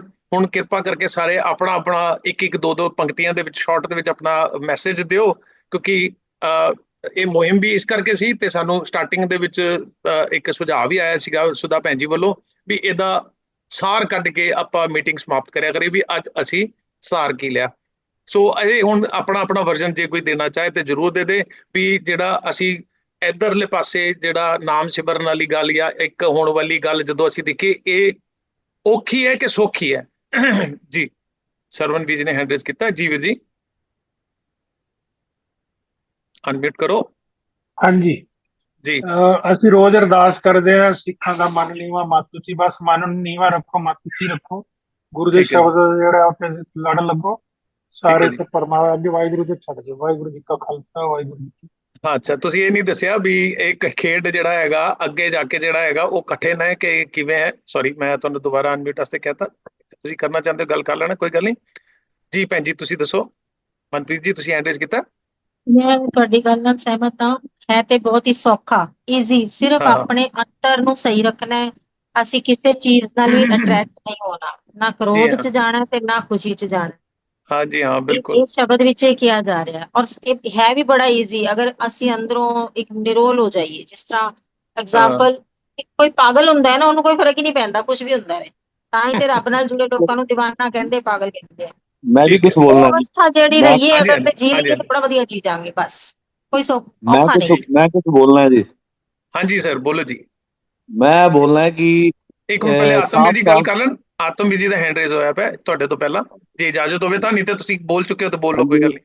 ਨਹੀਂ ਸਰ, ਮੇਰਾ ਨਾ ਮੋਬਾਈਲ ਬੰਦ ਹੋ ਜਾਣਾ, ਲਾਈਟ ਗਈ ਹੋਈ ਹੈ, ਸਾਡਾ ਨੈਟ ਵੀ ਬੰਦ ਹੋ ਰਿਹਾ। ਓਕੇ ਠੀਕ ਹੈ ਵੀਰ ਜੀ, ਤੁਸੀਂ ਫਿਰ ਗੱਲ ਕੰਪਲੀਟ ਕਰ ਲਓ। ਜੀ ਵੀਰ ਜੀ। ਹਾਂਜੀ ਦੇਖੋ, ਕੋਈ ਵੀ ਚੀਜ਼ ਆਸਾਨ ਔਰ ਮੁਸ਼ਕਲ ਕਦੋਂ ਹੁੰਦੀ ਹੈ? ਜਦੋਂ ਸਾਈਕਲ ਚਲਾਉਣਾ ਨਹੀਂ ਆਉਂਦਾ ਸੀ ਨਾ, ਸਾਈਕਲ ਚਲਾਉਣਾ ਬਹੁਤ ਮੁਸ਼ਕਲ ਹੁੰਦਾ ਹੈ। ਉਹਦੇ ਵਾਸਤੇ ਥੋੜੀ ਮਿਹਨਤ ਕਰਨੀ, ਪ੍ਰੈਕਟਿਸ ਕਰਨੀ ਪੈਂਦੀ ਹੈ। ਪ੍ਰੈਕਟਿਸ ਜਦੋਂ ਕਰਦੇ ਆ, ਉਹ ਪ੍ਰੈਕਟਿਸ ਦਾ ਇੱਕ ਪ੍ਰੋਸੈਸ ਹੈ, ਟਾਈਮ ਲੱਗਦਾ ਹੈ। ਜਦੋਂ ਅਸੀਂ ਚਲਾਉਣਾ ਸਿੱਖ ਜਾਂਦੇ ਆ ਫਿਰ ਉਹਨੂੰ ਅਸੀਂ ਕਹਿੰਦੇ ਆ ਇਹ ਤੇ ਬੜਾ ਹੀ ਆਸਾਨ ਹੈ। ਸਹੀ ਹੈ। ਬਸ ਇਹੀ ਸਾਰਾ ਫਾਰਮੂਲਾ ਗੁਰਮਤਿ 'ਚ ਹੈ। ਬਹੁਤ ਆਸਾਨ ਵੀ ਹੈ ਔਰ ਬਹੁਤ ਮੁਸ਼ਕਿਲ ਵੀ ਹੈ। ਜਿੰਨੀ ਦੇਰ ਤੱਕ ਅਸੀਂ ਪ੍ਰੈਕਟਿਸ ਨਹੀਂ ਕਰਦੇ, ਸਾਡੇ ਵਾਸਤੇ ਆਸਾਨ ਨਹੀਂ ਹੋਏਗਾ। ਠੀਕ ਹੈ ਜੀ, ਠੀਕ ਹੈ, ਬਹੁਤ ਵਧੀਆ। ਪ੍ਰੈਕਟਿਸ ਵਾਲੀ ਗੱਲ ਮੈਨੂੰ ਠੀਕ ਲੱਗੀ ਹੈ। ਬਾਕੀ ਇੱਕ ਇਹਦੇ 'ਚ ਐਡੀਸ਼ਨ ਮੈਂ ਜ਼ਰੂਰ ਕਰੂੰਗਾ। ਜੀ ਬਲਵਿੰਦਰ ਵੀਰ ਜੀ, ਮੈਨੂੰ ਤੁਹਾਡਾ ਨਾ ਹੈਂਡ ਦਿਖ ਰਿਹਾ, ਕੱਲ ਨੂੰ ਤੁਸੀਂ ਮੈਨੂੰ ਲਾਂਭਾ ਨਾ ਦੇਣਾ ਵੀ ਮੈਂ ਹੈਂਡ ਰੇਜ਼ ਨਹੀਂ ਕਰ ਸਕਦਾ ਤੇ ਮੇਰਾ ਰਹਿ ਜਾਂਦਾ ਹੈ। ਜੀ ਅਨਮਿਊਟ ਕਰੋ, ਕਿਉਂਕਿ ਹੁਣ ਕੈਮਰੇ ਥੋੜੇ ਨੇ ਨਾ ਤਾਂ ਮੈਨੂੰ ਨਜ਼ਰ ਆ ਰਿਹਾ। ਜੇ ਕੈਮਰੇ 2-4 ਵੀ ਵੱਧ ਜਾਂਦੇ ਨੇ ਮੈਨੂੰ ਨਜ਼ਰ ਨਹੀਂ ਆਉਂਦਾ। ਜੀ ਵੀਰ ਜੀ। ਪਹਿਲਾਂ ਮੈਂ ਆਪਣੀ ਗੱਲ ਪਹਿਲਾਂ ਕਲੈਰੀਫਾਈ ਕਰਦੇ ਆ ਵੀਰ ਜੀ। ਤੁਸੀਂ ਮੈਨੂੰ ਨਹੀਂ ਵੀ ਕੋਈ ਮੌਕਾ ਮਿਲੇਗਾ, ਮੈਂ ਕਦੇ ਵੀ ਇਹਦੀ ਤੁਹਾਨੂੰ ਕੋਈ ਲਾਮਾ ਨਹੀਂ ਦਊਂਗਾ। ਬਿਲਕੁਲ ਬਹੁਤ ਵਧੀਆ। ਮੈਨੂੰ ਸੁਣਨਾ, ਤੁਹਾਨੂੰ ਮੈਂ ਪਹਿਲੇ ਵੀ ਕਿਹਾ, ਸੁਣਨਾ ਬਹੁਤ ਚੰਗਾ। ਤੇ ਬਾਕੀ ਤੁਸੀਂ ਇਹ ਪੁੱਛ ਰਹੇ ਨੇ ਵੀ ਇਹ ਖੇਡ ਜਿਹੜੀ ਹੈਗੀ ਸਾਨੂੰ ਤਾਂ ਗੁਰੂ ਪਾਤਸ਼ਾਹ ਨੌਵੇਂ ਪਾਤਸ਼ਾਹ ਹੀ ਕਹਿ ਰਹੇ ਵੀ ਇਹ ਖੇਲ ਕਠਨ ਹੈ। ਫਿਰ ਤੁਸੀਂ ਕਹਿ ਰਹੇ ਹੋ ਇਹ ਆਸਾਨ ਹੈ। ਤੇ ਮੇਰੇ ਹਿਸਾਬ ਨਾਲ ਨਹੀਂ, ਸਾਨੂੰ ਤਾਂ ਬਾਬੇ ਗੁਰੂ ਤੇਗ ਬਹਾਦਰ ਸਾਹਿਬ ਜੀ ਦੇ ਹਿਸਾਬ ਦੇ ਨਾਲ ਚੱਲਣਾ ਚਾਹੀਦਾ ਵੀ ਇਹ ਖੇਲ ਕਠਿਨ ਹੈ, ਲੇਕਿਨ ਉਹ ਅੱਗੇ ਇਹ ਨਹੀਂ ਕਹਿੰਦੇ ਕਿ ਬਿਲਕੁਲ ਹੀ ਕਠਿਨ ਹੈ। ਅੱਗੇ ਉਹ ਕਹਿੰਦੇ ਵੀ ਕਿਨੂੰ ਗੁਰਮੁਖ ਜਾਣਾ, ਇਹਨੂੰ ਜਾਣ ਨਹੀਂ ਸਕਦੇ ਜਿਹੜੇ ਬੰਦੇ ਗੁਰਮੁਖ ਹੁੰਦੇ ਆ, ਲੇਕਿਨ ਖੇਲ ਇਹ ਕਠਿਨ ਹੈ। ਠੀਕ ਹੈ ਵੀਰ ਜੀ, ਥੈਂਕ ਯੂ ਵੀਰ ਜੀ, ਤੁਸੀਂ ਪਾਰਟਿਸਿਪੇਟ ਕੀਤਾ। ਮੇਰਾ ਪੁਆਇੰਟ ਹੈਗਾ, ਇੱਕ ਮੈਂ ਆਪਣਾ ਵਰਜਨ ਰੱਖਾਂਗਾ, ਕਾਈਂਡਲੀ ਤੁਸੀਂ ਰਹਿਣਾ। ਮੈਂ ਇੱਕ ਹੈਂਡ ਰੇਜ਼ ਦੀ ਜਿਹੜੀ ਤੁਹਾਡੀ ਗੱਲ ਹੈ ਨਾ, ਉਹ ਮੈਂ ਤਾਂ ਕਹਿ ਰਿਹਾ, ਤੁਸੀਂ ਭਾਵੇਂ ਨਹੀਂ ਕਹੋਗੇ ਕਿ ਤੁਸੀਂ, ਤੁਹਾਡਾ ਵੱਡਾ ਦਿਲ ਹੈ, ਕੁਝ ਹੋਰ ਮੈਂਬਰ ਹੋਣਗੇ ਯਾਰ ਉਹ ਤੂੰ ਦੇਖਦਾ ਨਹੀਂ ਹੈਗਾ, ਉਹ ਹੈਂਡ ਰੇਜ਼ ਕਰਦੇ ਨੇ ਤੂੰ ਦੇਖਦਾ ਨਹੀਂ, ਮੈਨੂੰ ਨਜ਼ਰ ਨਹੀਂ ਆਉਂਦਾ ਤਾਂ ਮੈਂ ਕਿੱਥੋਂ ਦੇਖਾਂਗਾ। ਮੈਂ ਆਪਣਾ ਸਪਸ਼ਟੀਕਰਨ ਦੇ ਰਿਹਾ ਸੀ ਜੀ। ਹੋਰ ਕਿਸੇ ਵੀ ਭੈਣ ਨੇ ਆਪਣਾ ਪੁਆਇੰਟ ਰੱਖਣਾ ਤੇ ਪਲੀਜ਼ ਰੱਖਣ। ਹਾਂਜੀ, ਮੈਂ ਬੋਲਣਾ ਜੀ ਸਰ। ਹਾਂ, ਮਾਫੀ ਚਾਹਾਂਗਾ, ਮੈਂ ਤੁਹਾਡਾ ਸਕਰੀਨ ਨਹੀਂ ਆ ਰਹੀ ਸੀ ਸਾਹਮਣੇ। ਜੀ ਵੀਰ ਜੀ ਪਲੀਜ਼। ਦੇਖੋ, ਗੁਰਬਾਣੀ ਵਿੱਚ ਨਾ ਜਿੱਥੇ ਜਿਸ ਤਰ੍ਹਾਂ ਇਹਨਾਂ ਨੇ ਕਿਹਾ ਜਾ ਨਾਨਕ ਇਹ ਖੇਲ ਕਠਿਨ ਹੈ, ਤੇ ਅਸੀਂ ਇਸ ਨੂੰ ਸੌਖਾ ਕਹਿ ਦਾਂਗੇ ਤੇ ਇਹਦਾ ਮਤਲਬ ਅਸੀਂ ਹੁਕਮ ਅਦੂਲੀ ਕਰ ਰਹੇ ਹਾਂ ਗੁਰੂ ਸਾਹਿਬ ਦੀ। ਕਿਸੇ ਤਰ੍ਹਾਂ ਇਹਨੂੰ ਸਿੱਧ ਕਰਕੇ ਦਿਖਾਓ ਗੁਰਬਾਣੀ ਦੁਆਰਾ, ਆਪਣੇ ਮਨ ਦੁਆਰਾ, ਆਪਣੇ ਮਨ ਦੀ ਮੱਤ ਦੁਆਰਾ ਨਹੀਂ। ਬਿਲਕੁਲ ਮਨ ਦੀ ਮੱਤ ਹੈ ਕਿ ਤੁਸੀਂ ਬੜੇ ਆਸਾਨੀ ਨਾਲ ਕਹਿ ਦਿੱਤਾ ਕਿ ਸੌਖਾ ਹੈ, ਇਹ ਬਿਲਕੁਲ ਹੁਕਮ ਅਦੂਲੀ ਆ। ਹਾਂਜੀ, ਬਹੁਤ ਵਧੀਆ। ਦੇਖੋ, ਮੈਂ ਆਪਣੀ ਗੱਲ ਨੂੰ ਕਹਿਣ ਵਾਸਤੇ ਆਤਮਵੀਰ ਜੀ ਦਾ ਇੱਕ ਐਗਜ਼ਾਮਪਲ ਜਿਹੜਾ ਸਾਈਕਲ ਵਾਲਾ ਦਿੱਤਾ ਹੈ ਉਹ ਲਵਾਂਗਾ, ਜਿੱਥੇ ਗੁਰੂ ਸਾਹਿਬ ਕਹਿ ਰਹੇ ਨੇ ਨਾ, ਇਹ ਹੁਣ ਮੈਂ ਕਿੱਥੋਂ ਦੀ ਸਿੱਧ ਕਰਾਂਗਾ ਉਹ ਮੈਂ ਤੁਹਾਡੇ ਸਾਹਮਣੇ ਰੱਖ ਰਿਹਾ, ਤੁਹਾਡੇ ਭੈਣ ਭਰਾਵਾਂ ਦੇ ਸਾਹਮਣੇ। ਇਹ ਜਿੱਥੋਂ ਇਹ ਉੱਪਰ ਅੱਖ ਹੈਗਾ ਨਾ, ਤਿਆਗੋ, ਮੇਰਾ ਧਿਆਨ ਇੱਧਰ ਹੈ ਨਾ, ਇਹ ਨਿਸਭਾਗੋ, ਮੇਰਾ ਧਿਆਨ ਇੱਥੇ ਹੈ। ਸੁਖ ਦੁੱਖ ਦੋਨੋਂ ਸਮ ਕਰ ਜਾਣੇ, ਔਰ ਮਾਨ ਅਪਮਾਨਾ, ਐਂਡ ਔਰ ਦਾ ਮਤਲਬ ਮੈਂ ਐਂਡ ਲੈ ਰਿਹਾ, ਇਹ ਵੀ ਐਂਡ ਹੈ। ਹਰਖ ਸੋਗ ਤੇ ਰਹੇ ਅਤੀਤਾ, ਠੀਕ ਹੈ। ਅਤੀਤਾ ਦੇ ਜਿੰਨੇ ਵੀ ਐਗਜ਼ਾਮਪਲ ਆਏ ਨੇ ਸਾਰੇ ਵੈਲਕਮ ਨੇ। ਇੱਥੇ ਹੈ ਵੀ ਕਿਸੇ ਨਾ ਕਿਸੇ ਤਰੀਕੇ ਉਹਨੂੰ ਵੀ ਤਿਆਗਣ ਦੀ ਗੱਲ ਕਰ ਰਹੇ ਨੇ, ਠੀਕ ਹੈ। ਮੈਂ ਹੁਣ ਜਿਵੇਂ ਪਹਿਲਾਂ ਕਿਹਾ ਵੀ ਮੈਂ ਵੀਰ ਜੀ ਦਾ ਐਗਜ਼ਾਮਪਲ ਅੱਗੇ ਲੈ ਕੇ ਚੱਲਾਂਗਾ ਵੀ ਜੇ ਮੈਨੂੰ ਸਾਈਕਲ ਨਹੀਂ ਚਲਾਣੀ ਆਉਂਦੀ ਤੇ ਮੇਰੇ ਵਾਸਤੇ ਔਖੀ ਹੈ, ਜਦੋਂ ਮੈਂ ਸਿੱਖ ਲਈ ਤੇ ਮੇਰੇ ਵਾਸਤੇ ਸੌਖੀ ਹੈ। ਹੁਣ ਇੱਥੇ ਮੈਂ ਜਿਹੜਾ ਆਪਣਾ ਵਰਜਨ ਰੱਖਣਾ ਚਾਹ ਰਿਹਾ, ਗੁਰੂ ਸਾਹਿਬ ਸਿੱਧਾ ਤੁਹਾਨੂੰ ਕਹਿ ਰਹੇ ਨੇ ਵੀ ਜਿਹੜੀ ਸਾਈਕਲ ਤੂੰ ਚਲਾ ਰਿਹਾ ਉਹ ਛੋੜ ਦੇ। ਹੁਣ ਸਾਨੂੰ ਪ੍ਰੋਬਲਮ ਇਹ ਹੋਈ ਪਈ ਹੈ, ਅਸੀਂ ਉਹ ਸਾਈਕਲ ਚਲਾਉਣ ਦੇ ਵਜਿੱਦ ਹੋਏ ਪਏ ਹਾਂ ਵੀ ਅਸੀਂ ਸਾਈਕਲ ਉਹ ਚਲਾਣੀ ਹੈ ਜੀ, ਚਲਾਣੀ ਪੈਂਦੀ ਹੈ ਜੀ, ਭੋਗ ਤੇ ਜਾਣਾ ਪੈਂਦਾ ਹੈ ਜੀ, ਉੱਥੇ ਅਫਸੋਸ ਕਰਨਾ ਪੈਂਦਾ ਹੈ ਜੀ। ਇਹ ਲੰਬੀ ਲਿਸਟ ਹੈਗੀ, ਜੇ ਕੋ ਤਾਂ ਮੈਂ ਭੁੱਲੀ ਜਾਵਾਂ ਤੇ ਬੜੀ ਲੰਬੀ ਲਿਸਟ ਹੈ। ਇਹ ਇਸ ਕਰਕੇ ਸੌਖੀ ਹੈ ਵੀ ਸਿਰਫ ਤੁਸੀਂ ਸਾਈਕਲ ਛੋੜਨੀ ਤੁਹਾਨੂੰ ਔਖੀ ਲੱਗ ਰਹੀ ਹੈ, ਇਸ ਰਸਤੇ ਤੇ ਚੱਲਣਾ ਕੋਈ ਔਖਾ ਕੰਮ ਨਹੀਂ ਹੈ। ਕਿਉਂਕਿ ਮੇਰੇ ਇਸੀ ਸ਼ਬਦ ਦੇ ਵਿੱਚ ਗੁਰੂ ਪਾਤਸ਼ਾਹ ਸਾਹਮਣੇ ਤੁਹਾਨੂੰ ਪ੍ਰਤੱਖ ਦਿਖਾ ਰਹੇ ਨੇ, ਕਿਨਹੂ ਗੁਰਮੁਖ ਜਾਨਾ, ਠੀਕ ਹੈ ਨਾ। ਇੱਥੇ ਵੀ ਗੁਰੂ ਸਾਹਿਬ ਇਸੀ ਸ਼ਬਦ ਦੇ ਵਿੱਚ ਸਰਟੀਫਾਈ ਕਰ ਰਹੇ ਨੇ ਵੀ ਭਾਈ ਤੂੰ ਗੁਰਮੁਖ ਬਣ ਜਾ। ਮਤਲਬ ਕਿਉਂਕਿ ਉਹ ਤੇਰੇ ਤੋਂ ਐਸੀ ਸਾਈਕਲ ਛੁਡਵਾ ਰਹੇ ਨੇ ਜਿਹੜੀ ਚਲਾ ਚਲਾ ਕੇ ਲੋਕਾਂ ਨੇ ਪੁਸ਼ਤਾਂ ਗਵਾ ਲੀਆਂ, ਪਰ ਉਹਨਾਂ ਦਾ ਜਿਹੜਾ ਨਿਰਵਾਣ ਹੈ ਪਦ ਨਹੀਂ ਮਿਲਿਆ। ਸੋ ਇਹ ਸਾਰਿਆਂ ਵਾਸਤੇ ਸ਼ਬਦ ਹੈ, ਇਹ ਕੋਈ ਸੋ ਕਾਲਡ ਸਿੱਖਾਂ ਵਾਸਤੇ ਨਹੀਂ ਹੈ, ਸਾਰਿਆਂ ਵਾਸਤੇ ਇਹੀ ਹੈ। ਜਿਹੜੀ ਸਾਈਕਲ ਤੂੰ ਚਲਾਉਣ ਦੇ ਪਿੱਛੇ ਬਜਿੱਦ ਹੋਇਆ ਪਿਆ ਵੀ ਨਹੀਂ ਜੀ ਮੈਂ ਚੁਪਹਿਰੇ ਵੀ ਕਰਨੇ ਨੇ, ਹੁਣ ਮੈਂ ਬੋਲਣ ਲਈ ਲੱਗਿਆ, ਚੁਪਹਿਰੇ ਵੀ ਕਰਨੇ ਨੇ। ਆਮ ਸੰਗਤ ਸਾਡੇ ਵੀਰ ਭੈਣ ਨਹੀਂ ਬੋਲਦੇ, ਪਰ ਤੁਸੀਂ ਦੇਖੋ ਜਿਹੜੇ ਸਿੱਖ ਦਰਦੀ ਨੇ ਨਾ ਉਹ ਖੁੱਲ ਕੇ ਬੋਲ ਰਹੇ ਨੇ। ਮੈਂ ਕੱਲ ਕੁਦਰਤੀ ਕੁਝ ਸੋਸ਼ਲ ਮੀਡੀਆ ਤੇ ਗਿਆ, ਮੈਨੂੰ ਕਈ ਭਰਾਵਾਂ ਨੇ ਭੇਜਦੇ ਨੇ ਜਿਹੜੇ ਬੁੱਧੀਜੀਵੀ ਨੇ, ਉੱਥੇ ਉਹ ਇੰਨੀਆਂ ਕਲੀਅਰ ਗੱਲਾਂ ਕਰਦੇ ਨੇ। ਉਹ ਕਹਿੰਦੇ, ਉਹ ਇੱਕ ਭਰਾ ਨੇ ਤੇ ਕਿਹਾ, ਪਤਾ ਨਹੀਂ ਕੋਈ ਸਾਖੀ ਸੁਣਾਤੀ, ਉਹ ਤਾਂ ਕਹਿੰਦਾ ਮੈਂ ਆਪਣੀ ਮਾਂ ਤੋਂ ਹੀ ਮੁੱਕਰ ਗਿਆ ਵੀ ਇਹ ਮੇਰੀ ਮਾਂ ਹੀ ਨਹੀਂ ਹੈ। ਇੰਨਾ ਕਿਰਦਾਰ ਹਾਈ ਲੈ ਗਏ ਉਹ, ਇੰਨਾ ਕਿਰਦਾਰ ਉੱਚਾ ਲੈ ਗਏ।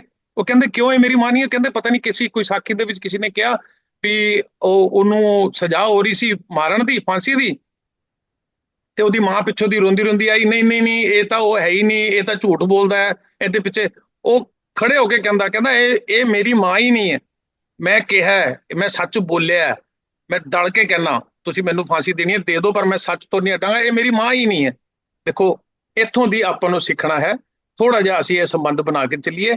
ਗੁਰੂ ਸਾਹਿਬ ਨੇ ਕਿਹਾ ਵੀ ਐਸੀ ਸਾਈਕਲ ਹੀ ਨਹੀਂ ਚਲਾਣੀ, ਸਾਨੂੰ ਉਹ ਸਾਈਕਲ ਹੀ ਨਹੀਂ ਚਾਹੀਦੀ, ਪਰ ਅਸੀਂ ਬਜਿੱਦ ਹਾਂ ਵੀ ਅਸੀਂ ਇਹ ਸਾਈਕਲ ਚਲਾਣੀ ਹੈ। ਬਸ ਮੈਂ ਥੋੜੇ ਲਫ਼ਜ਼ਾਂ ਦੇ ਵਿੱਚ ਬੋਲਤਾ, ਵੈਸੇ ਮੈਂ ਜ਼ਿਆਦਾ ਹੀ ਗਿਆ, ਪਰ ਮੈਨੂੰ ਲੱਗਦਾ ਵੀ ਮੈਂ ਇੱਕੋ ਮੈਸੇਜ, ਇੱਕੋ ਲਾਈਨ ਦਾ ਮੈਸੇਜ ਹੈ ਵੀ ਇਹ ਸਾਈਕਲ ਅਸੀਂ ਛੱਡਣੀ ਹੈ ਜੀ ਗੁਰਬਚਨ ਜੀ। ਇਸ ਕਰਕੇ ਮੈਨੂੰ ਲੱਗਦਾ ਇਹ ਖੇਡ ਸੌਖਾ ਹੈ, ਇਹ ਸਾਈਕਲ ਛੱਡਣੀ ਔਖੀ ਹੋ ਰਹੀ ਹੈ ਸਾਨੂੰ। ਪ੍ਰੋਬਲਮ ਇੱਥੇ ਹੈ, ਪ੍ਰੋਬਲਮ ਉੱਥੇ ਨਹੀਂ ਹੈ ਜੀ। ਜੀ ਗੁਰਬਚਨ ਜੀ, ਤੁਹਾਡਾ ਹੈਂਡ ਤਾਂ ਰੇਜ਼ਡ ਹੀ ਹੈ ਜੀ, ਆਸਕ 1 ਮਿੰਟ ਜੀ। ਔਰ ਮੈਂ ਮਿਊਟ ਇਸ ਲਈ ਕਰ ਦਿੰਦਾ ਕਿਉਂਕਿ ਜੀ ਹਾਂਜੀ ਹਾਂਜੀ, ਤੁਸੀਂ ਆਪਣਾ ਪੁਆਇੰਟ ਰੱਖੋ ਜੀ ਵੀਰ ਜੀ। ਮੈਂ ਤਾਂ ਇਹ ਕਹਿੰਦਾ ਕਿ ਗੁਰਬਾਣੀ ਦੁਆਰਾ ਸਿੱਧ ਕਰੋ। ਇੱਕ ਸੰਸਾਰੀ ਐਗਜ਼ਾਮਪਲ ਅਰੇ ਸਾਈਕਲ ਚਲਾਉਣ ਦਾ ਦੇੜ ਦੇ ਨਾਲ ਇਸ ਤਰ੍ਹਾਂ ਸਿੱਧ ਨਾ ਕਰੋ। ਵੀਰ ਜੀ ਗੁਰਬਾਣੀ ਦੁਆਰਾ ਸਿੱਧ ਕਰਕੇ ਦਿਖਾਓ। ਮੈਂ ਆਪਣੀ ਸਾਈਕਲ ਚਲਾਣਾ ਜਿਹੜਾ ਨਾ, ਉਹ ਇੱਕ ਕੋਈ ਔਖਾ ਕੰਮ ਨਹੀਂ ਹੈ। ਸਾਈਕਲ ਚਲਾਣਾ ਇੱਕ ਦਿਨ, 2 ਦਿਨ, 3 ਦਿਨ, 4 ਦਿਨ, ਤੇ ਗੁਰੂ ਦੇ ਉਪਦੇਸ਼ਾਂ ਤੇ ਚੱਲਣਾ ਬਹੁਤ ਪਿਆਰਿਓ ਔਖਾ ਕੰਮ ਹੈ। ਸਾਈਕਲ ਚ ਇੱਕ ਮਿੰਟ ਆਪਾਂ ਵੀਰ ਜੀ, ਮੇਰੀ ਗੱਲ ਪੂਰੀ ਹੋ ਲੈਣ ਦਿਆ ਕਰੋ, ਵਿੱਚ ਨਾ ਰੋਕਿਆ ਕਰੋ, ਫਿਰ ਮੇਰਾ ਫਲੋ ਰੁਕ ਜਾਂਦਾ।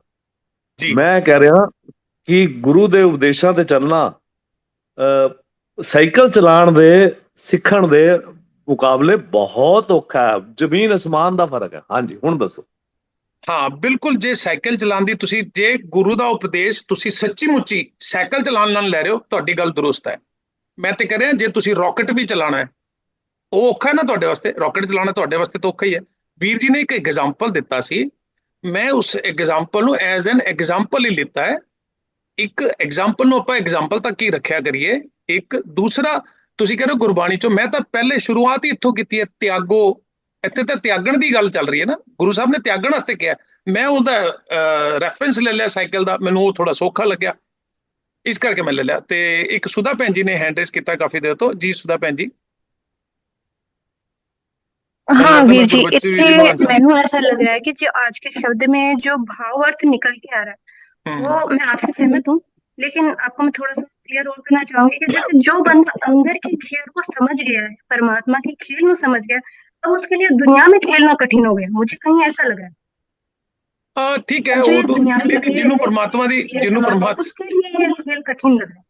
नहीं जिन्हों परमात्मा दी गल समझ आ गई ना भैन जी, फिर ओनू सारा कुछ ही समझ आ गया। ਉਹਦੇ ਵਾਸਤੇ जिसे कुछ कठिन अंदर ਰਿਹਾ ही नहीं। की जो परमात्मा का पूरा एक रचना है, जिस तरीके से वो काम करती है पूरी रचना, वो अगर गुरुमुख समझ गया है, तो उसके लिए बाहरी दुनिया का खेल खेलना, अब इस दुनिया में ये खेल खेलना कठिन लगता है उसको। शायद ये इसी चीज के लिए उसके जिसको वो समझ आ गया ना भैन जी, ਉਹਨੂੰ ਸਾਰਾ ਕੁਝ ਹੀ ਸਮਝ ਆ ਗਿਆ। ਉਹਦੇ ਵਾਸਤੇ ਕੁਝ ਵੀ ਕਠਿਨ ਨਹੀਂ ਰਿਹਾ। ਉਹ ਛੱਡਣਾ ਕਠਿਨ ਹੁੰਦਾ, बस ਉਹ ਕੱਟਣਾ, ਉਹਨੂੰ ਛੱਡਣੇ ਨੂੰ उसको ये तो पता है कि दुनिया में सब कुछ जो वर्तारा है वो एक खेल है। उसके लिए अब ये जो दुनियावी एक नकली एक जिस तरीके से सामने फेस आता है कि अभी खेलना उसके लिए बिल्कुल अलग हो गया। उसको मुझे लगता है कहीं ना कहीं ये उसी से टच है जो गुरुमुख है, अंदर की बात को जानता है।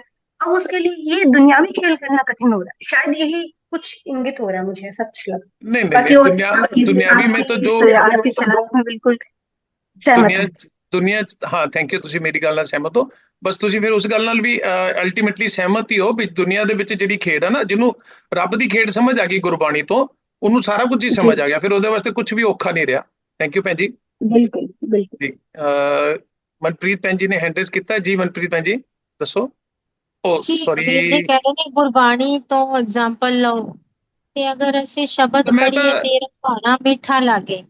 ਇੱਕ ਮਿੰਟ ਭੈਣ ਜੀ, ਮੈਂ ਤਾਂ ਲਿਆ ਹੀ ਬਾਣੀ ਚੋਂ ਨਾ, ਤੇ ਮੈਂ ਤਾਂ ਜਿਹੜਾ ਸਾਹਮਣੇ ਚੱਲ ਰਿਹਾ ਉਹ ਤੋਂ ਹੀ ਲਿਆ। ਗੁਰਬਚਨ ਵੀਰ ਜੀ ਨੇ ਹੁਣੇ ਕਿਹਾ, ਮੈਂ ਉਹਦੀ ਗੱਲ ਕੀਤੀ ਹੈ। ਔਰ ਉਹਦੇ ਅੱਗੇ ਮੈਂ ਇਹ ਦੱਸ ਰਹੀ ਹਾਂ ਵੀ ਗੁਰਬਾਣੀ 'ਚ ਹੀ ਸ਼ਬਦ ਆਉਂਦਾ ਹੈ, ਤੇਰਾ ਭਾਣਾ ਮਿੱਠਾ ਲਾਗੇ। ਤੇ ਜੇ ਅਸੀਂ ਉਸ ਤਰੀਕੇ ਨਾਲ ਜੀਵਨ ਜੀਣਾ ਸਿੱਖ ਜਾਵਾਂਗੇ ਤੇ ਫਿਰ ਮੁਸ਼ਕਲ ਨਹੀਂ ਹੈ। ਤੇਰਾ ਭਾਣਾ ਮਿੱਠਾ ਲਾਗੇ, ਜਿਵੇਂ ਗੁਰੂ ਤੇਗ ਬਹਾਦਰ ਸਾਹਿਬ ਕਰ ਗਏ, ਗੁਰੂ ਅਰਜਨ ਸਾਹਿਬ ਕਰ ਗਏ ਨਾ ਜੀ।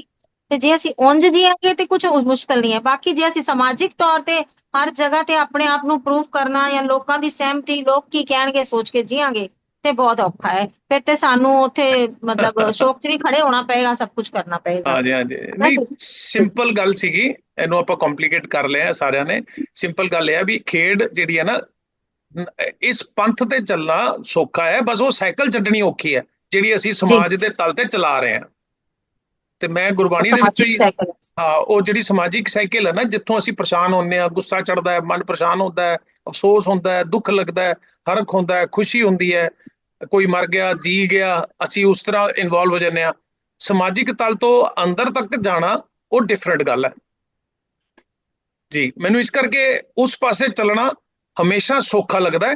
ਇਹ ਸਾਈਕਲ ਛੱਡਣੀ, ਕਾਰ, ਇਹਨੂੰ ਕਾਰ ਕਹਿ ਲਓ, ਜਿਹੜੀ ਪੰਜਾਬੀ 'ਚ ਕਾਰ ਲਿਖਦੇ ਆ, ਕੱਕਾ ਰਾਰਾ ਕਾਰ, ਜਿਹੜੀ ਗੁਰਬਾਣੀ ਦੀ ਕਾਰ ਹੈ, ਉਹ ਕਾਰ ਨੂੰ, ਜਿਹੜੀ ਦੁਨੀਆ ਦੀ ਕਾਰ ਹੈ, ਉਹਨੂੰ ਛੱਡਣਾ ਸਾਨੂੰ ਔਖਾ ਲੱਗਦਾ ਹੈ। ਇੱਧਰ ਚੱਲਣਾ ਮੈਨੂੰ ਔਖਾ ਨਹੀਂ ਲੱਗਦਾ। ਬਾਕੀ ਸਾਰੇ ਵੱਡੇ ਤੁਸੀਂ ਹੈਗੇ, ਮੈਂ ਵੀ ਕੋਈ ਫਾਈਨਲ ਸਟੇਟਮੈਂਟ ਨਹੀਂ ਹੈ, ਤੁਹਾਡੇ ਨਾਲ ਸਾਂਝੀ ਕਰ ਰਿਹਾ ਜੀ। ਬਲਵਿੰਦਰ ਵੀ ਜੀ, ਫਿਰ ਤੁਸੀਂ ਦੇਖੀ ਗਏ ਮੈਨੂੰ ਜੀ ਜੀ।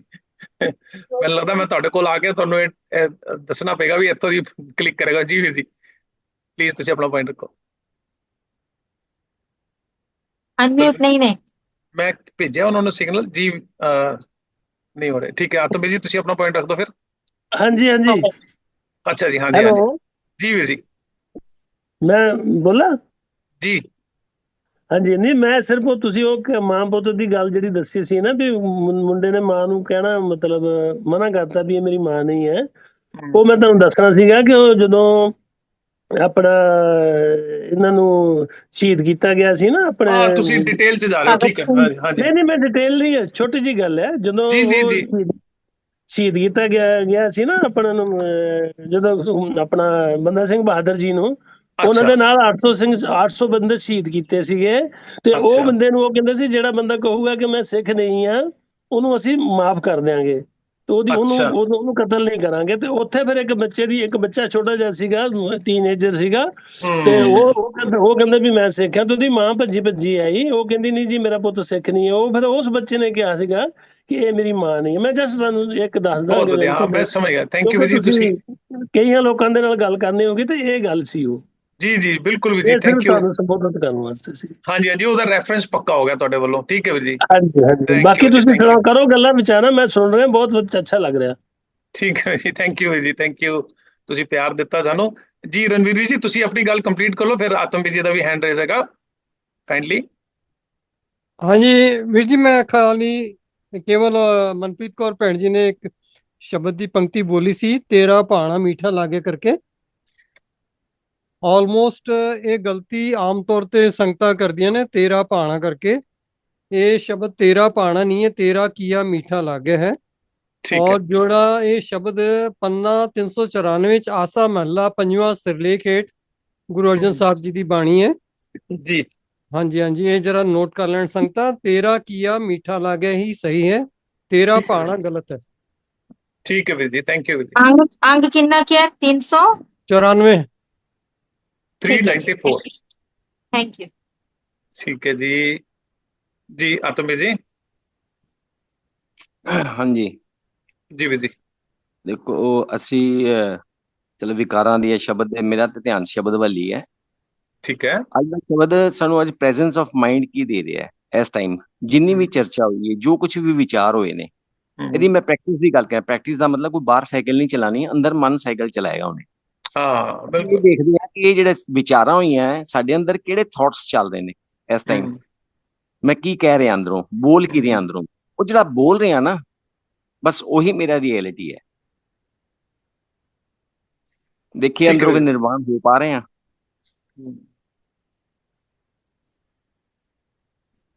ठीक है ਵੀਰ ਜੀ थैंक यू और किसी वीर भैन ने अपना पॉइंट रखना जी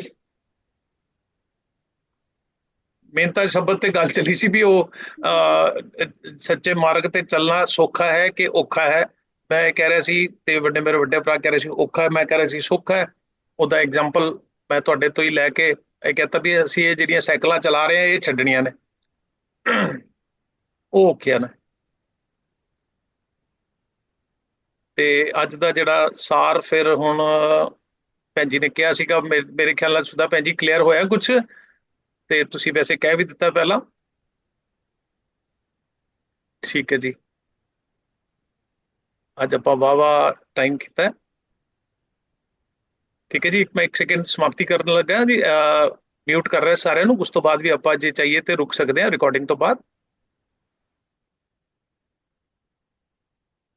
ਇੱਕ ਮੈਸੇਜ ਆਇਆ ਹੈ ਸੁਦਾ ਜੀ ਵੀਰ ਜੀ ਥੈਂਕ ਯੂ ਭੈਣ ਜੀ ਸੁਦਾ ਭੈਣ ਜੀ ਦਾ ਆ ਗਿਆ ਹਾਂਜੀ ਕਲੀਅਰ ਹੈ ਸਾਰੇ ਵੀਰ ਭੈਣ ਜਿੰਨੇ ਸਾਡੇ ਨਾਲ ਜ਼ੂਮ ਤੇ ਜੁੜੇ ਨੇ ਕਾਫੀ ਟਾਈਮ ਅੱਜ ਲੰਬੀ ਮੀਟਿੰਗ ਹੋਈ ਹੈ ਸਾਰਿਆਂ ਦਾ ਧੰਨਵਾਦ ਕਰਦੇ ਆ ਜੀ ਤੁਸੀਂ ਸਾਰਿਆਂ ਨੇ ਪਿਆਰ ਦਿੱਤਾ ਹੈ ਇਸ ਪਲੇਟਫਾਰਮ ਨੂੰ ਲਾਈਕ ਕਰ ਰਹੇ ਹੋ ਪਸੰਦ ਕਰ ਰਹੇ ਹੋ ਇਹ ਇੱਕ ਐਸਾ ਹੀ ਪਲੇਟਫਾਰਮ ਹੈ ਜਿੱਥੇ ਅਸੀਂ ਦੁਆਇਸ਼ ਰਹਿਤ ਹੋ ਕੇ ਆਪਣਾ ਉਤੇਜਨਾ ਗ੍ਰਸਤ ਰਹਿਤ ਹੋ ਕੇ ਆਪਾਂ ਇੱਕ ਦੂਜੇ ਨਾਲ ਆਪਣੀ ਸਾਂਝ ਕਰ ਸਕਦੇ ਹਾਂ ਅੱਜ ਕਈ ਅਲੱਗ-ਅਲੱਗ ਥਾਟਸ ਵੀ ਆਈਆਂ ਨੇ ਪਰ ਉਹਨਾਂ ਨੂੰ ਕਿਤੇ ਨਾ ਕਿਤੇ ਕੋਸ਼ਿਸ਼ ਕੀਤੀ ਹੈ ਠੀਕ ਹੈ ਅੱਜ ਦੀ ਅੱਜ ਹੀ ਨਹੀਂ ਮੁੱਕ ਜਾਂਦੀ ਪਰ ਅੰਦਰ ਇੱਕ ਵਿਚਾਰ ਚੱਲਣੀ ਸ਼ੁਰੂ ਹੋ ਜਾਂਦੀ ਹੈ ਵੀ ਮੇਰਾ ਜਿਹੜਾ ਤਰਕ ਸੀ ਉਹ ਕਿੰਨਾ ਕੁ ਵੈਲਿਡ ਸੀ ਮੇਰਾ ਜਿਹੜਾ ਸੁਣਿਆ ਹੋਇਆ ਤਰਕ ਸੀ ਉਹ ਕਿੰਨਾ ਕੁ ਮੈਂ ਐਕਸੈਪਟ ਕਰਦਾ ਇਹ ਚੀਜ਼ਾਂ ਨਾਲ ਹੀ ਸਾਡੇ ਅਸੀਂ ਡਿਵੀਜ਼ਨਸ ਆਫ ਥਾਟਸ ਰਹਿੰਦੀਆਂ ਨੇ ਉਹਦਾ ਕਿਤੇ ਨਾ ਕਿਤੇ ਅਸੀਂ ਯੂਨਾਈਟ ਹੋ ਜਾਂਦੇ ਹਾਂ ਇੱਕ ਪਾਸੇ ਚੱਲਦੇ ਹਾਂ ਕਿਉਂਕਿ ਜਦੋਂ ਸਾਨੂੰ ਅੰਦਰ ਇੰਟਰਨਲ ਮੈਂ ਰੈਫਰੈਂਸ ਦਿਆਂਗਾ ਆਪਣੀ ਮੁਹਿੰਮ ਦੇ ਨਾਮ ਦਾ ਆਪਣਾ ਅਮਰ ਆਨੰਦ, ਜਿਹੜਾ ਮੇਰਾ ਪੀਸ ਹੈ, ਮੈਂਟਲ ਪੀਸ ਹੈ,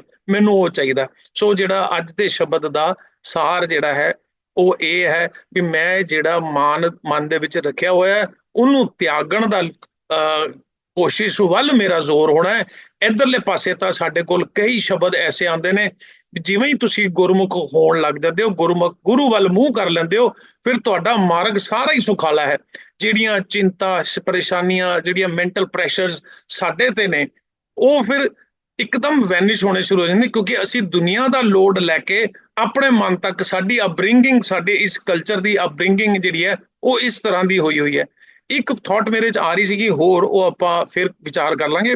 ਜਿਸ ਤਰ੍ਹਾਂ ਦੀ ਬਾਣੀ, ਜਿਸ ਤਰ੍ਹਾਂ ਦੇ ਉਪਦੇਸ਼ ਸਾਡੇ ਇਸ ਖਿੱਤੇ ਵੱਲ ਨੇ, ਯਾਨੀ ਕਿ ਏਸ਼ੀਅਨ ਕੰਟਰੀਜ਼ ਵੱਲ, ਕੁਝ ਅਸੀਂ ਅਰਬ ਦਾ ਵੀ ਵਿੱਚ ਲੈ ਕੇ ਚੱਲ ਸਕਦੇ ਆ, ਉਸ ਤਰ੍ਹਾਂ ਦੇ ਉਪਦੇਸ਼ ਜਿਹੜੇ ਨੇ ਇਸ ਪਾਸੇ, ਦੂਜੇ ਵਾਲੇ ਪਾਸੇ ਜਿਹਨੂੰ ਅਸੀਂ ਵੈਸਟਰਨ ਸਾਈਡ ਕਹਿ ਸਕਦੇ ਆ, ਉੱਥੇ ਦੇ ਜਿਹੜੇ ਪ੍ਰੀਚਰ ਸੀਗੇ, ਰਹਿਨੁਮਾ ਜਿਹੜੇ ਸੀਗੇ, ਰਹਿਬਰ ਜਿਹੜੇ ਸੀਗੇ, ਉਹਨਾਂ ਦੀ ਜਿਹੜੀ ਫਿਲਾਸਫੀ ਹੈ, ਉਹਨਾਂ ਦੀ ਫਿਲਾਸਫੀ ਨੂੰ ਜਦੋਂ ਤੁਸੀਂ ਥੋੜਾ ਧਿਆਨ ਨਾਲ ਦੇਖੋ, ਉਹਨਾਂ ਦੀ ਹੋਰ ਹੈ, ਸਾਡੀ ਫਿਲਾਸਫੀ ਹੋਰ ਹੈ। ਅਸੀਂ ਕਿਤੇ ਨਾ ਕਿਤੇ ਕਰਮ ਕਾਂਡਾਂ ਦੇ ਵਿੱਚ ਫਸੇ ਹੋਏ ਆ, ਜਿਨ੍ਹਾਂ ਨੂੰ ਅਸੀਂ ਨਾਮ ਲੈਣ ਤੋਂ ਵੀ ਸਾਡਾ ਕਤਰਾ ਜਾਂਦੇ ਆ, ਕਿਉਂਕਿ ਇੱਥੇ ਸਾਡੀ ਪੋਪੂਲੇਸ਼ਨ ਬਹੁਤ ਸੰਘਣੀ ਹੈ ਤੇ ਸਾਨੂੰ ਸਰੀਰਿਕ ਜਾਨੋ ਮਾਲ ਦਾ ਨੁਕਸਾਨ ਦਾ ਡਰ ਰਹਿੰਦਾ ਹੈ। ਅਸੀਂ ਕਿਤੇ ਨਾ ਕਿਤੇ ਉਸ ਗੱਲ ਤੋਂ ਅਵੋਇਡ ਵੀ ਕਰਦੇ, ਔਰ ਹੋਣੀ ਵੀ ਚਾਹੀਦੀ ਹੈ ਵੀ ਅਸੀਂ ਕਿਸੇ ਨਾਲ ਸਾਡੀ, ਕਿਉਂਕਿ ਸਾਡਾ ਤਾਂ ਮਿਸ਼ਨ ਹੀ ਇਹ ਹੈ, ਸਾਡੀ ਕਿਸੇ ਨਾਲ ਦੁਆਇਸ਼ ਨਹੀਂ ਹੈ। ਜਿਹੜੇ ਇਸ ਤਰ੍ਹਾਂ ਦੀ ਭਾਵਨਾ 'ਚ ਨੇ, ਅਸੀਂ ਗੁਰਬਾਣੀ ਦਾ ਸੰਦੇਸ਼ ਉਹਨਾਂ ਨੂੰ ਵੀ ਦੇ ਦਈਏ, ਤਾਂ ਕਿ ਉਹ ਵੀ ਜਿਹੜੀ ਮਨ ਦੇ ਵਿੱਚ ਸੜਨ, ਕਲਪਨਾ, ਉਤੇਜਨਾ, ਪਰੇਸ਼ਾਨੀਆਂ, ਬਲੱਡ ਪ੍ਰੈਸ਼ਰ ਤੇ ਹੋਰ ਪਤਾ ਨਹੀਂ ਕਿਹੜੀਆਂ ਬਿਮਾਰੀਆਂ ਕੁਝ ਸਮੇਂ ਦੀ ਮੌਜ ਮਸਤੀ ਨੂੰ ਲੈ ਕੇ ਸਿਹੜੀਆਂ ਹੋਈਆਂ ਨੇ। ਸੋ ਮੈਨੂੰ ਲੱਗਦਾ ਹੈ ਵੀ ਉਹ ਸਾਈਕਲ ਛੋੜ ਕੇ ਅਸੀਂ ਉਹ ਮਿਹਨਤ ਕਰਨੀ ਪੈਂਦੀ ਹੈ, ਸਾਨੂੰ ਉਹ ਸਾਈਕਲ ਛੋੜਨ ਵਾਸਤੇ ਸਾਨੂੰ ਮਿਹਨਤ ਕਰਨੀ ਪੈਂਦੀ ਹੈ, ਜਿਹੜੀ ਅਸੀਂ ਬਚਪਨ ਤੋਂ ਚਲਾਉਂਦੇ ਰਹੇ, ਪੁਸ਼ਤਾਂ ਦਰ ਪੁਸ਼ਤਾਂ ਸਾਡੀਆਂ ਚਲਦੀਆਂ ਆ ਰਹੀਆਂ ਨੇ।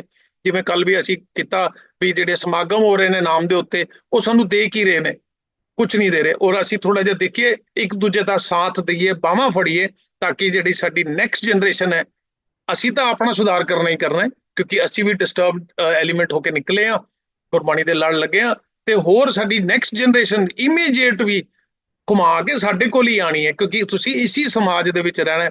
ਤੇ ਕਿਉਂ ਨਹੀਂ, ਜਿੱਥੇ ਮੈਂ ਰਹਿ ਰਿਹਾ, ਮੇਰੇ ਅੰਗੀ ਸੰਗੀ ਸਾਥੀ, ਮੇਰੇ ਗੁਆਂਢੀ, ਮੇਰੇ ਵਪਾਰੀ, ਮੇਰੇ ਆਫੀਸਰ ਜਿੱਥੇ ਵੀ ਨੇ, ਸਾਰਿਆਂ ਨਾਲ ਇੱਕ ਅੱਛਾ ਮਾਹੌਲ ਬਣ ਕੇ ਅਸੀਂ ਮੈਂਟਲ ਪੀਸ, ਜਿਹਦੀ ਅਸੀਂ ਤਲਾਸ਼ ਦੇ ਵਿੱਚ ਯਤਨਸ਼ੀਲ ਰਹਿੰਦੇ ਹਾਂ ਹਮੇਸ਼ਾ, ਕਿਉਂ ਨਹੀਂ ਅਸੀਂ ਉਸ ਨੂੰ ਅਡਾਪਟ ਕਰੀਏ, ਤਾਂ ਕਿ ਉਹ ਭਾਵੇਂ ਮੇਰੇ ਤੋਂ 5000 ਕਿਲੋਮੀਟਰ ਦੂਰ ਰਹਿੰਦਾ ਹੋਵੇ, ਉੱਥੇ ਤੱਕ ਵੀ ਸਾਡਾ ਇਹ ਮੈਸੇਜ ਪਹੁੰਚ ਕੇ ਸਾਨੂੰ ਕਿਉਂ ਨਾ ਉਹ ਮੈਂਟਲ ਪੀਸ ਦੇਵੇ। ਅੱਜ ਕੋਈ ਵੀ ਕਿਧਰੇ ਨਿਕਲਣ ਤੋਂ ਕਤਰਾਂਦਾ, ਉਹ ਕਹਿੰਦਾ ਜੀ ਹਿਮਾਚਲ ਨਹੀਂ ਜਾਣਾ, ਉੱਥੇ ਖਤਰਾ ਬਹੁਤ ਹੈ, ਕੋਈ ਕਹਿੰਦਾ ਜੀ ਇੱਧਰ ਨਹੀਂ ਜਾਣਾ, ਉੱਧਰ ਖਤਰਾ ਬਹੁਤ ਹੈ। ਕਿਉਂ ਨਹੀਂ ਫਿਰ ਇਸ ਤਰ੍ਹਾਂ ਦਾ এনवायरमेंट ਹੋ ਸਕਦਾ ਹੈ। ਅਸੀਂ ਯਤਨਸ਼ੀਲ ਰਹੀਏ, ਨਹੀਂ ਹੋਇਆ ਤਾਂ ਵੀ ਕੋਈ ਗੱਲ ਨਹੀਂ, ਹੋਇਆ ਤਾਂ ਵੀ ਕੋਈ ਗੱਲ ਨਹੀਂ, ਅਸੀਂ ਅੱਗ ਬੁਝਾਉਣ ਵਾਲਿਆਂ 'ਚ ਖੜੇ ਰਹੀਏ, ਅੱਗ ਲਗਾਉਣ ਵਾਲਿਆਂ 'ਚ ਨਾ ਖੜੇ ਰਹੀਏ। ਬਸ ਇੰਨਾ ਵੀ ਕੋਸ਼ਿਸ਼ ਕਰ ਲਈਏ, ਆਪਣਾ ਮੈਂਟਲ ਪੀਸ ਸਾਡੇ ਤੱਕ ਬਣਿਆ ਰਹੇ, ਇਹ ਕੋਸ਼ਿਸ਼ ਜਾਰੀ ਰੱਖੀਏ। ਤੁਹਾਡੇ ਸਾਰਿਆਂ ਦਾ ਥੈਂਕਸ ਕਰਦਾ ਜੀ, ਔਰ ਰਿਕੁਐਸਟ ਕਰਦਾ ਇਸ ਜ਼ੂਮ ਮੀਟਿੰਗ ਦੇ ਲਿੰਕ ਨੂੰ ਵੱਧੋ ਵੱਧ ਭੈਣ ਭਰਾਵਾਂ ਤੱਕ ਸ਼ੇਅਰ ਕਰੋ, ਤੇ YouTube ਤੇ ਜਿਹੜੇ ਸੁਣਦੇ ਨੇ ਕਾਈਂਡਲੀ ਉਹਨਾਂ ਨੂੰ ਰਿਕੁਐਸਟ ਹੈ ਇਹਨੂੰ ਰੈਫਰੈਂਸ ਵੀ ਦਿਆ ਕਰੋ। ਅੱਜ ਕੱਲ ਪਰਸੋਂ ਦਾ ਮੈਂ ਦੇਖ ਰਿਹਾ ਕਾਫੀ ਕਮੈਂਟਸ ਆ ਰਹੇ ਨੇ, ਉਹ ਬਹੁਤ ਅੱਛੇ ਕਮੈਂਟਸ ਆ ਰਹੇ ਨੇ, ਸਾਰਿਆਂ ਦਾ ਥੈਂਕਸ ਕਰਦਾ। ਤੇ ਕੋਸ਼ਿਸ਼ ਕੀਤੀ ਜਾਂਦੀ ਹੈ ਸਾਡੀ ਸੰਸਥਾ ਵੱਲੋਂ ਹਰ ਜਵਾਬ ਨੂੰ ਦਿੱਤਾ ਜਾਏ, ਉਹਨਾਂ ਨੂੰ ਥੈਂਕਸ ਕੀਤਾ ਜਾਏ, ਤੇ ਇਹਨੂੰ ਤੁਸੀਂ ਹੋਰ ਵੱਧੋ ਵੱਧ। ਤੇ ਇੱਕ ਰਿਕੁਐਸਟ ਹੋਰ ਹੈ, ਸਾਡੇ ਸਬਸਕ੍ਰਾਈਬਰਸ ਦੀ ਸਾਨੂੰ ਜ਼ਰੂਰਤ ਹੈ, ਕਾਈਂਡਲੀ YouTube ਚੈਨਲ ਦੇ ਸਬਸਕ੍ਰਾਈਬਰ ਵਧਾਉਣ ਵਾਸਤੇ ਸਾਨੂੰ ਸਪੋਰਟ ਕਰੋ। ਸਾਰਿਆਂ ਦਾ ਧੰਨਵਾਦ। ਵਾਹਿਗੁਰੂ ਜੀ ਕਾ ਖਾਲਸਾ, ਵਾਹਿਗੁਰੂ ਜੀ ਕੀ ਫਤਿਹ।